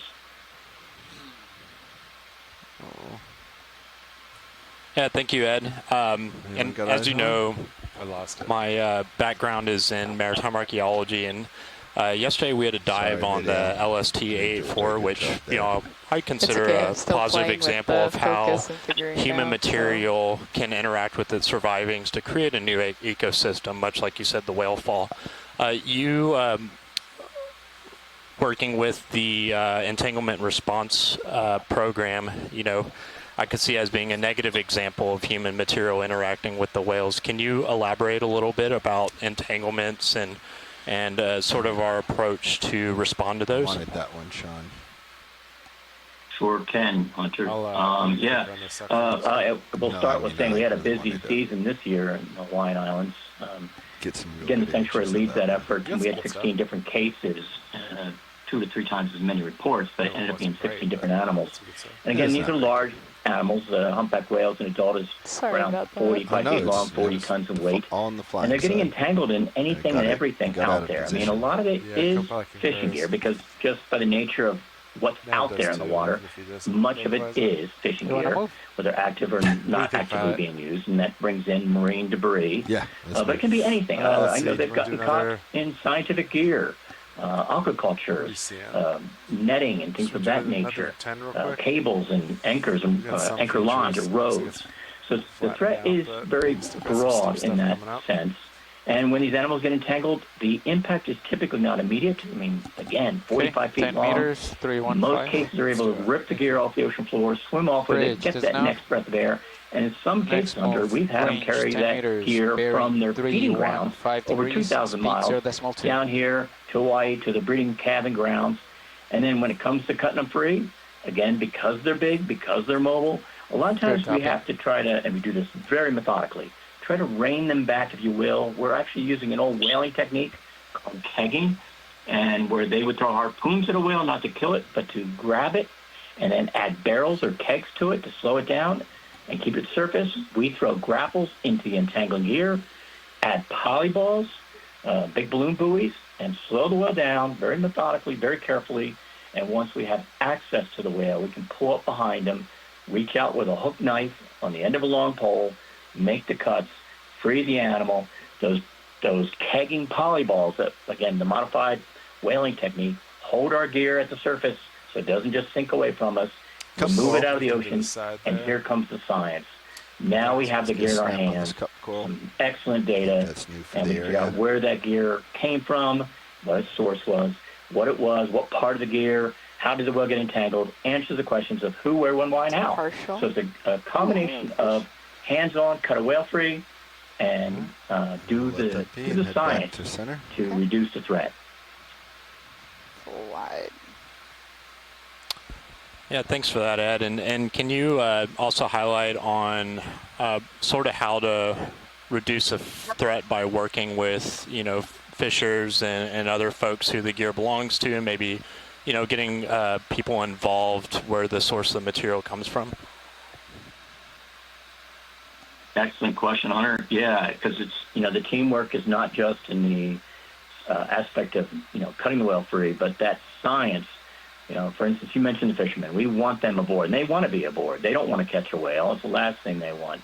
They lose gear, and it might equate to more regulations, bad perception. It's just that most fishermen are conservationists themselves. So they want to be part of the team. We want them to be part of the team. I've certainly learned a lot from fishermen. I'm not a fisherman, more of a biologist, and it makes me more broad-based, more of a broad-based skill set in my role of coordinating this effort. And I can give you one example, and I know it's not close to home here, but up at the feeding grounds, I remember having cut a whale free and had a little workshop with the fishermen afterwards and had them all come in, maybe 6 fishermen. And I learned at that time that the gill net that they were using is unique for how far up a fjord, how close it is to that glacier face. Okay, so there's different color gill nets to account for the glacier till coming off and make that net that much more cryptic. And that could tell me where that gill net would set. It would help me in my role get the science, get the information to help reduce the threat and help fishermen reduce the threat. We're working, helping whales and helping basically the community in that regard. Good copy. Over. Great, thanks, Ed. Yes, and as far as community, it's always awesome to see the collaboration of the boaters out in the sanctuary and the guides who kind of, are our eyes and ears on the water and have the marine mammal hotline ready to call and stay around until we can show up. So that's awesome to see the community be involved. If I can, Eden, I don't want to monopolize, but let me give an example. What Hunter's talking about is the current one. That was 2 days ago. We got a report of a separated calf. Okay, so calf, they weren't seeing the mother with it, and so we had just put a drone up to drop a tag, a suction cup tag on the back of an adult humpback whale. So we finished that up and switched gears, going from the science role to the response role. We rendezvoused with the let's get my screen going again here. Okay, and we rendezvoused with the people reporting it, and they said, "Oh, we lost it about 15 minutes ago. We can't find the calf any longer." So we did a search, spent about an hour looking around, and ended up, after a while, we had to give up. We started going back to the science, and it was like less than an hour later, the calf found us. We were just approaching a competition group, female with a bunch of males displaying around her, going very fast, like 6 knots, and the calf had actually been with that group, had peeled off to our boat, gave us approach. We got good documentation, but come to find out, the female in that competition group was the whale we had suction cup tagged, and that tag had a 4K camera on the back, and that tag documented the calf joining like an hour and a half earlier. That's why we couldn't find it, because it had peeled Straight off center, away from right those next 2 to boats. that rock, The reporting going party into the hole. had joined that competition group, female there, and had moved quickly away from our search box. So kind of a neat story, I suppose. Little serendipity there. But we got excellent documentation. Not probably a happy ending, but in our role, working with the community, using the tools and using technology like what is happening here, what is being done with the Phoenix Explorer and that ROV there, using technologies to help us gain information. Go as you want. Over. Good copy. Yeah, great. Thanks for that, Ed. And, you mentioned the technology and sort of the evolution and the tools that we have in order to conduct, science, but also the response efforts. Eden, what kind of tools are we using now in addition to the acoustic arrays that you're talking about in order to track the whales and also see sort of how they're doing in the area? Stop the dust. Yeah, good question, Hunter. I think, like you mentioned, we have those acoustic recorders that we can place out for months at a time. And you can imagine that's a lot of data, right? So it's recording continuously for 6 months at a time sometimes, and that's terabytes of data that we get back. And so it's really been a struggle in years past to keep up with that data and the analysis and tracking. What we use the acoustic data right now is to track the timing and the presence of humpback whales. Yep. We also use it to track vessel use and human activity in our sanctuaries, as well as reef health. And so, trying to make multiple passes through the data and logging and all of that, I mean, it took months and months and months and months for us to go through that. And so now we're working with partners in the AI world to look at that data and then be able to allow us to get through that data faster, more efficiently, so we can get answers quicker. And as Ed said, things are changing, and we've got to be able to keep up with it. And we're it's already hard with science because you got to really methodically go through the data, and so it takes a while for us to say what happened in a season or things like that. But technology like AI is really helping us advance that and move the needle forward. It is something that we're looking at as well as looking at whale song and whale song patterns to help us understand what the whales are doing in different populations too. So kind of a neat thing about that is within a population like the North Pacific, they're singing relatively the same song, but they have almost like a little dialect. So whether they're in Japan, whether they're in Mexico, whether they're in Hawaii, there are slight differences in that. That's kind of, Let's see. that would be great. Fog's I don't off. know, we're not there yet, but the AI is helping us right now at least with getting those metrics for us to understand the humpback whale presence, the vessel use, and some what we call reef fishiness metrics that we can help use to track reef health here in the sanctuaries.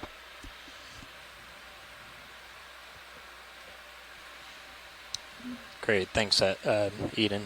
And Ed, do you have any extra tools or sort of a direction of where you're going for the entanglement response? And you mentioned the drone program a little bit. So what's the horizon there? What do you see using the drones or other tools that are up and coming in order to help with the response efforts?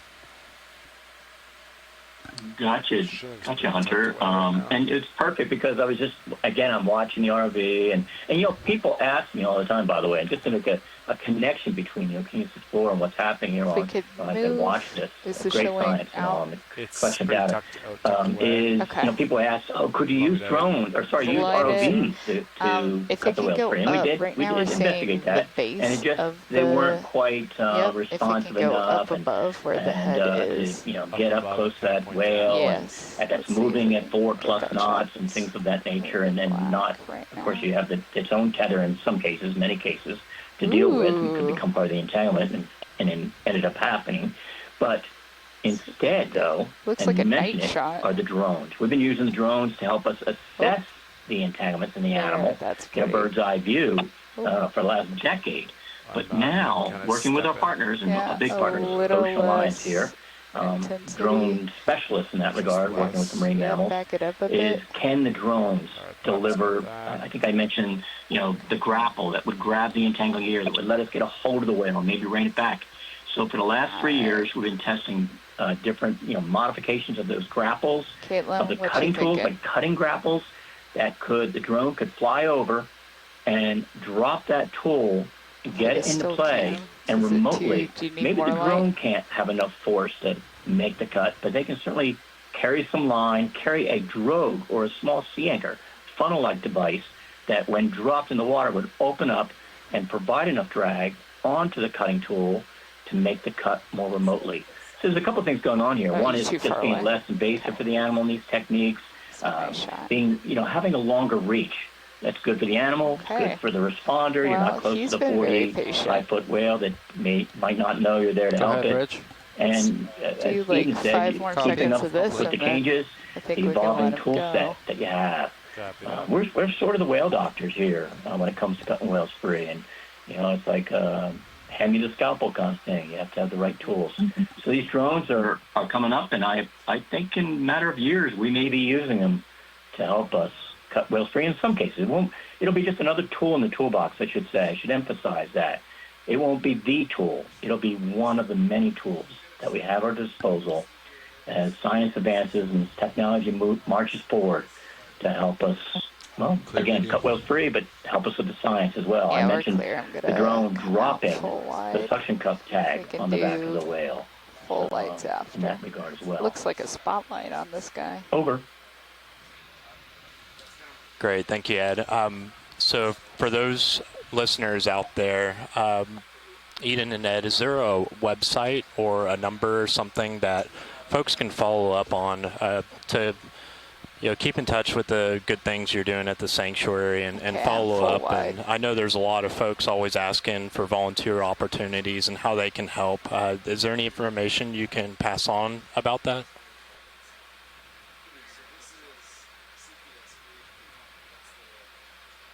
Ed, you can go ahead first. I was just mentioned the Hawaiian Islands Humpback Whale National Marine Sanctuary's website. That would be an excellent resource. Okay. As far as there is, I can't just, it's fun. I don't know, verbally give it, but maybe there's a way to give a link or something, or look online. But there is for the responder side of it, for large whale entanglement response. If someone's on the water around the Hawaiian Islands, there's a number of things. There's a hotline number we could provide, maybe. Let me know, Hunter, if that's appropriate. And a link to a first responder online course, a little 20-minute course that let's face it, you mentioned it yourself. the on-water community, they're part of the team. Okay, no, are they cutting whales free? No, we would never ask people to do that, right? It's not appropriate. There's legal aspects as well, but mainly safety.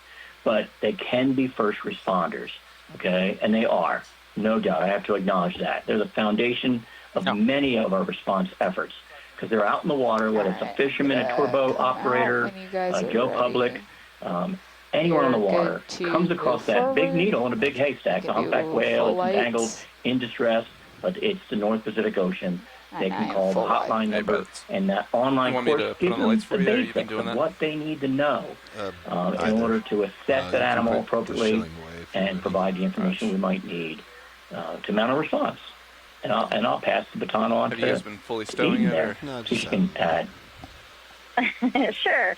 Yeah, we'd be happy to provide links too if that's easier for folks, if there's a transcript or anything like that. A couple of fun resources I would say is part of the project several years ago when we started installing these sound monitoring sites around our sanctuaries as part of a national project called Shakedown. And from that project, the goal of that was to characterize the underwater soundscapes of our National Marine Sanctuary System. And there's a web portal that you can go to and kind of, wherever you're at, whether you're in Hawaii, whether you're on the West Coast, the East Coast, kind of listen to your own sanctuary and what does it sound like. And then next time you're out in the water, you can kind of listen for those sounds too. So saintsound.ius.us is the web portal where you can go learn a little bit more about your local sanctuary and our sanctuaries here in the Pacific Islands region, which is kind of fun. And then also I work for the National Marine Sanctuary Foundation, which is the official nonprofit partner of the Office of National Marine Sanctuaries. And so marinesanctuary.org also has some great resources, information on that as well for folks to go learn more about how to get involved in their local community.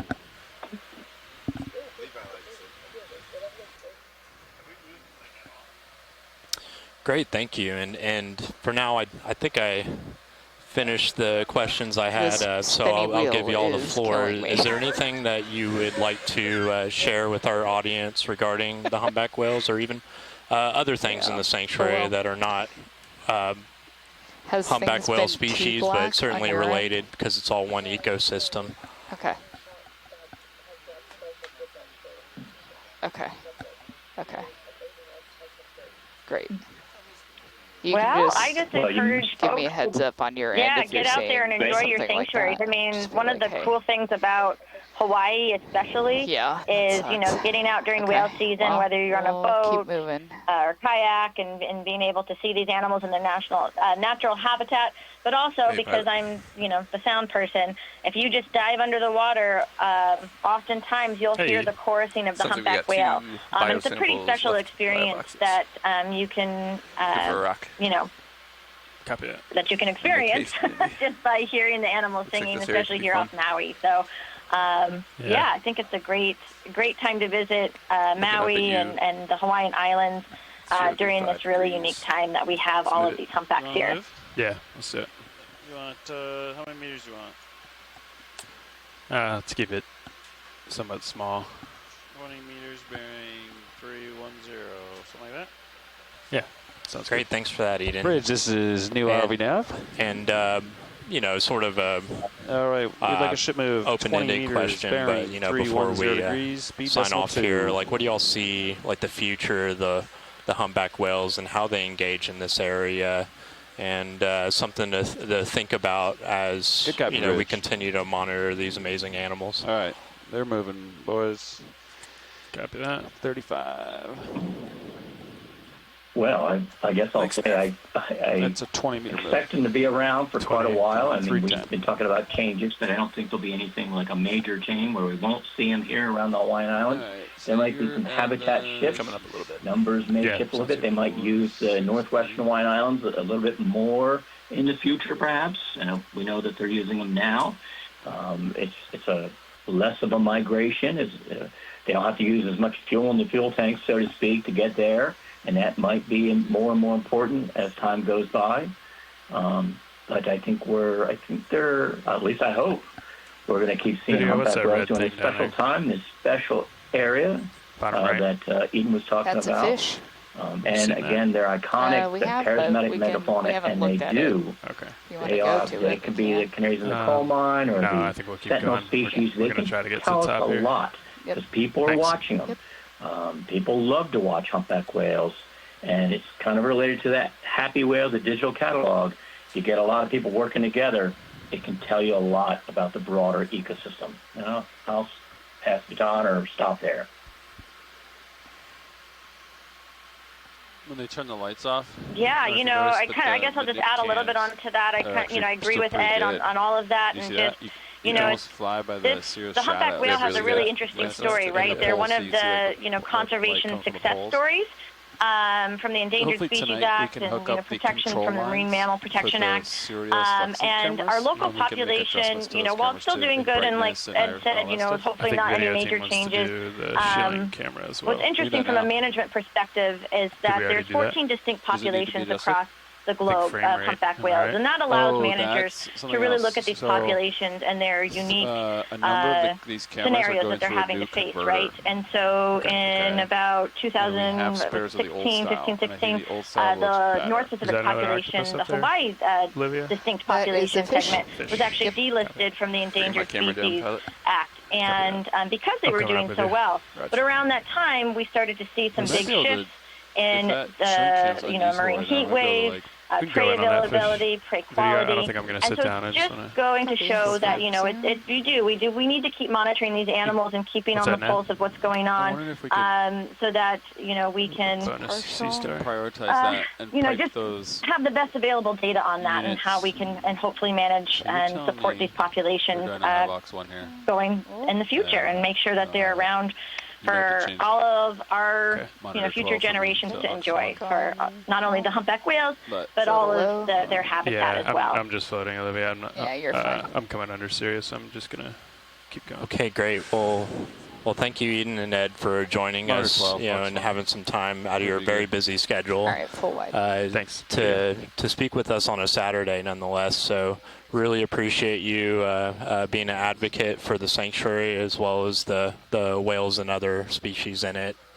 And I'll talk to you soon. Thank you.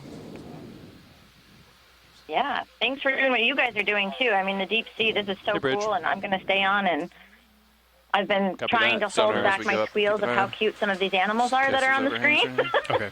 So I'm going to enjoy this for the rest of the day and enjoy your footage. Hey, no problem. And if you want to stay on, you're more than welcome to talk about the what you're seeing and all that. That would actually be awesome.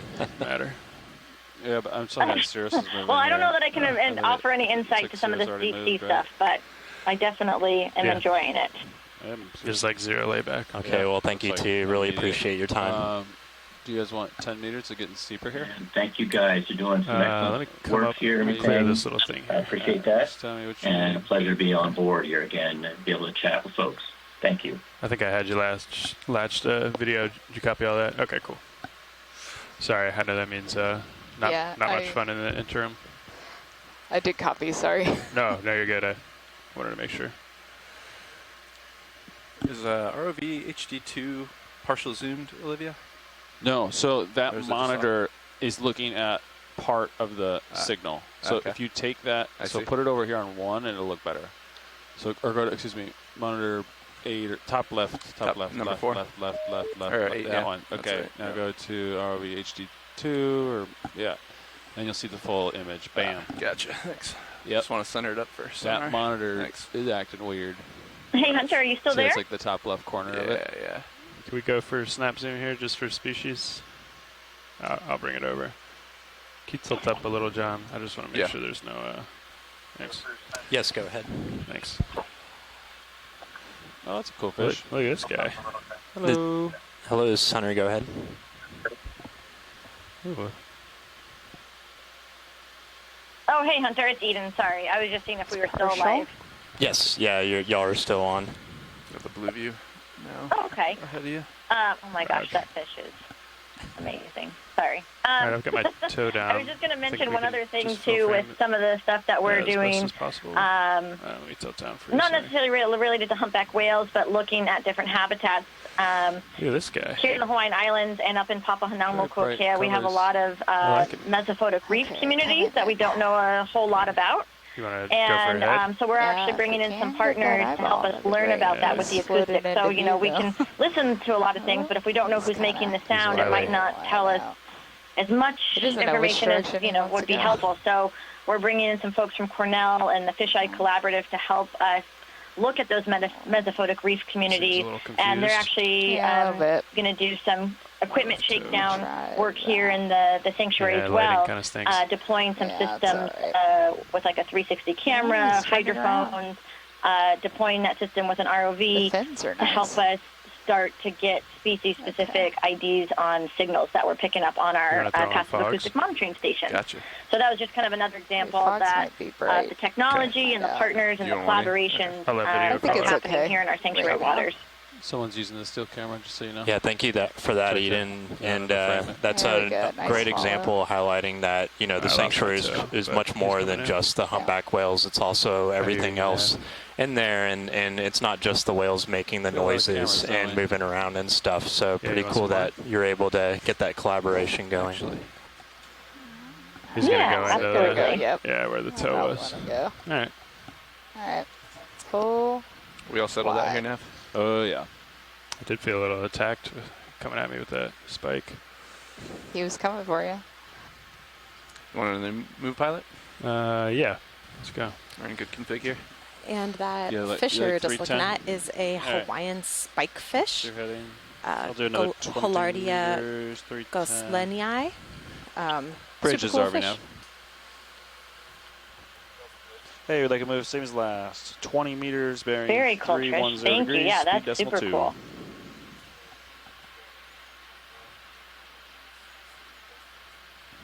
Good copy, Bridge. Thank you. Yeah. Nice. So cable swap, no more attenuation? Is that what I heard? Topside cable swap? Yes. Okay. Yep. That's correct. Or it was maybe not a cable swap, maybe just a cable wiggle. Adjustment. Yeah, there you go. Calculated adjustment. Got it.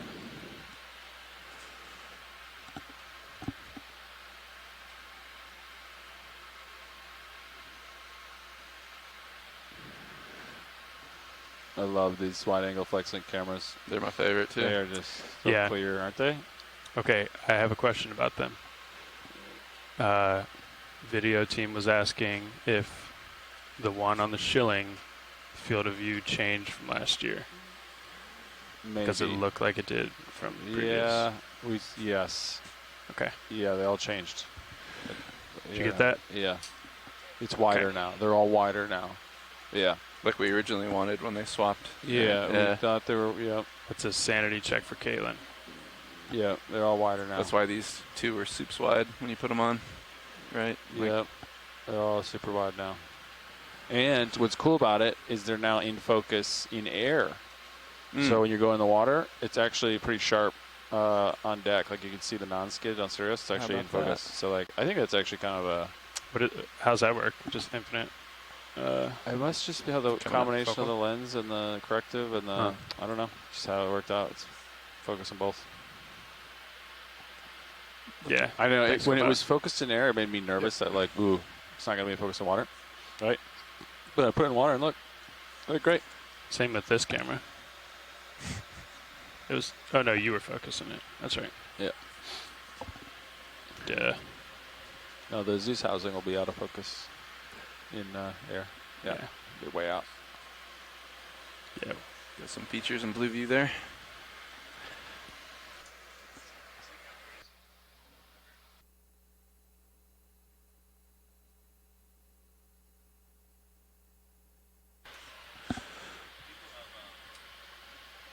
The Titan dome is way overbuilt, and then I've heard people taking chunks out of it with a minute, and it's survived.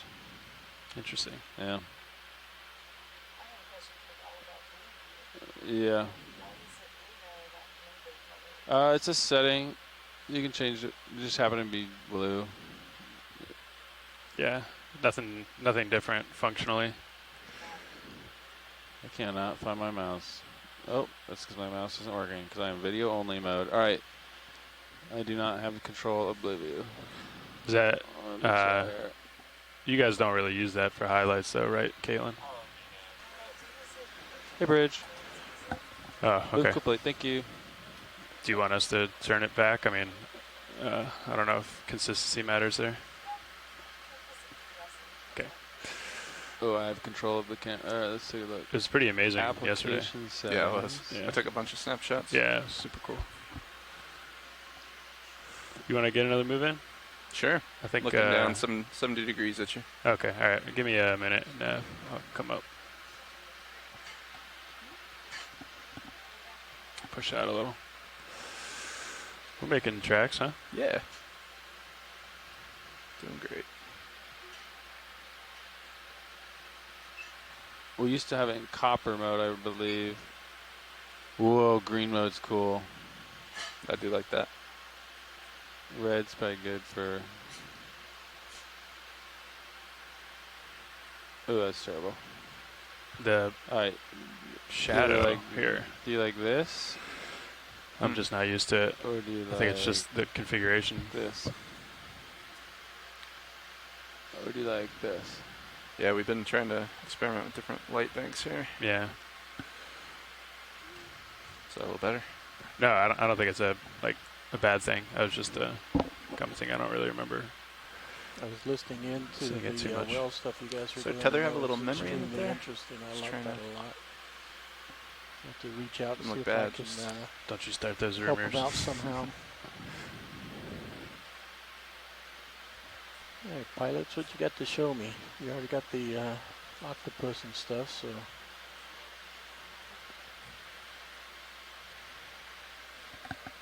Hey, Roland.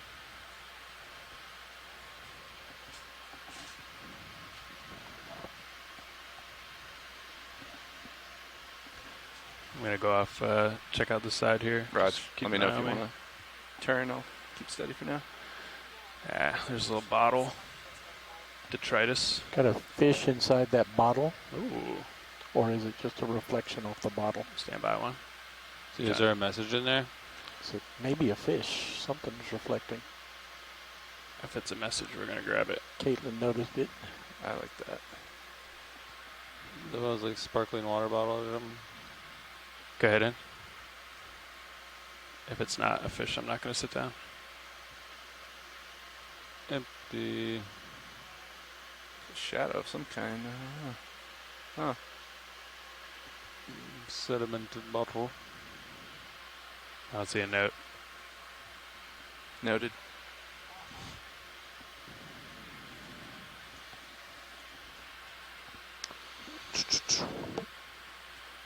Video nav. Okay, I have a lot of buttons on my switcher here, and aux 1 and aux 2 are not correct anymore. Yeah, so if I hit monitor 12, my bottom... Let's get another move in whenever you get a chance now. Sorry. Yeah, let's see. You want me to change something? Bridge, this is ROV now. Hey, let's do another move. 20 meters, bearing 310 degrees, speed decimal 2, same as last. Thank you.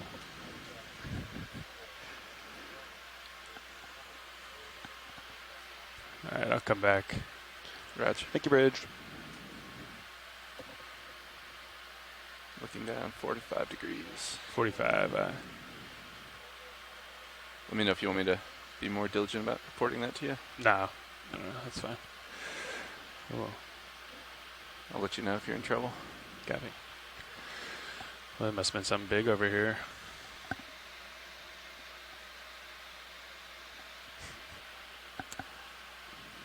You guys saw some current this morning, right? I don't really see any of that.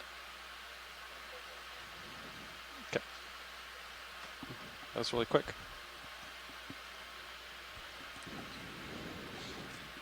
What was that move? 20 meters? 20 meters. Okay.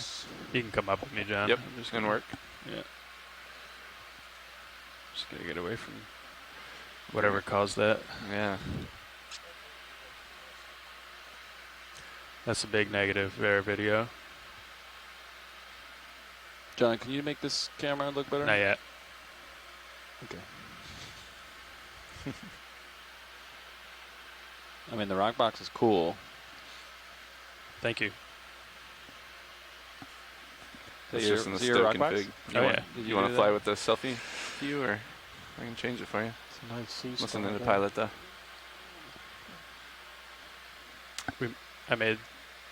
Todd and I made some of that rock box in with his table saw.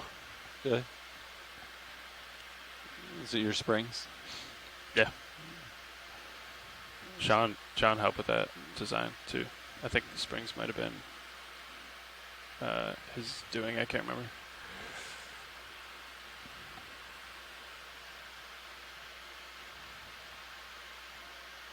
Sean Kinnison, lead mechanical.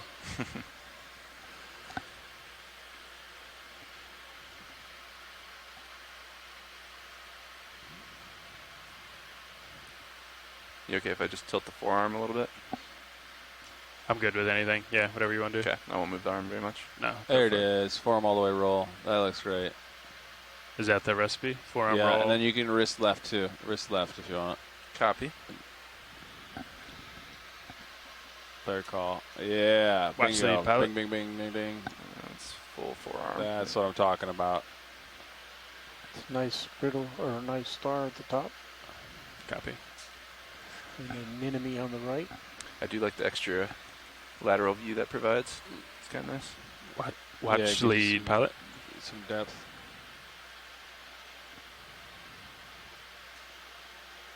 Hey, are we still looking for a geo? Copy that. You should say all done sampling. I just started listening to.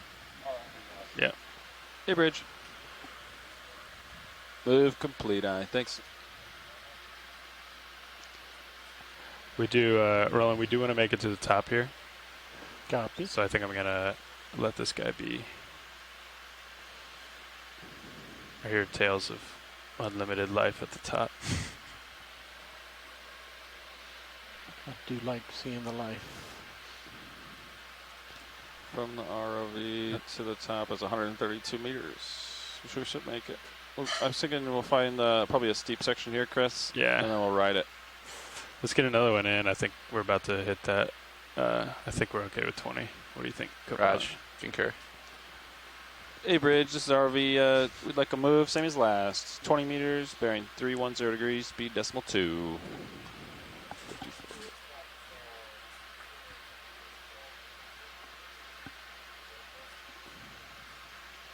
That's a good copy. Nice. Have we seen any more DP issues? No. Okay. That's great. Great. 1 knot of wind. That's it. Yeah. You want more? Look at how flat the water is out there. Whew. Go for a swim. They do swim calls anymore? No, they haven't done it in Negative. 30 years. Oh. I wonder if we'll see sharks at the top of this. You said you wanted to see some sharks, right? Yeah. Do sharks go this deep? Oh, yeah. We saw some already. Really? Yeah. What kind? I don't know the exact species. Small ones. Trish had it up on her computer. Uppy. I know. Is it 6 gills that come pretty deep? Those are pretty rare too. Uh-huh. There's so many kinds of sharks. Is there such a thing as a penguin shark? Stand by one. I don't know. Sounds made up. That's what I was thinking. We're checking. We're checking now. This is called Penguin Slope, isn't it? Is that what is that, Ron? that a crab? Fish. Fish? Pink fish. I see. Hear me? Gotcha. Pretty sure that's a negative on the penguin shark. Copy. I don't see Well, any. maybe it just You hasn't snap been zoom discovered while yet. he's coming at us. Anything's possible. Squat lobster in front of him. Copy that. Ooh, he's this is a showdown. Spooked him.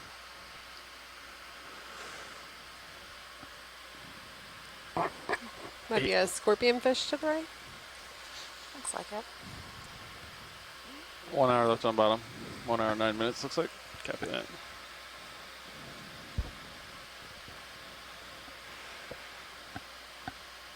Seems like we're a little heavy. Picking up mud, maybe. All right, I'm gonna push up. Push out. Delta's good. So you said, Levi, this field of view. It's narrow. You lose 5 degrees on each side, so 10 Understood. degrees total, I reckon. Look at that new aft camo in Sirius. You can see pretty much the entirety of the tether. Whoa. It's pretty cool.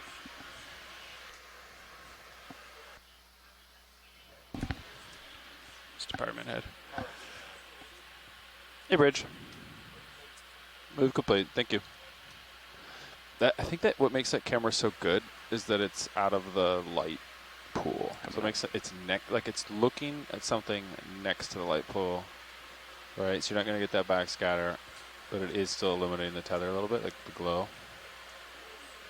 Agreed. Because the other cameras are looking in the light pool, so you get all the backscatter. So they're like a little bit not quite as good. I notice when I fly Sirius with the wide angle forward facing camera, I naturally keep my delta way lower. Because you think, yeah, you look down, you're like, oh my gosh, my delta's only 10. And so then you haul in. It's deceiving. Because you're used to this zoomed in look for 10 years, you know? And then you go to a wide angle. You want me to tilt up a little while I'm going uphill rolling? Yeah, sort of a little bit more of the darkness. A little bit more than this? The move's complete. If you're stretching out, I can snag another one. Back to 45 config, yep. Hey, Bridge, this is ROV. Let's do another move. 20 meters, 310 degrees, speed decimal 2, same as last. Thank you.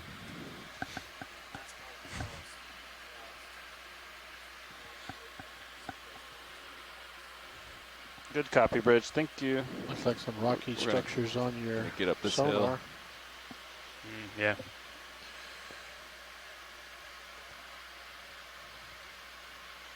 All right, that's 400 meters here. How's DVL doing? Yeah, when you get a chance, I assume we have like pretty much a full hour on bottom still. Yeah, we have an hour on bottom, yep. Plus some setup. So I didn't do any setups. What's our current? Oh, actually, hold on. There's 5 meters built in there. Should be 400.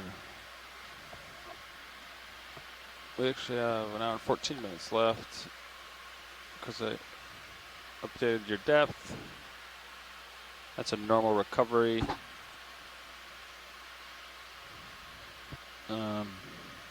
Yeah. Yep. Hour left. Copy, thanks. What else do I have to do? Drop targets for samples.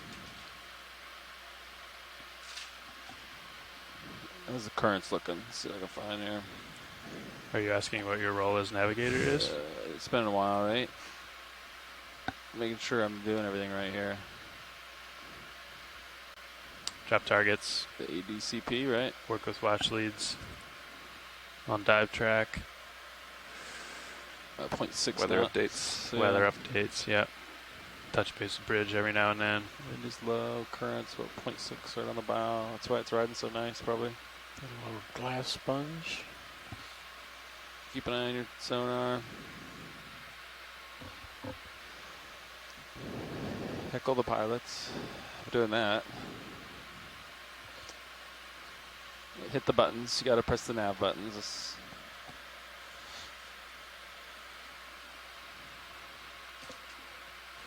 We still moving? Kind of feels like it, but maybe not. Yeah. I think after that one we can get another one in. Okay. Looks like there's some more rocky things up here. The steep section is 70 meters in front of you. So like, it's, and it's gonna get flatter, and then it's gonna get steeper. If that makes sense. Sure does. Gonna push out. I heard you on the glass sponge rolling. Yep, I knew you did. Yeah.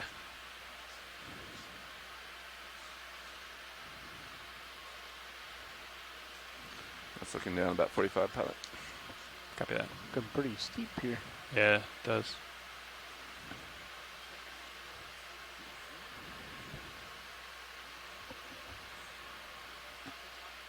There it is. That's a move complete. So do you want me to snag another one, or do you want to wait a second? Yeah, let's wait for them to call down and then get another one in.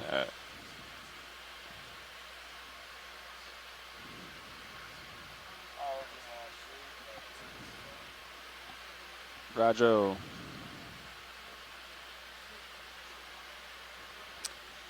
Those rocks we need to snap on. Okay. Okay, bridge. Yeah, let's do another move. 20 meters, bearing 310 degrees, speed decimal 2. Okay. Look like human debris from a distance. Oh. Good copy, Oh, bro. with the white. Yeah. Yeah.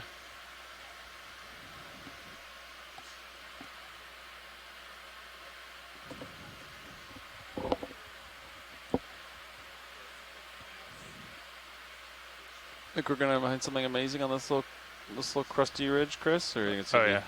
Yeah. No doubt in my mind. Copy.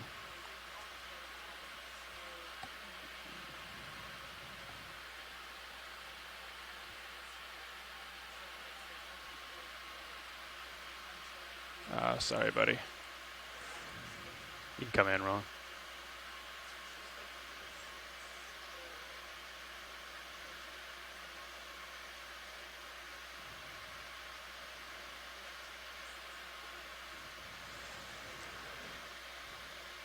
I'm sorry for disturbing you.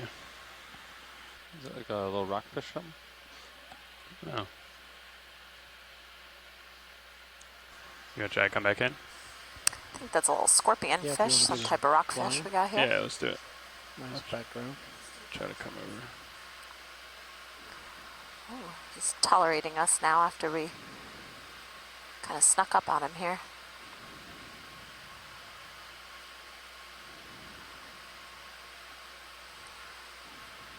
Well, he didn't show us a good side, Roland. Sorry. Showing those fins off. Yeah, he's gonna get blown out here. I'm just gonna come up.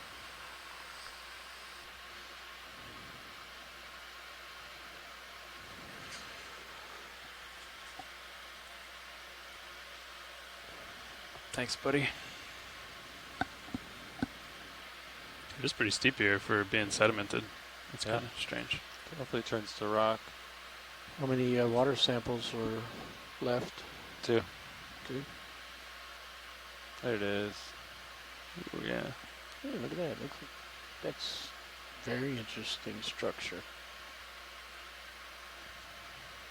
Yeah, it is. If Chris lights it up, do you want to record it from the Sirius view, Roland?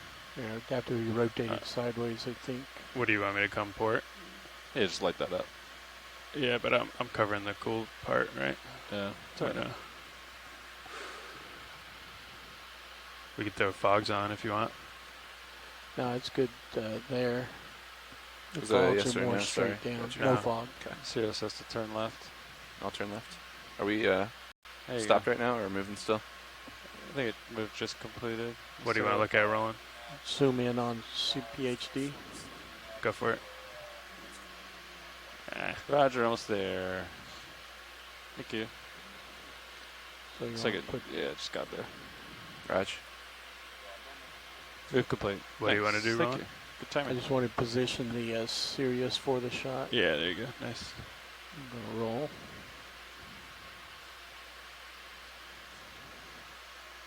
I can come around one way or the other too if you want. Yeah, I'm trying to That's find a out. cool what best rock I can- feature, isn't it? Maybe raise up a little bit and back off Okay. I might bring a little cloud with me. as you tilt your main HD camera down. Okay.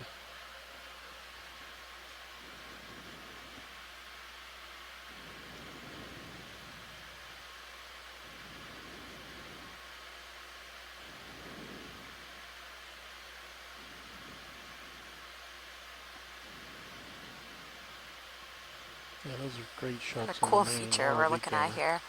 Looks like this feature is kind of serving as some structure maybe for some of these fish that are hanging out around it.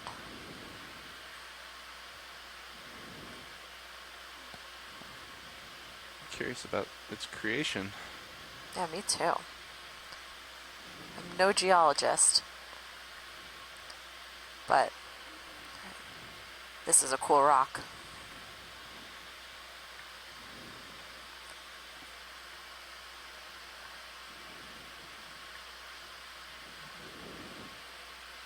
Okay, I'm done with the Sirius camera. Gotcha.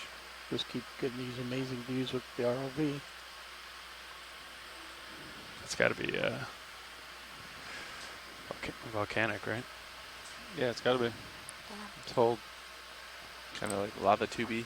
All these islands are just big volcanoes, right? So something, yeah. I believe that Penguin Bank was part of a shield volcano that's now submerged, obviously. So that could be part of its origin. Very cool. Oh, is there a grumpy fish in this hole looking at you? Mr. Grumpy Gills. Get the orange. Look at him. He's got like his little house. It's like a little alcove. That's amazing. I'm gonna bring my heading back a little bit, pilot. I'm gonna try to come in tight on Was him, it a Roland. You little want me to sit down? angular? Okay. No, just you're nice, Maybe a floaty, Chaunacops? smooth enough. Okay. I've never seen a more perfect fish apartment.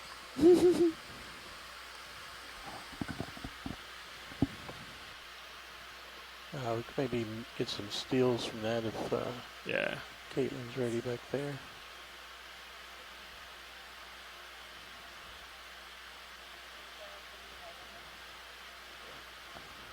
We have time to modify the predation event. use Predation the event. arm event. Come on.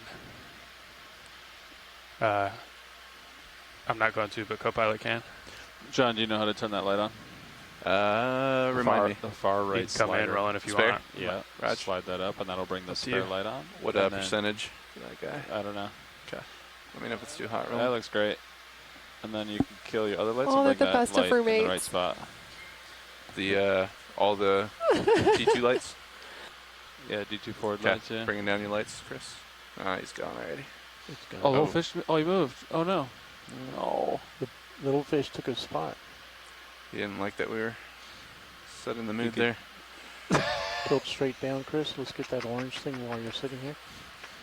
Yeah, so that orange fish was some sort of angler fish. You come on in. Yeah. Perhaps genus Shaunax. Family Shaunaciidae is a guess. And we currently have a... What is that? Ctenophore? Yeah, it's a ctenophore. It's a benthic ctenophore. Aren't ctenophores? Isn't it spelled with a P? Or something? C. A C, that's what it is. C-T-E-N-O-P-H-O-R-E. C as in ctenophore.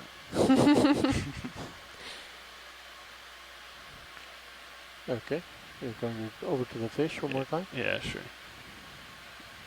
Do you want to try to get good light on that one with the shilling or no? No, not that. I think It's too no, small. no, not this, but the fish. I think it'll probably leave. I don't know, maybe not. You can try it. Yep. Let me know when you're ready. I think you're ready. You're ready. Stand by one. Copy. Keep your mains up. A Oh, little bit. nice. Sorry, buddy. He's starting to back up a little there. He's not happy.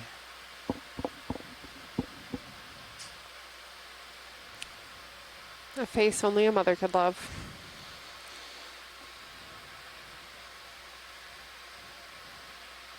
I'm gonna keep losing my toe.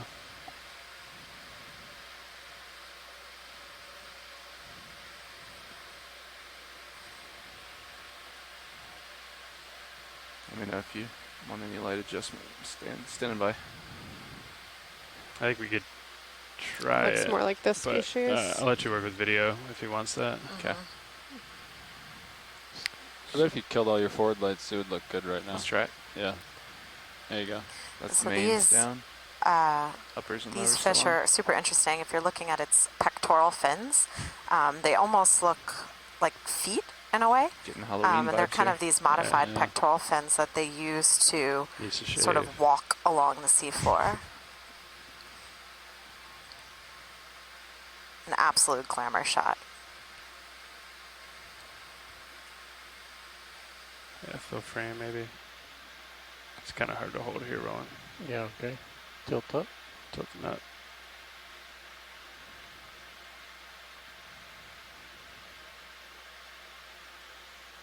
I like the dramatic shadows. It's kind of fun.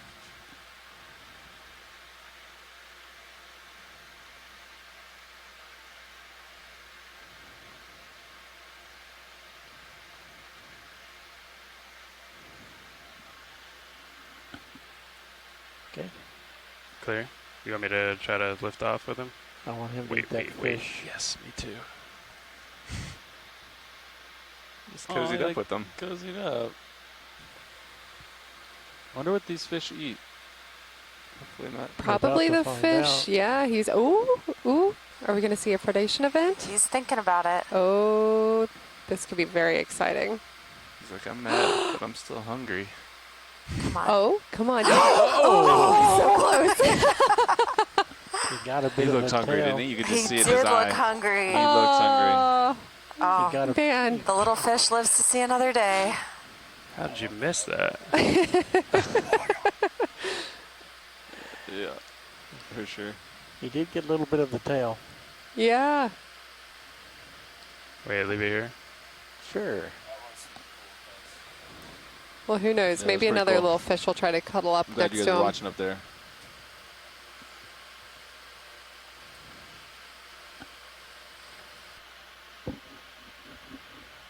All right, I think we can move on. I'll bring your mains up when you're ready, pilot. Give me 1 second. Roger. That was a cool shot, Chris.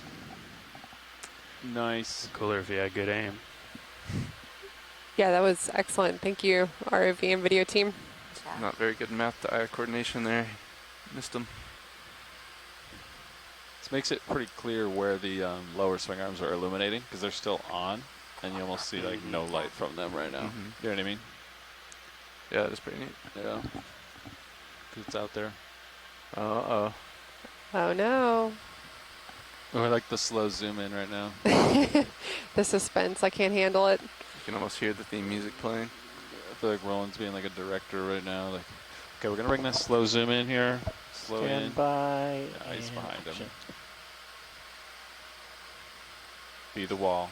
He's thinking about it. Be the wall. Stay steady. You won't know I'm here.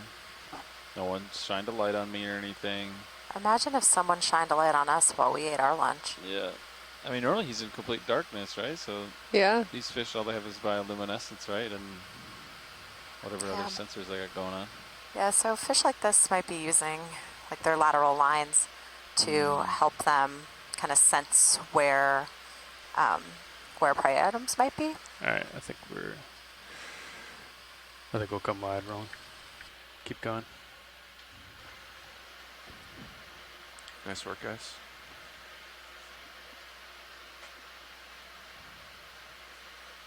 Full line. Copy. Ready for mains. Ready for mains.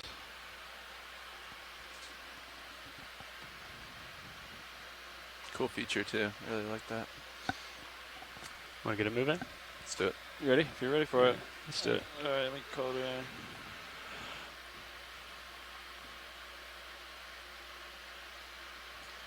Hey, Bridge, this is RV. You guys ready for a move? Let's do the same as last. 20 meters, bearing 310 degrees, speed decimal 2.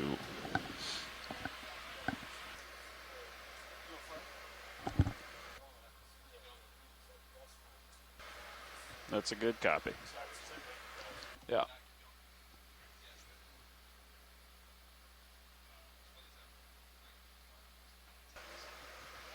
Got 45 minutes of bottom time, I think. At least. 3:15 local. Okay. One of us can take over then.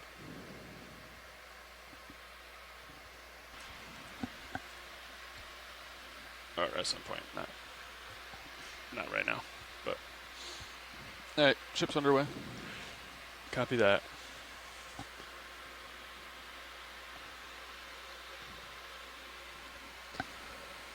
I really hope they...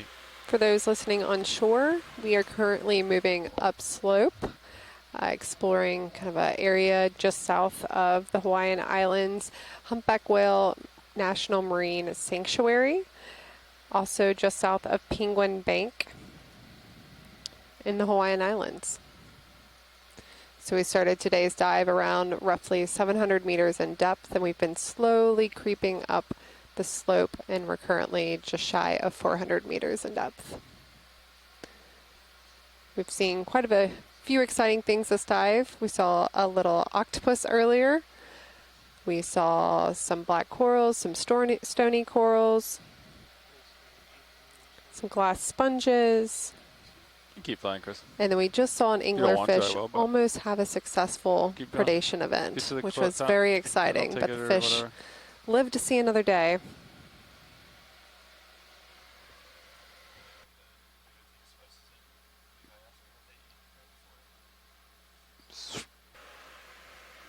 Whoa.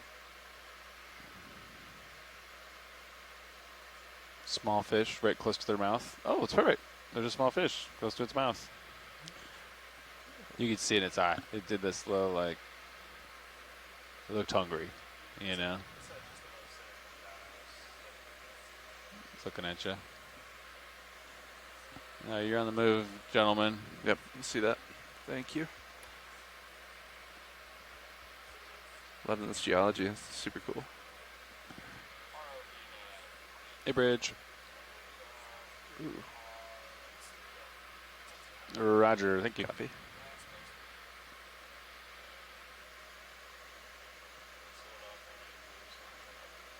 Copy. Yeah, I'm keeping an eye on that. Yep. You guys want to turn towards it? Yeah. Looks like Sirius. That was our starboard original. a little bit. Yeah. I'm gonna wait for you. Okay. Yep. You moved us at 310, right, Nev? Yep. Okay. We'll wait for pilot to come over. We had changed for the shot there. Yeah.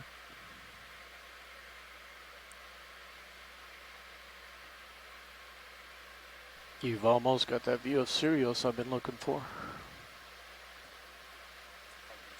Yeah.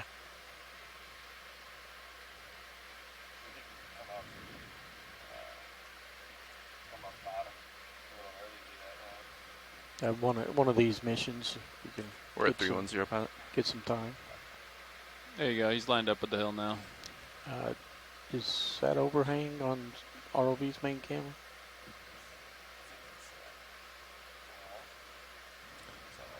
I've been watching that sonar too. It's good definition.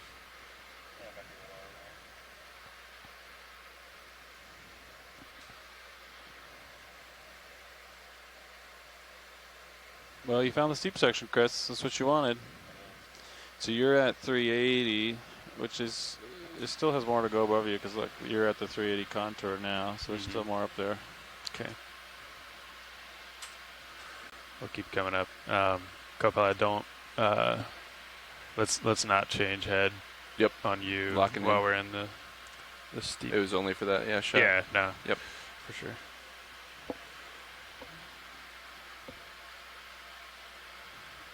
I think CW's asking if you guys needed a bio break. I'm good.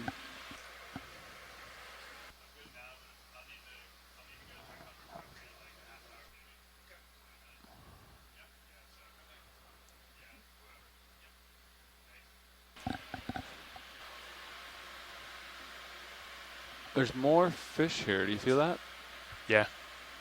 I feel a higher density of little fishes swimming around. Have you felt it? There are lots of fish.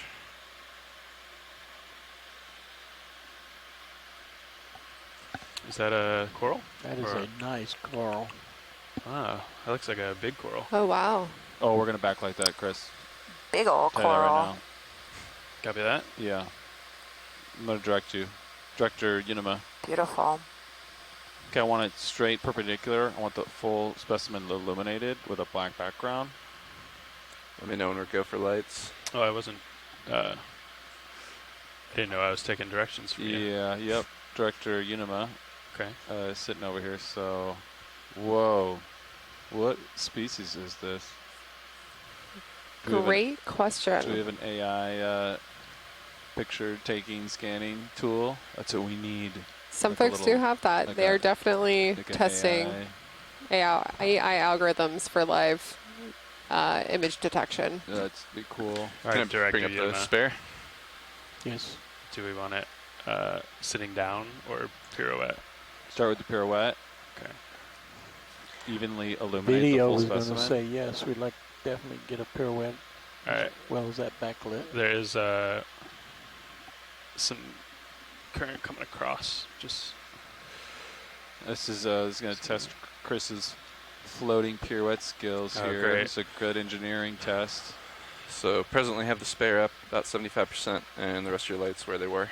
Okay. I'm going to come up, get it in the light more. Copy. This has a good view here, Chris. Yeah. Isn't that cool? Sure I like does. this camera. It's okay to push in on Sirius camera? Yeah, go ahead. Yeah. That's Pilot's good.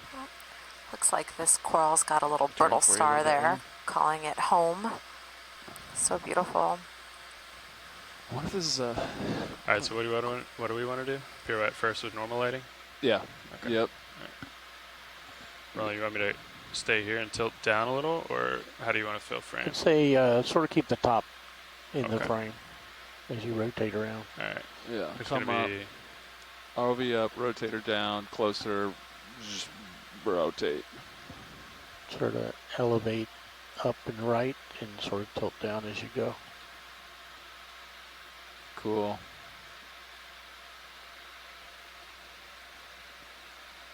Survey 2, Ox 1 camera looks pretty cool too, just so you know.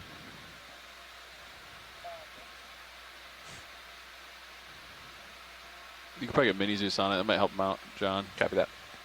In order. Yeah. There you go. There you go. So I believe what we're looking at is a species of black coral. I can come back the other way. Perhaps continue a on for the Cladopathidae, Sirius camera Cladopathidae perspective. black coral.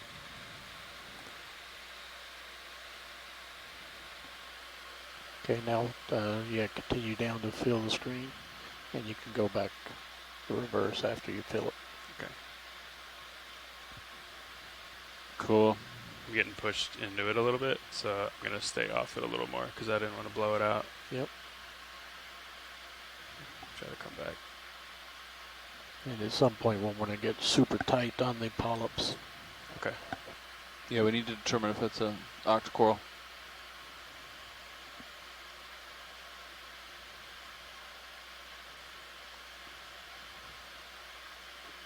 We need like a Scott France light, like a Batman light, you know? It's all about corals.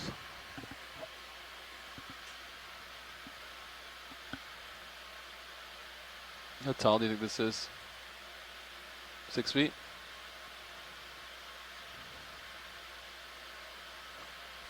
Can run lasers across it as we go.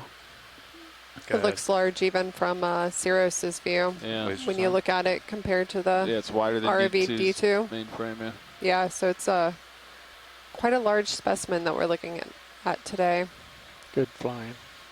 Nice shot, Chris. So for those who are watching on YouTube, you can switch to a camera 2 view or a stream 2, and you can see a kind of an aerial view of the main ROV like Deep Discover, viewing this black coral, and you can really gives you a good perspective of scale and size of the specimen. Actually, And just hold then this shot stream and I'll go for 1 the tight when is you're the ready. view Go for from it. ROV Deep Discover's main camera, which is currently zooming in. You could still that You for may him. see Yeah. the red dot Bring it in. on the screen, Stow it. and that is lasers that allow us to get a better measurement of the specimens on screen. There you go. Zooming in, we can really see the polyps quite well. Oh, you didn't need to do that side light program. You already got it.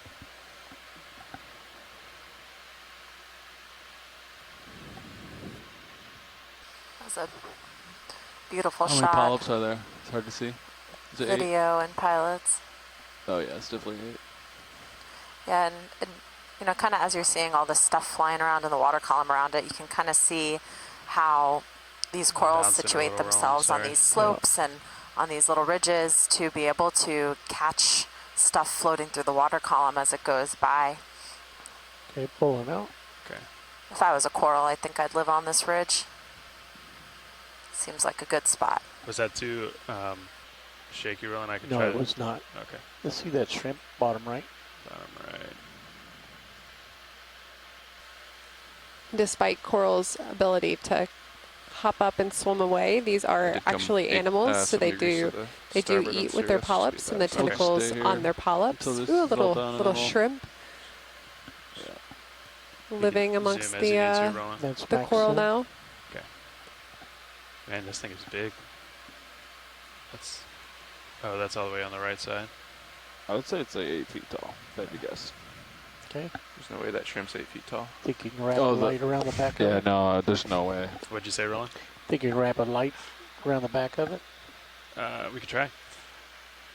It would have to come from full wide starboard side. Yeah, that's what I was thinking. Wrap around it again. And as we zoom out, you can see a couple brittle stars, which are wrapped tightly around that leftmost arm of the coral. Be nice to see if we can light it only on the left with the arm light. Can you nudge your left toe closer to it?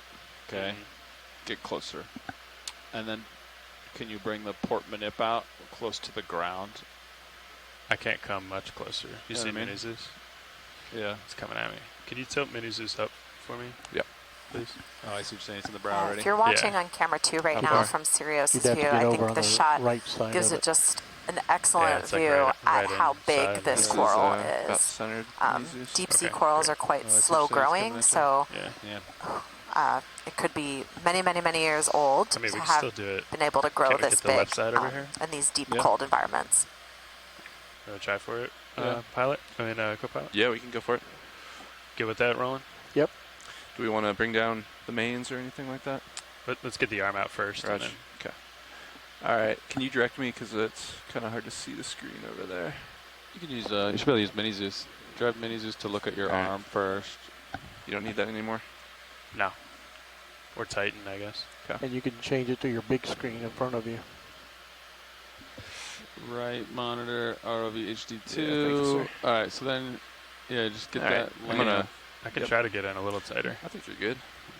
I'm going to bring the shoulder over a little bit. Oh, let's see. There we go.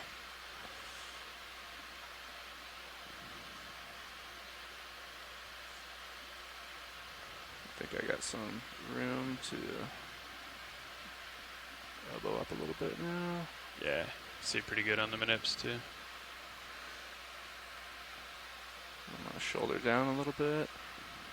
I did come in a little tighter. Okay.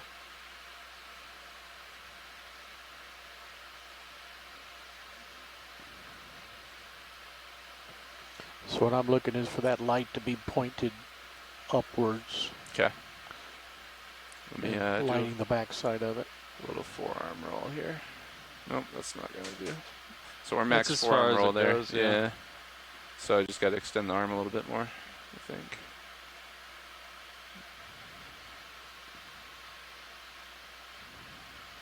Yeah, it's not as long of an arm as the starboard manip. This might be. Let me get the elbow all the way up. Shoulder down just a tad more.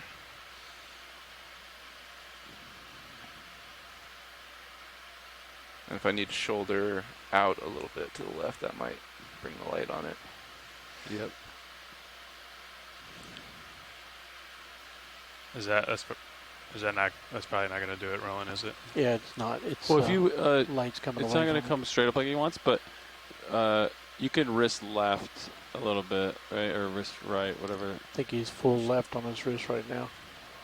Yes, that is correct. Move the joystick to the right, and that'll like just sweep the light away from the ROV, which might then illuminate the coral. This is that way. Yeah. That's just right. And then turn the other lights off, and then we'll see where that light is coming in.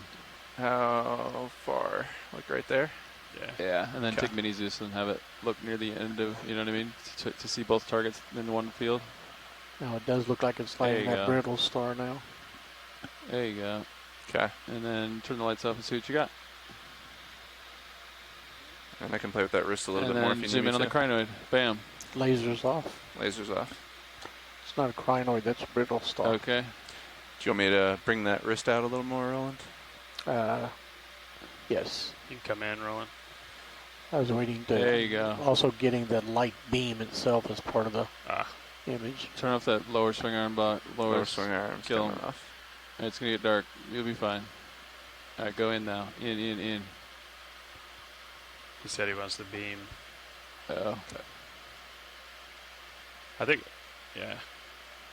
When you're done with this, Roland, I think we want to come in just because it's cool. Yeah, no, I'm planning to. Oh, you have the upper swing arm. That's what's coming out. Kill that upper swing arm. Upper swing's coming down. There you go. There you go. Rotating. Stand by one. I love the blue glow from Sirius on your minute cams. HD2. It's got the upper on that shot really nicely. Standing by, pilot. Just let me know if you need anything. It's hard to hold here. Yep. From HD2's camera, if we turn the light upwards now, it would be a good shot. I don't think we can. I can bring the wrist out a little bit more. I think that might be about it. Really cinematic and gorgeous shot, video and pilots. Thanks for this. It's Brittle Star that's hanging around on the coral, just waving his arms in the air. The sediment going in front of the LED is pretty neat.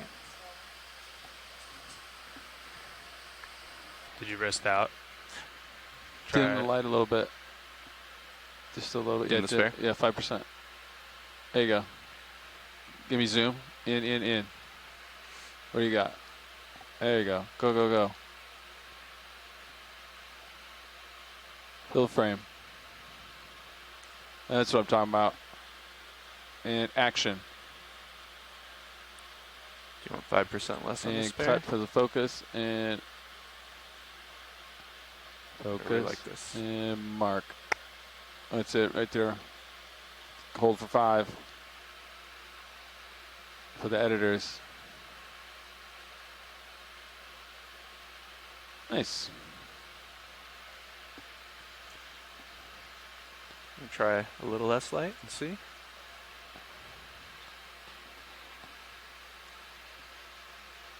That's what I wanted.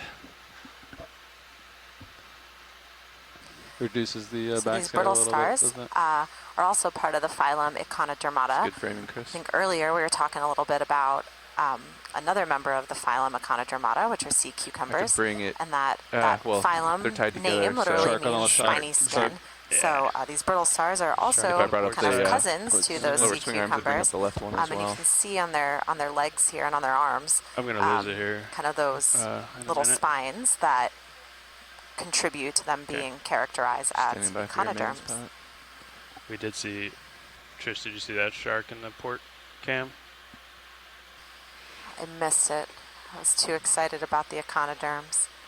Lower arms coming on.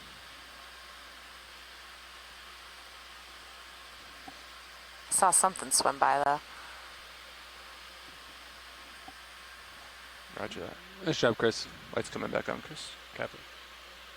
So it's in tight right now, obviously. I'm just going to back away slowly, Roland. Okay. Just back away slowly. And he's got to stow that arm when, Yep. you get a minute. Yeah. I might just bring the shoulder up for now. Just a little bit. There we go. Give you a little clearance. Yeah. Got your other monitor back on right monitor. Yeah, please. Sees SLED HD1 probably. Man, that thing was in.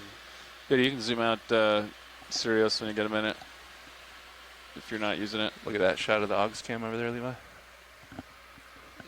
Oh yeah. Oh, look at that. Hello. I like the different angles that this camera can get. Me too. How how high can you get it up there? If I do it like that. It's fun. Yeah. Oh, that's super cool. Yeah. And then Actually, can you go back to that? Back to wide there? Yeah. Like that? A little bit. Looks like a 360 cam. Kind of does. Whoa, what if we like... I can raise the shoulder a little bit, maybe get a little different view here. Look at that, like that. That's pretty cool. What if we... Video, could we clip that shot? Awesome. I knew you were on it. You know, the shot I like is... the one that you just made us take? Well, what you can do is a shoulder's pretty smooth movement.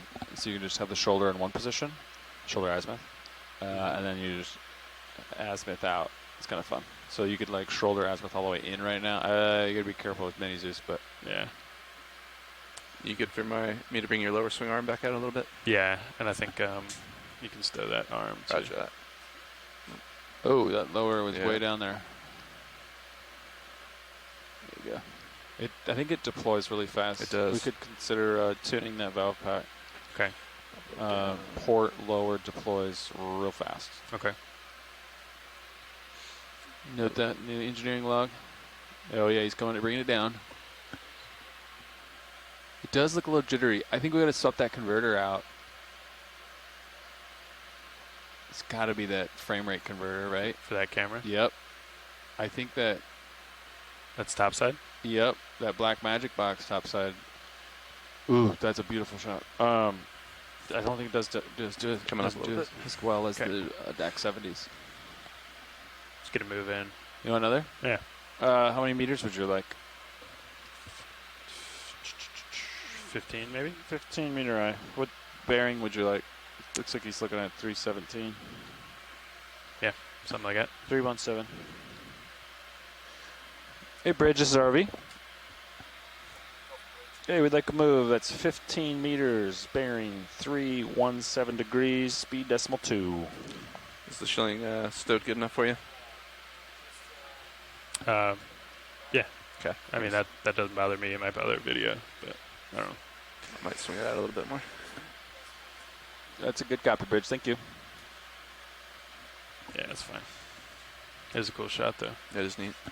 Yeah, so then, all right, shoulder azimuth in as far as you're comfortable. I just brought it back out, just to get it out of the manip cam. And then bring it all the way out. Do you want it over? What are you saying, Levi? Yeah, shoulder azimuth in. Okay. Slow. Shoulder. Yeah, action. Okay, yep. Continuous speed. Steady speed.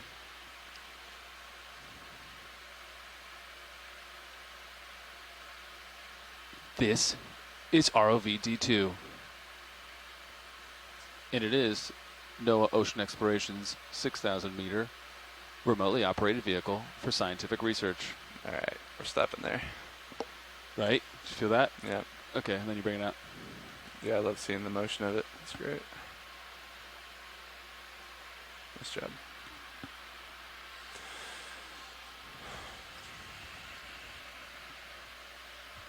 Ship is moving. Like David Attenborough over there. I was going for Doug DeMuro. This? I don't know who that is. He does car reviews. Oh, he says this a lot. Not surprising. This is a 2001. I'm bringing my heading back over. Copy that. Advised. The ship move was 317? That's correct. Oh, it was 317? That's correct. Okay. We'll leave it there. Nothing on blue view, so. I think it's looking down pretty Yeah, far. let me bring the blue view back. It's not looking up here now. Oh, okay. But sonar, nothing much going on there. Oh, yeah. Camera's over. Let me bring this. ROV, this is Survey 1. Can we get a water sample whenever it suits y'all? Copy. Water sample There's your blue view. request. Thanks. Yeah, we can do a water sample anytime. All right. Oh, I got to drop targets if we do this. Okay. I'm going to... Do you have it This is exciting for me. Okay. I'm resetting the Survey Niskin 2 right says now. they're ready to go. Okay. I'm ready to go. Niskin Yeah, is we're good reset. to go when Chris you is all. ready to go.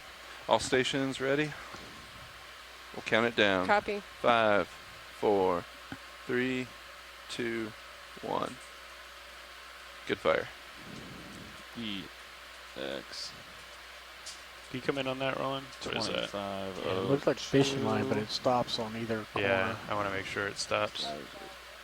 Hey, bridge. Move complete. Thank you very much. And welcome to the bridge. 0. My controls are getting a little chunky. Okay. Little scorpion fish on the bottom. 6 water. Can't tell if that's marine debris or Yeah, I'm going to give that some land biological debris.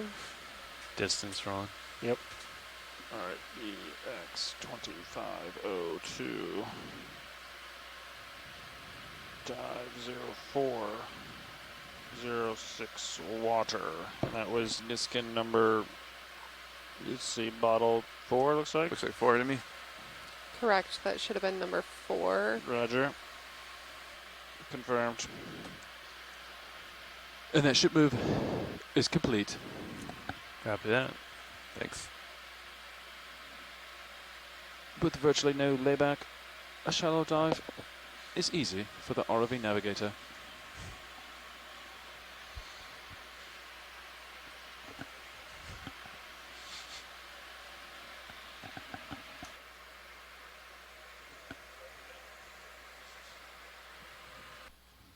Copy.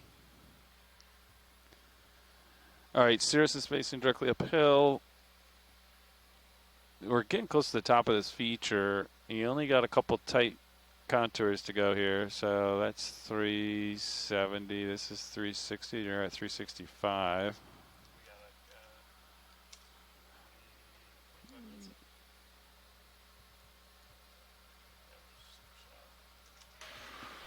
Engineering task. Yeah, Can I see correct. the 25 jar minutes. light on? Jar light. Don't know if I've seen that yet.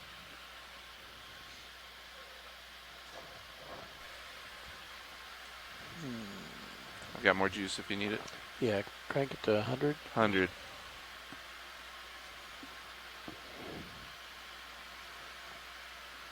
Think 104. I think it could be better positioned. See what it looks like here. I see that. What's this? We got a video grievance. What's up, Roland? You don't like the jar light? What's up? Positioning of it, I don't think puts enough light into the specimen area. What are you talking about? Jar number 6 is perfectly illuminated. Well, the one to its right is not. Yeah, well, that's not the same. It illuminates it the illuminates active jar. the active jar. 6 is active right now. Yeah. A slight angle, it would light both of them. So we aimed it on the white Delrin of the box, so that way it's more diffuse. Yeah, I think it. There might be some line there. I think any more right at 6 it would blow it out, right? Yeah. I think we tried that, but Did we? I don't think we've moved it since last year, Ron. We can look at it tonight and I can show you what we got going on. You want another move? You look like you want another move. yeah, sure. I trust you, but it just looks like it is darker in there than I recall, especially in the near jar, which sometimes we use that to view stuff. Copy. After it settles. Hey, Bridge, this is RV. Is You'd that like a an enemy? move. That's 15 meters, bearing 315 degrees, 315 degrees, speed decimal 2.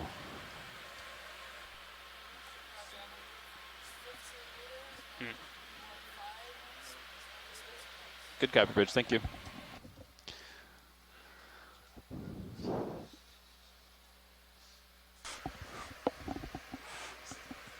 Really? It's my spirit animal. Right. Let's make sure there's nothing up ahead here. Yeah.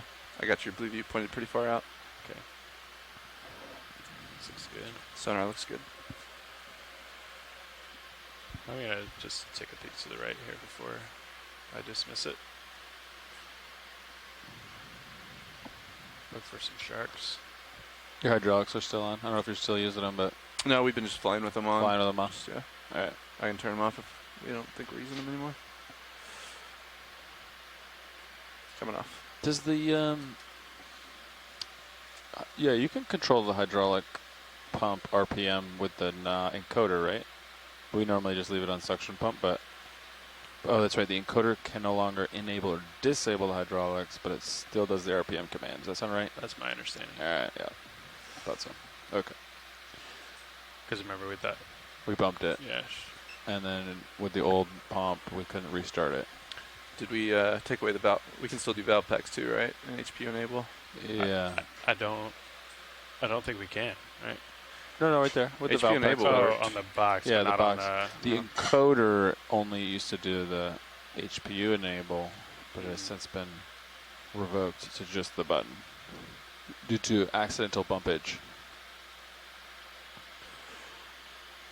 All right, ship's underway. And we're going up the hill. This is the steepest Video come in. contours.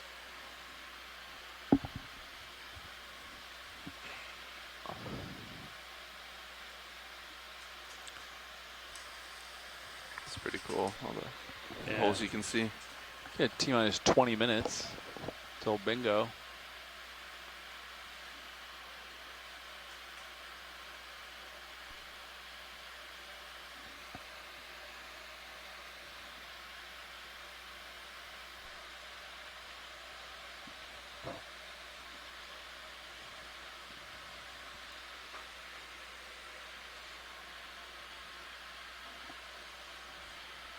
I'll come up and then maybe you can turn port just a little bit and we'll get another look at this little series of steps. Gosh. It's like a ladder coming up here. It sure is. Some might even call it a terrace. My eyes might be deceiving me, but that looks like an octopus. Dead ahead. Yeah, sure does. Fingers crossed. Tentacles crossed. Ooh, beat me to it, Levi. That was good. That does look like an octopus, though.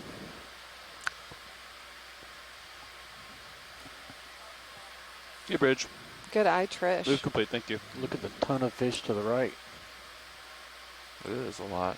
We found a little. Hey, buddy. You wanna come in, Roland? Where are you He's on the going? move. Come on in, Roland. Oh, look at him. Amazing. Hold there. Is one of his tentacles shorter? Yeah. Look at Yeah, that. looks Two like of them actually got three of nipped- them. nipped up. 3 or 4, Oh, yeah. They got man. bit by something. Yep. Must have. These creatures Tilted are up so like a resilient. doing. Oh, is that another one? That was Another one, bottom center. Oh, yep. Yeah. Good eye, Caitlin. I think Roland and I saw it at the same time. Good eye, Roland.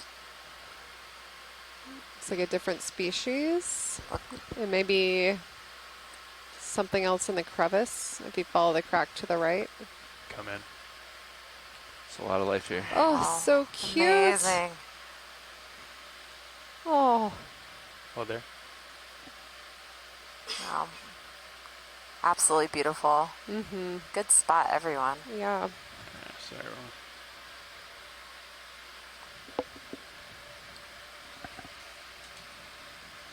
Stand by one.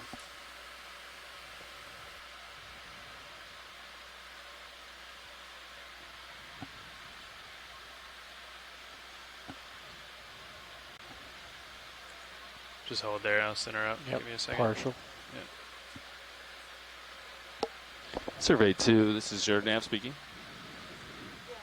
All right, Can come you on do me in. a favor? Could you clip the record video of like every FlexLink camera, even if it's for 5 seconds? Like go to port rail, record, go to starboard rail, record, and then just go through all of them and just record a couple seconds of each. You know, yeah, it's like port rail, port manip, starboard manip, aft, aux 1. Just record like, just, no, whenever, obviously, no, at any time. Got it. Okay. Thank you. Let me know when you're clear. I think we leave this guy. Clear. Okay.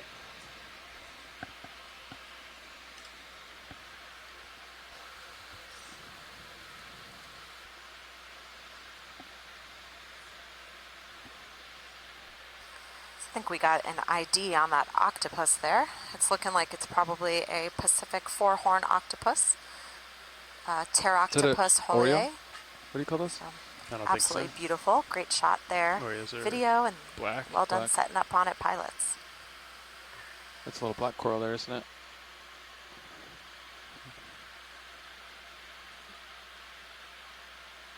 You get a lot more of those colorful fish when you're shallow like this. Looking down 40 degrees. Oh, you want another move? Is that what I heard? Yeah. If pilot's up for it. Yeah. 315 degrees. 315, sounds good. Copy. Bridge, this is over now. Are you ready for a move? All right, let's do the same as last. That's 15 meters, bearing 315 degrees, speed decimal 2.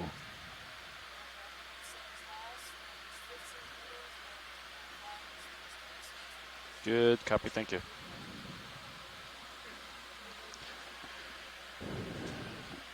We're getting closer to recovery time, gentlemen. You got about, this says 21 minutes, so I'll give you a couple minutes to set up, so 15 minutes left. Copy that. Thanks, Nav.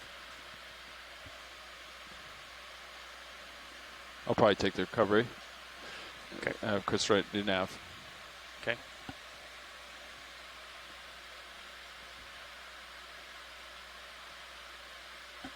No, there's another octopus. Hey, little guy. Might be the. Is that the one with Mr. the Nubs? stubs?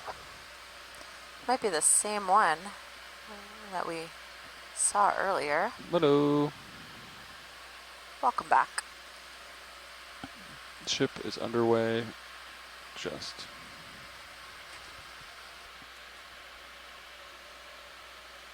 A lot of life as we're moving to the top of this feature. Want to start to come in here? Yeah, our current depth is around 315 meters. start to This come in looks video. like a different octopus than earlier. Hold there.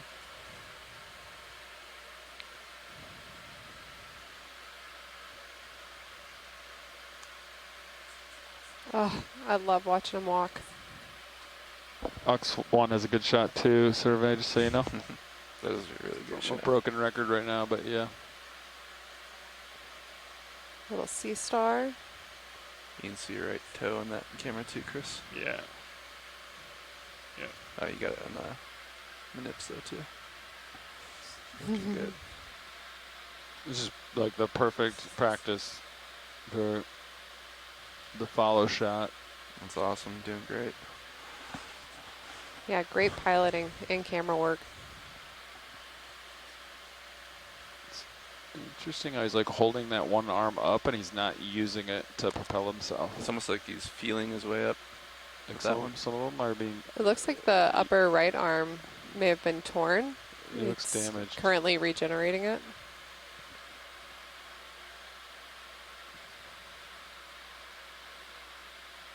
Actually, he's regenerating 2 arms. The upper 2 right.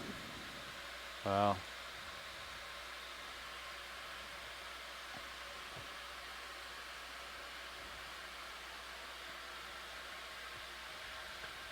If you're interested, this is the still camera framing. Okay. Yeah. So once Octopus actually, as this guy's moving up this feature here, have the ability to use their suckers to actually taste their environment.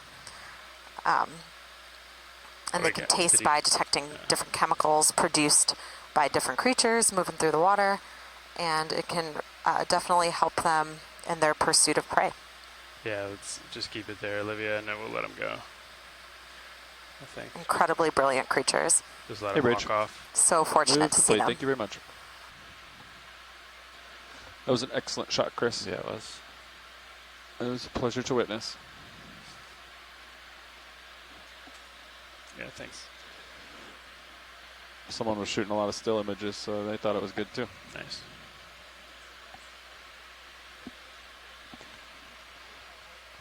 The Shilling Cam view is great too. Hope they recorded that. All right, Chris, you want to swap? Let's get CW in here.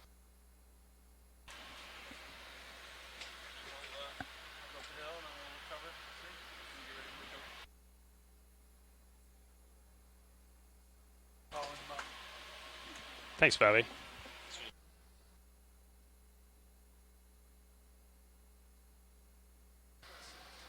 Doing a quick ROV pilot swap. On screen, you can see a nice little anemone in the upper center. And a couple sea stars.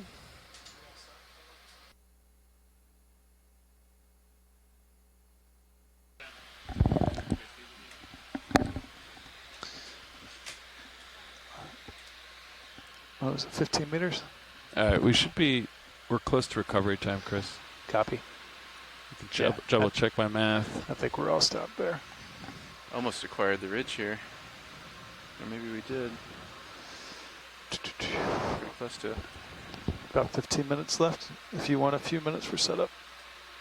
Yeah, I want 5 minutes for setup at least. Okay, so you got a little over 10 minutes left. Roger, 10. Looking down 47 degrees, pilot. Okay. Should we try another move or so before we come up? Yeah. Video, we full wide? I'm just close to the hill, right? Looks like another little coral here. Is that another octopus in the back? That might be Chris's. Oh, no, that's a fish. Oh, no. Overly excited for octopus Cool sightings. geological feature over there, though. Yeah. Yeah, the little slide over. I can get you going that way if you want to come up the other side of that. 315 is fine if we do a move. Okay. Whoa. What camera numbers still came on right now? 12. 12. Monitor 12. Still okay. Mind if I change it to AUGs? Go for it.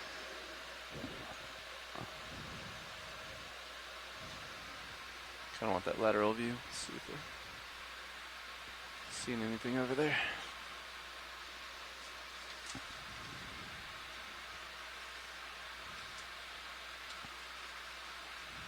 Yeah, why don't you give me 15 meters, 315 degrees. Go up there. We were doing 0.2. Yeah, happy with speed. Yeah. Bridge, RB nav. Hey, Bridge, we'd like to request a ship move, please. Range 15 meters, bearing 315 degrees, speed 0.2 knots.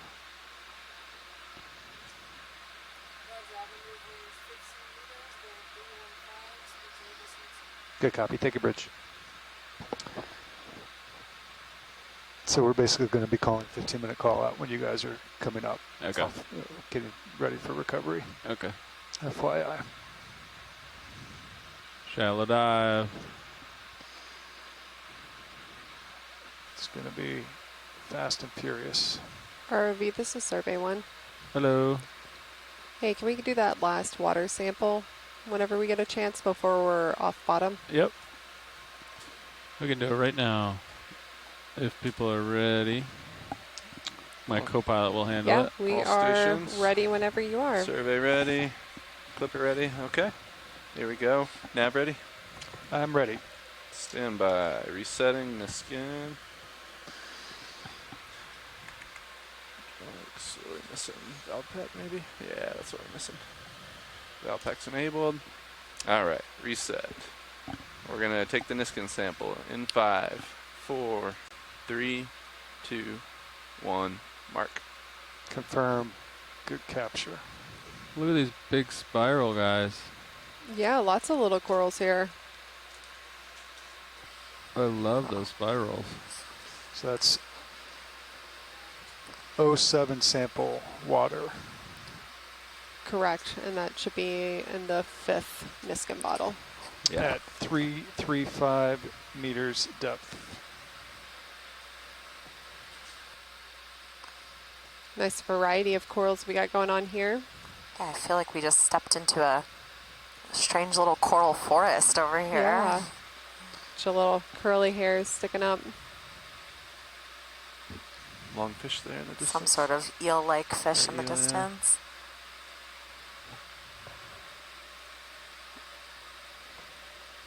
Loving these spirals. Video, you want to zoom in on spiral? Sure. Take it. Yeah. It's amazing how you can tell that these corals, their spires are all facing in one predominant direction. Probably tells us a little bit something about the prevailing currents. Okay, you can zoom back out. On this feature as they're trying to feed of particulates moving through the water column. Cool. That looks like quite a large C-pin too. I know, I don't want to damage these Yeah, no, I don't blame you. other specimens here.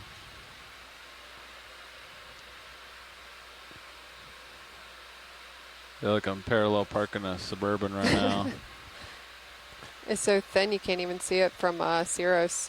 Yeah. We know you're But they pretty good look at quite that. large. It's black. Oh, there's another black coral here I can go look at. Coming up with you. All right. Look at them all. Like a bunch of springs. Go ahead, Bridge. Good copy. Thank you, Bridge. Ships all stop pilots. Thanks. JD, are we trying to start using this? I mean, we've been using it in past seasons. Yeah. Yeah, I think we're trying to go all digital. Video, you want to zoom in on this guy? Nobody used it today, so maybe we'll... We can backfill it.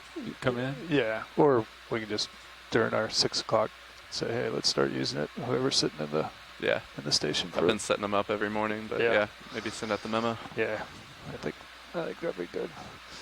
I don't know if I got the time with how shallow we are to fill this back out. No worries. Maybe I do.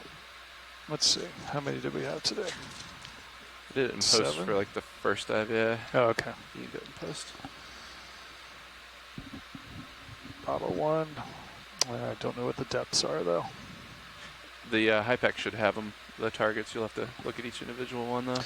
That appears to be some species of black coral that we have zoomed in on currently.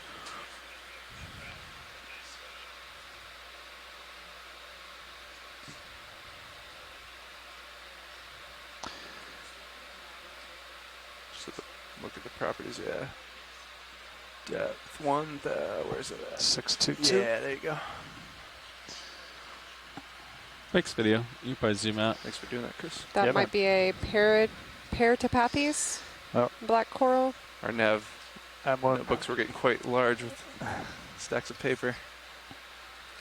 Yeah, I like the digital. I usually write it down in the notebook anyway. Yeah, yeah. It's good to have it there. Both places.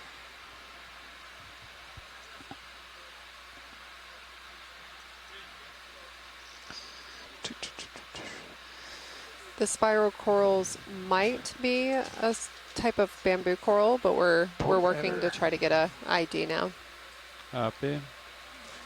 The nav checklists are digital too, if you saw that. I did see that, yeah, thank you. 3. Oh, what's this Yeah, thing? like Oh, it's a fish. That feature, is it just a bunch of cracks around the corner there? Yeah. Yeah, just shadows. How much time do I have left? 5, 6, 7 minutes. Somewhere there. Yeah, it was kind of lame. It looks like these made it to the top. spirally ones might be some sort of bamboo coral. Going back over here. Perhaps an unbranched Keratoiaceae. It's a mouthful. Either way, just beautiful to see them all lined up in this formation.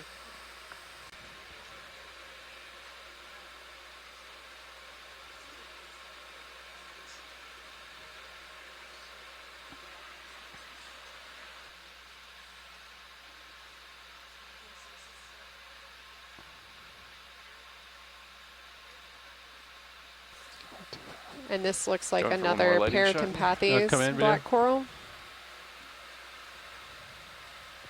Yeah, you want extra light on? Extra light coming on. There you go. Augs Kim, that's good for you. Raj. You got more zoom video?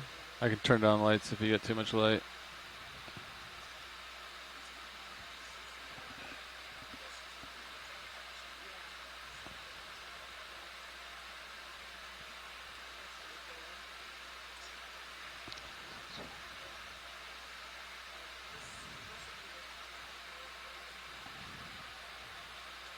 Trying to center it.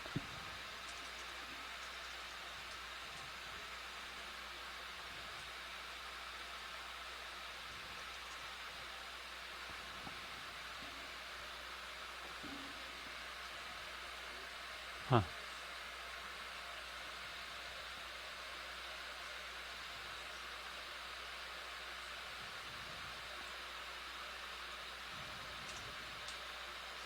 All right, my toe's slipping. I think. Did he come out?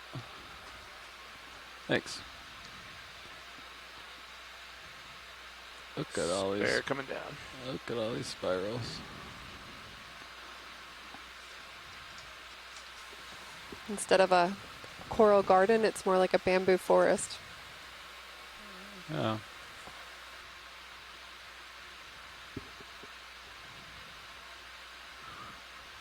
Are they all spun the same counterclockwise? Oh, as I look at it, but they're all spinning the same way, right? Hard to tell. Good observation, though. Yeah, they do. They do appear to be spiraling in the same direction. I don't want to do the same thing. Wow, there's so many of them. I wonder what dictates that. That's interesting. Huh. Getting out there, pilot. I have never seen this. Every day, something new. There's so many of them, too. They just keep going on. It's amazing. It's almost like they really prefer this ridge. Yeah. Wonder if this is just where they're getting the best current flow. Yeah. For them to feed.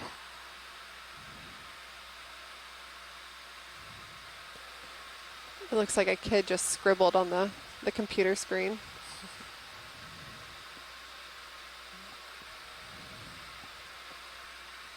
Oh, shark in the background. Oh, good eye. Oh, nice. Look at them all. There's more and more of them.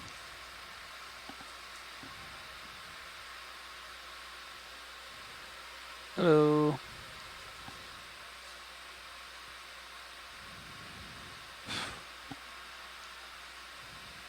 We need AI to count all these for us. Huh. Pretty neat. I'm out of leash, so I'm going to come stretched back. out. Come down a little bit, but we're already up to 12.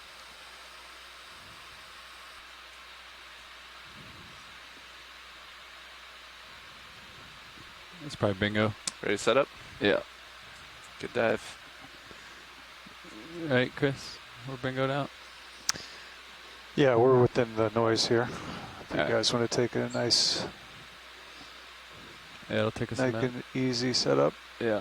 No rush. Okay. You can stow the arms. Roger. Hydraulics coming on.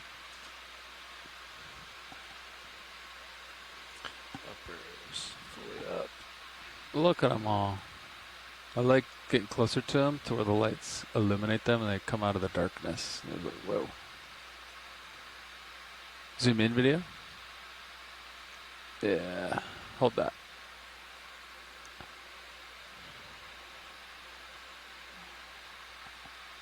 Cool. Outboard. Stow. Go ahead, Bridge.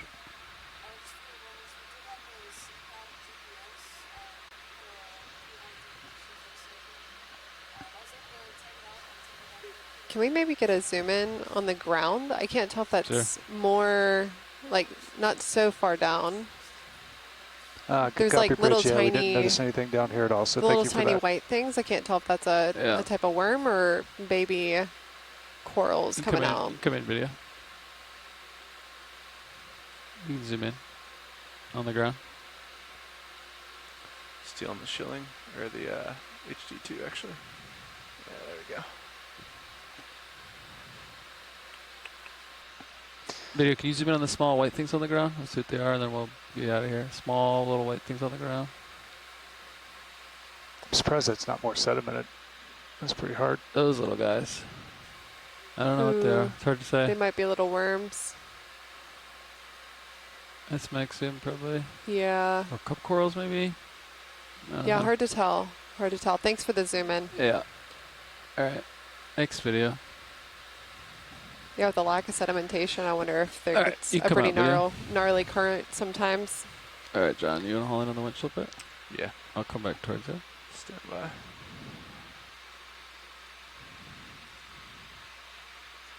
Goodbye. Thanks for joining us. Calling in. All right. I think we are about to start setting up for our ascent here. On our 4th dive of the ROV Shakedown expedition. It's turned into quite the exciting dive today. A lot of biodiversity, corals, I will call back up all in just a sorts of second species here of for the fish. 15-minute call Saw a out. couple sharks. Definitely excited about the octopus. Thank you, Bridge. And this was just another wonderful dive where we were able to see some exciting science while also accomplishing some shakedown objectives. So if you're watching from home, thanks for joining us. Zero the turns.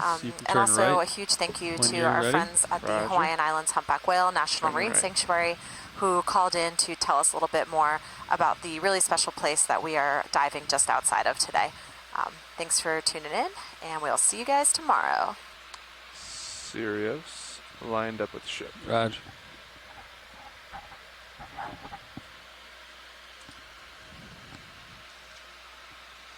Looking down 90.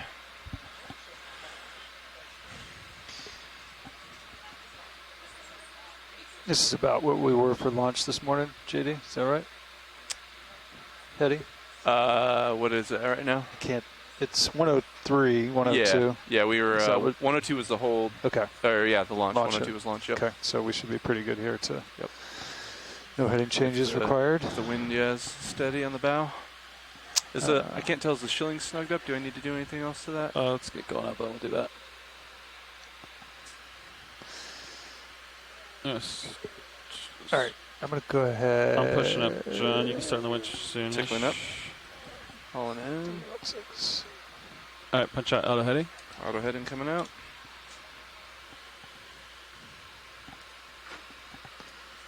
Ramping up. Let you catch up a little bit. Yeah. Thank you.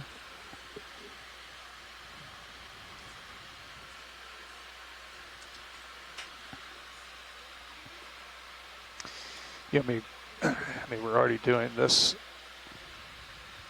You can do 30, John. Coming up. There you go. Thanks. Yep.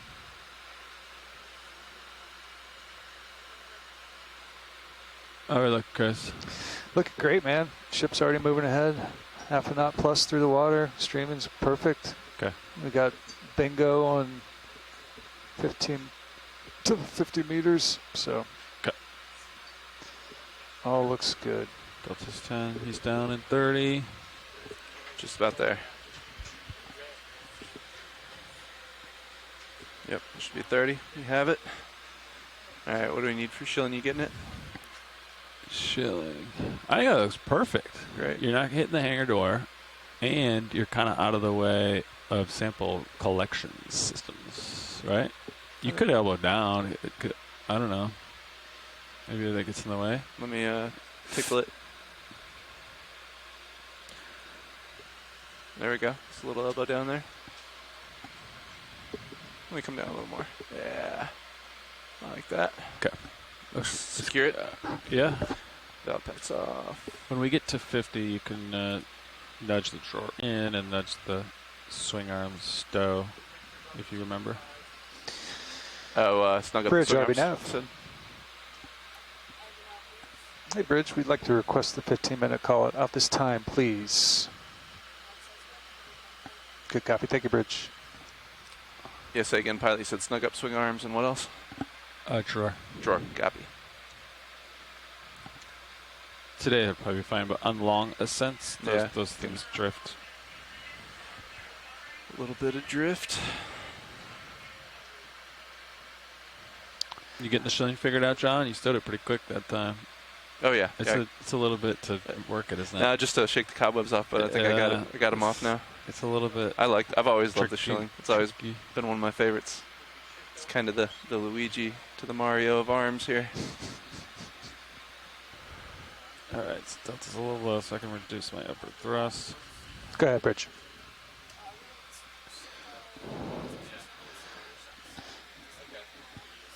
You sure can, Bridge. Yeah, I think we're just going to keep auto surge and auto sway in. You guys look like you're already doing about a half knot through the water, so for right now, that's good for us in the vehicles. Good copy. Thank you, Bridge.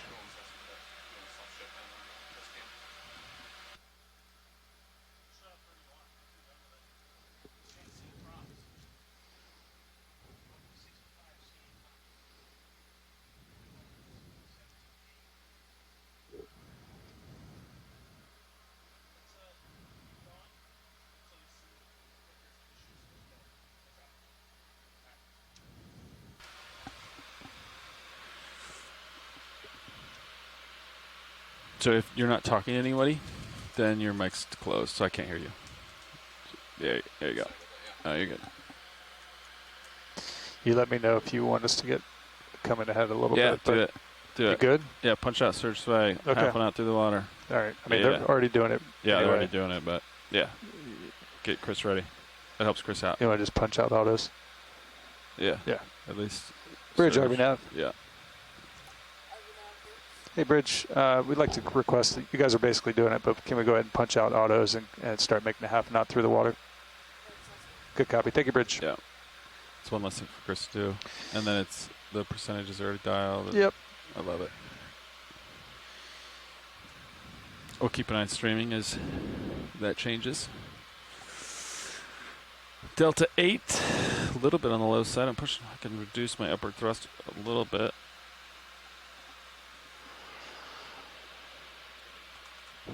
Nice bottom today. Good science dive. Did you see the Chris Ritter I sure did. octopus float? Wow. It was like 15, 20 seconds of solid follow. It's rare. Perfect center frame. It's rare that you get that much of a follow. Yeah. With a tethered vehicle. Looked amazing. It was framing it really well. I didn't see it. It was framing it real nice. It was like the Ox cam could see the octopus on the ground moving in the bottom left of the frame, and then the ROV in the right of the frame, and then like the hill up. It was like an instant replay. Nice. Yeah, survey 2.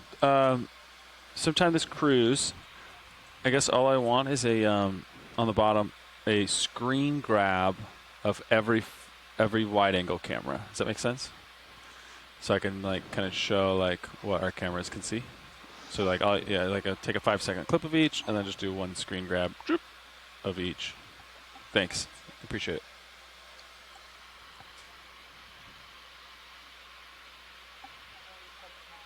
Nice.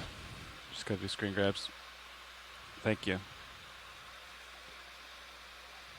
We should look into those converters tonight. If that makes them look, if that Black Magic converter makes them look like Jello, we should look into that. Because we have spare deck 70s, so it's just cables. All right. Looks like streaming's getting a little bit off here. It's okay. No problem. Yeah.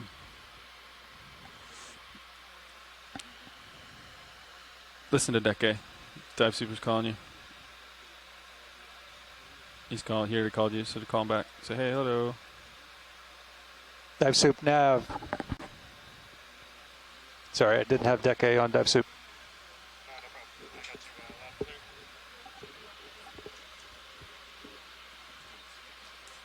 Sabotage me, Levi. What the hell are you doing? Pilot us Dive Soup, loud and clear. That wasn't me. I noticed. I helped. You noticed? No. No. That's right. I didn't sabotage him. 100%. I didn't notice intentionally and not tell him. Well, clearly when I'm not responding to him, but I wasn't listening to him. Yeah, that's true. Fernando. Oh, that's right. Yeah, pass down.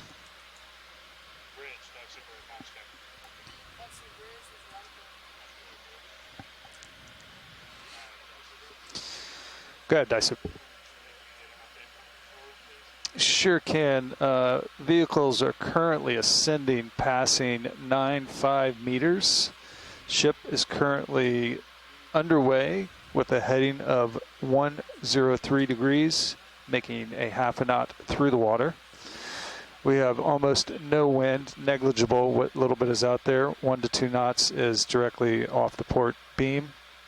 Current is currently 0.4 knots directly on the bow. We have auto surge and auto sway disengaged, port prop and port rudder disengaged, and center of rotation has been set to the midships. Dive Soup has comms.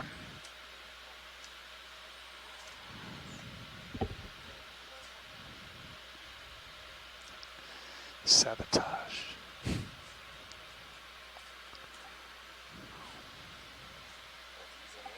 Roger.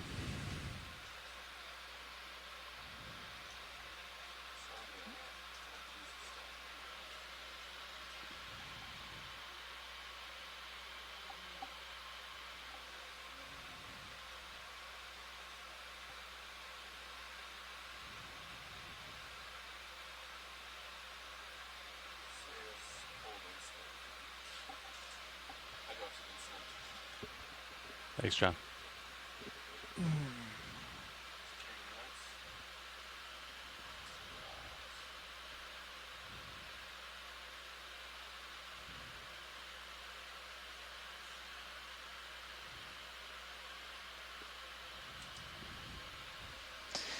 You know what it was? Vehicle's holding 50 meters. It's payback for me turning the emergency LED bundle on. That's what it was. We're even now.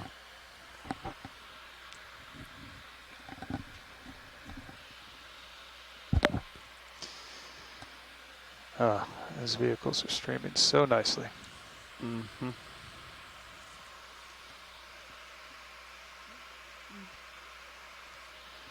We're barely moving. Ship's just sitting still. Currents flying by.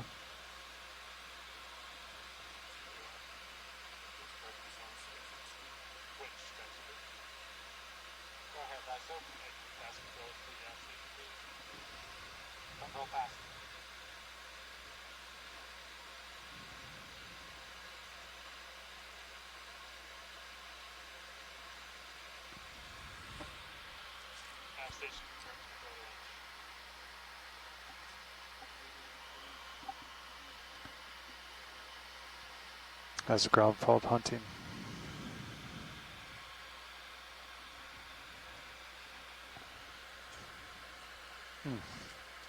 Christmas time.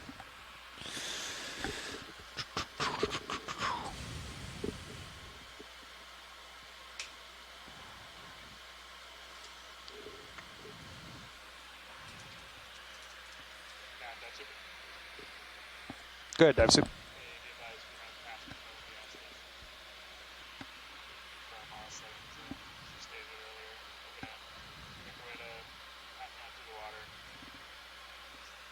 Good copy, y'all.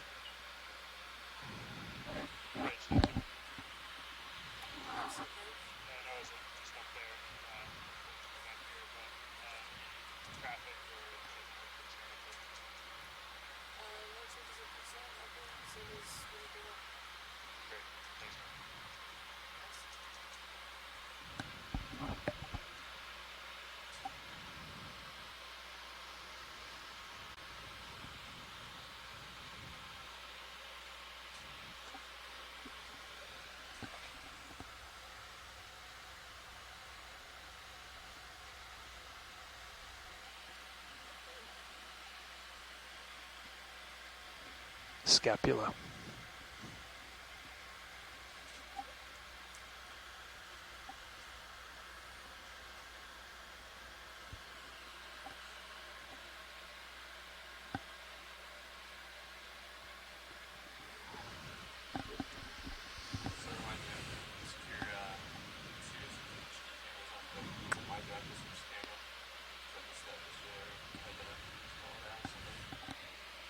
So you're talking about the topside salvo? No.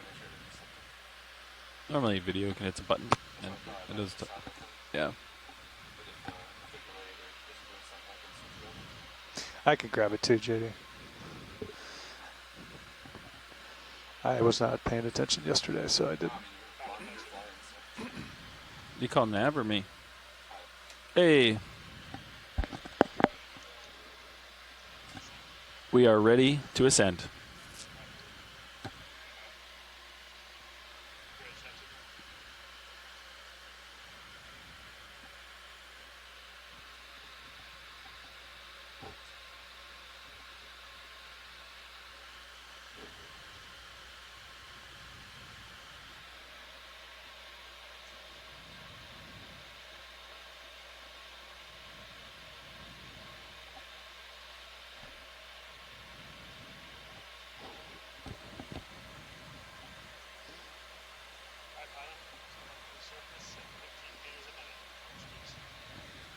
Roger, coming up.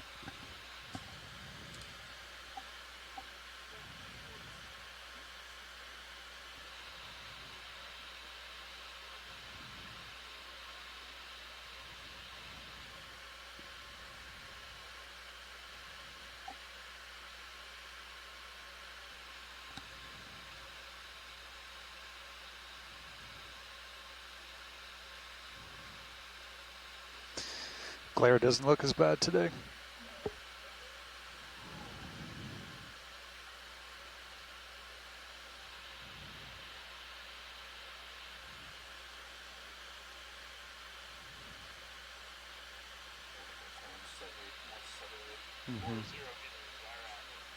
D239.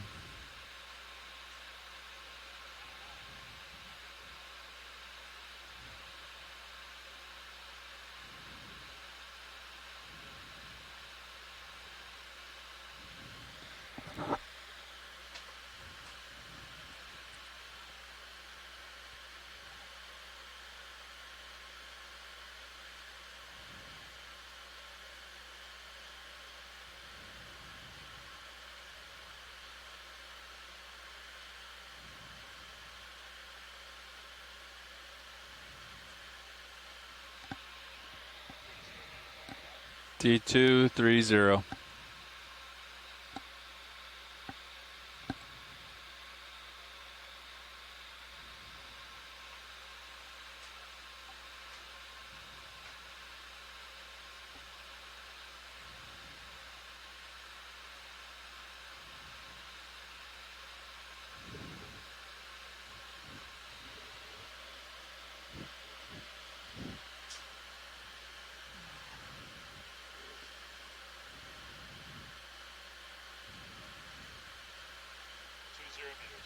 D219.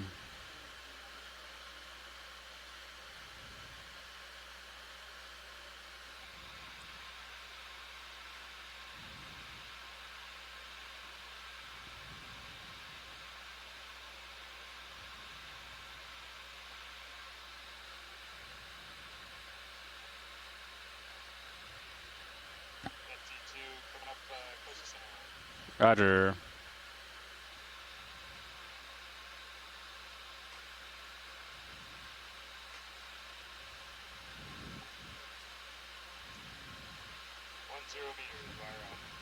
D2 9 meters.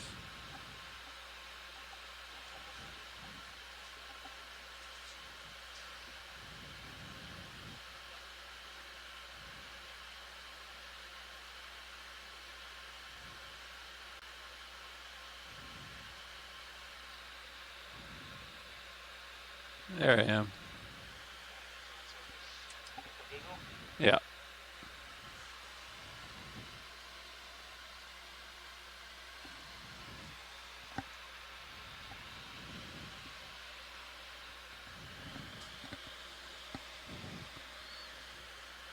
Auto heading engaged.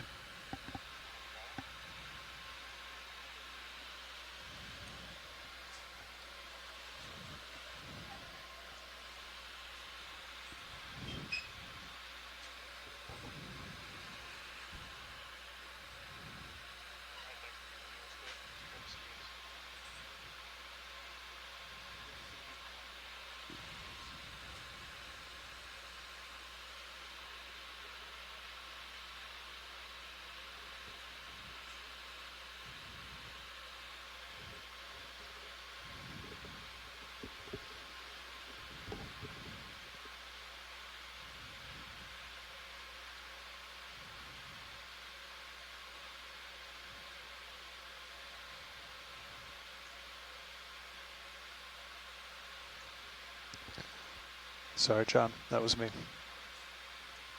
I got it.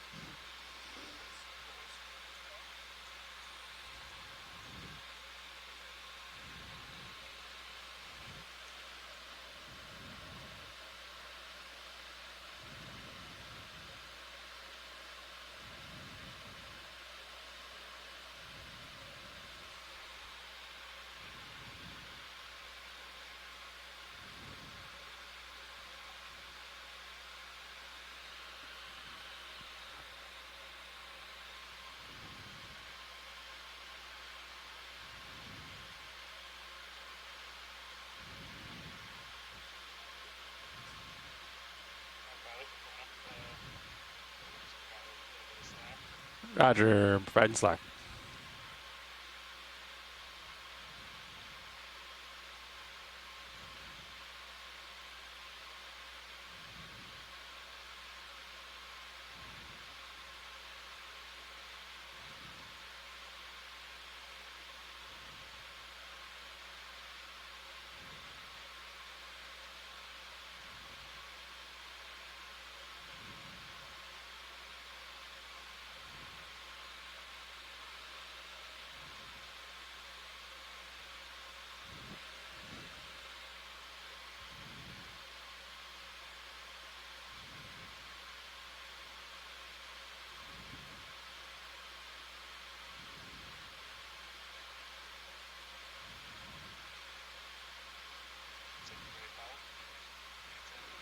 Copy.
Okay, off stick.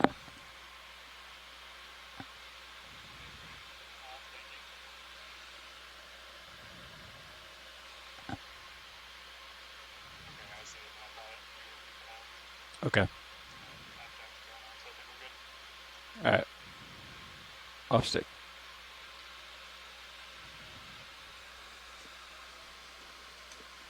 Video, is it cool if I kill the Sirius camera? Negative. Download in progress. Alright.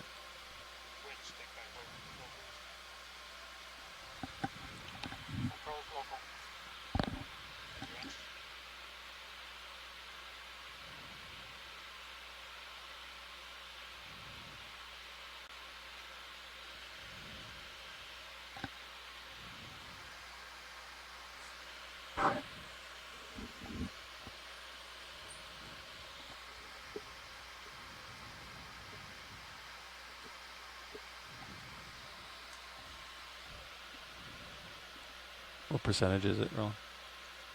It's 93.3% on the VSV Edit 3 and 87% on the local laptop. What do you want to do?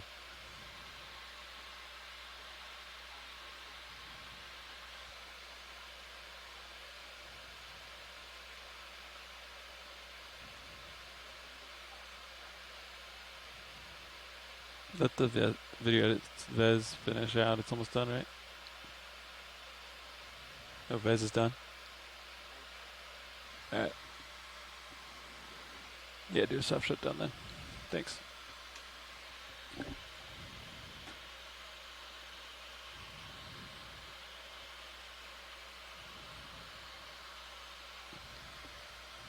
You want me to kill the relay, Roland? What's that? You want me to kill the relay? Not yet. It's doing a shutdown. I think it takes 30 seconds to a minute for the shutdown to complete. Okay.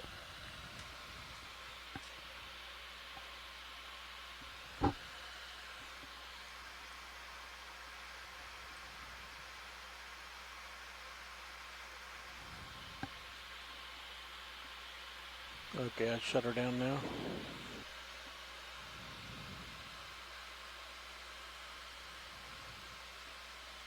Okay, it's off. Went up to 72C and stood it and break up the image.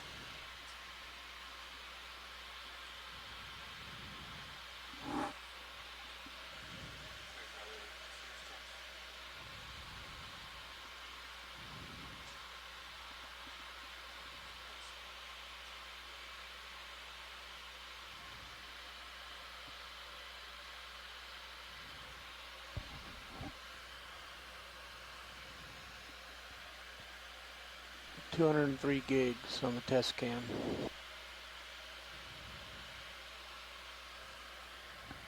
Copy.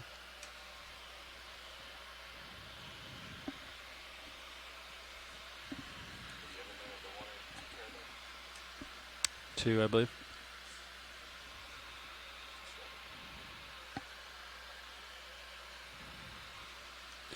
Remind me, Roland, when we come on deck part tonight to format it. Yeah, that's what I was doing today. Copy that.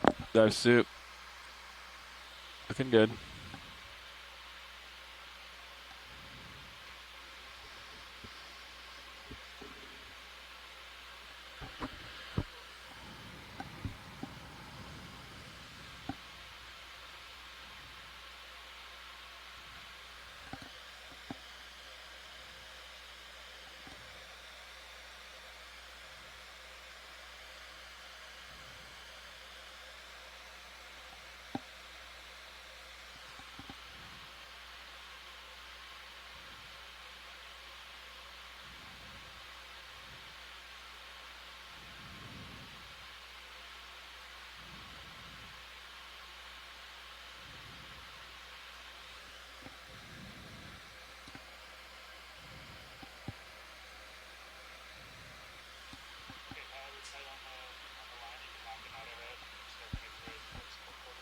Roger. Easy back.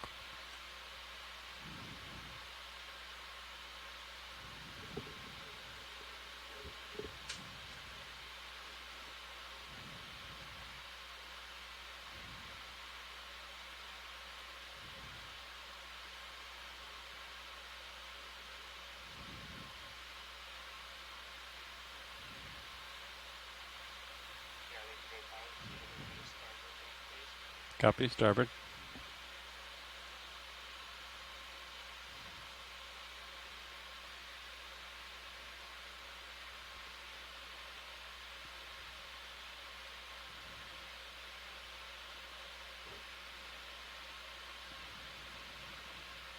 Okay, I'm just coming to stern now.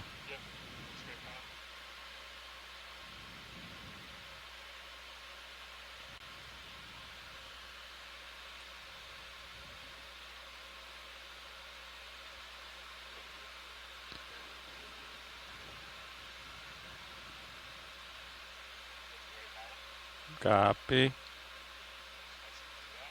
Copy.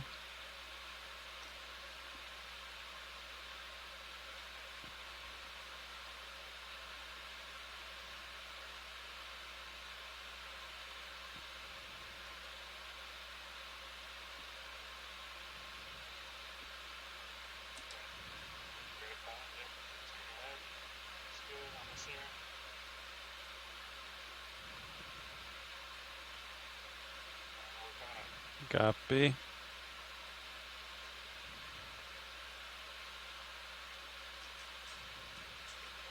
Okay.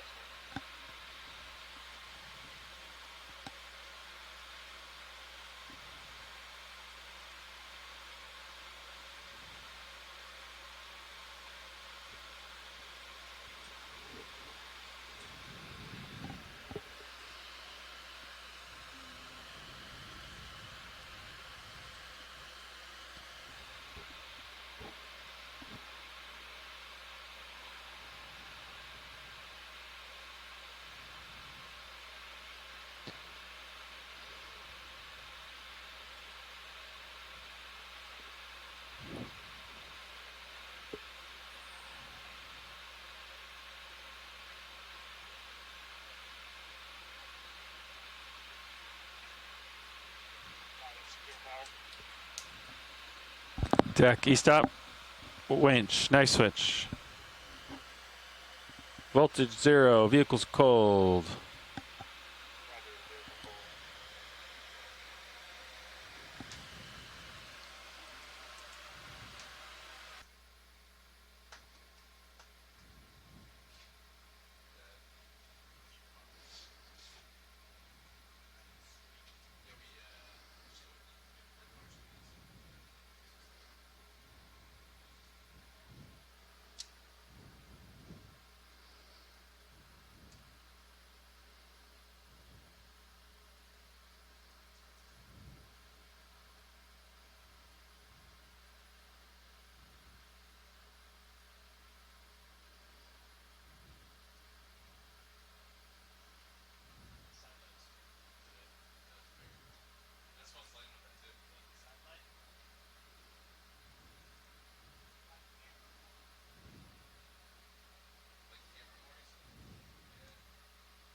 secure HPU. Just hold off on fans till we're done on the back deck, please.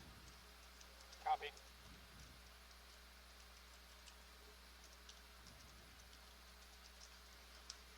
Nice work in there, pilot. There's traffic going on. You guys are free to go off comms? Roger, we're coming down. Copy that. Sounds like it's on the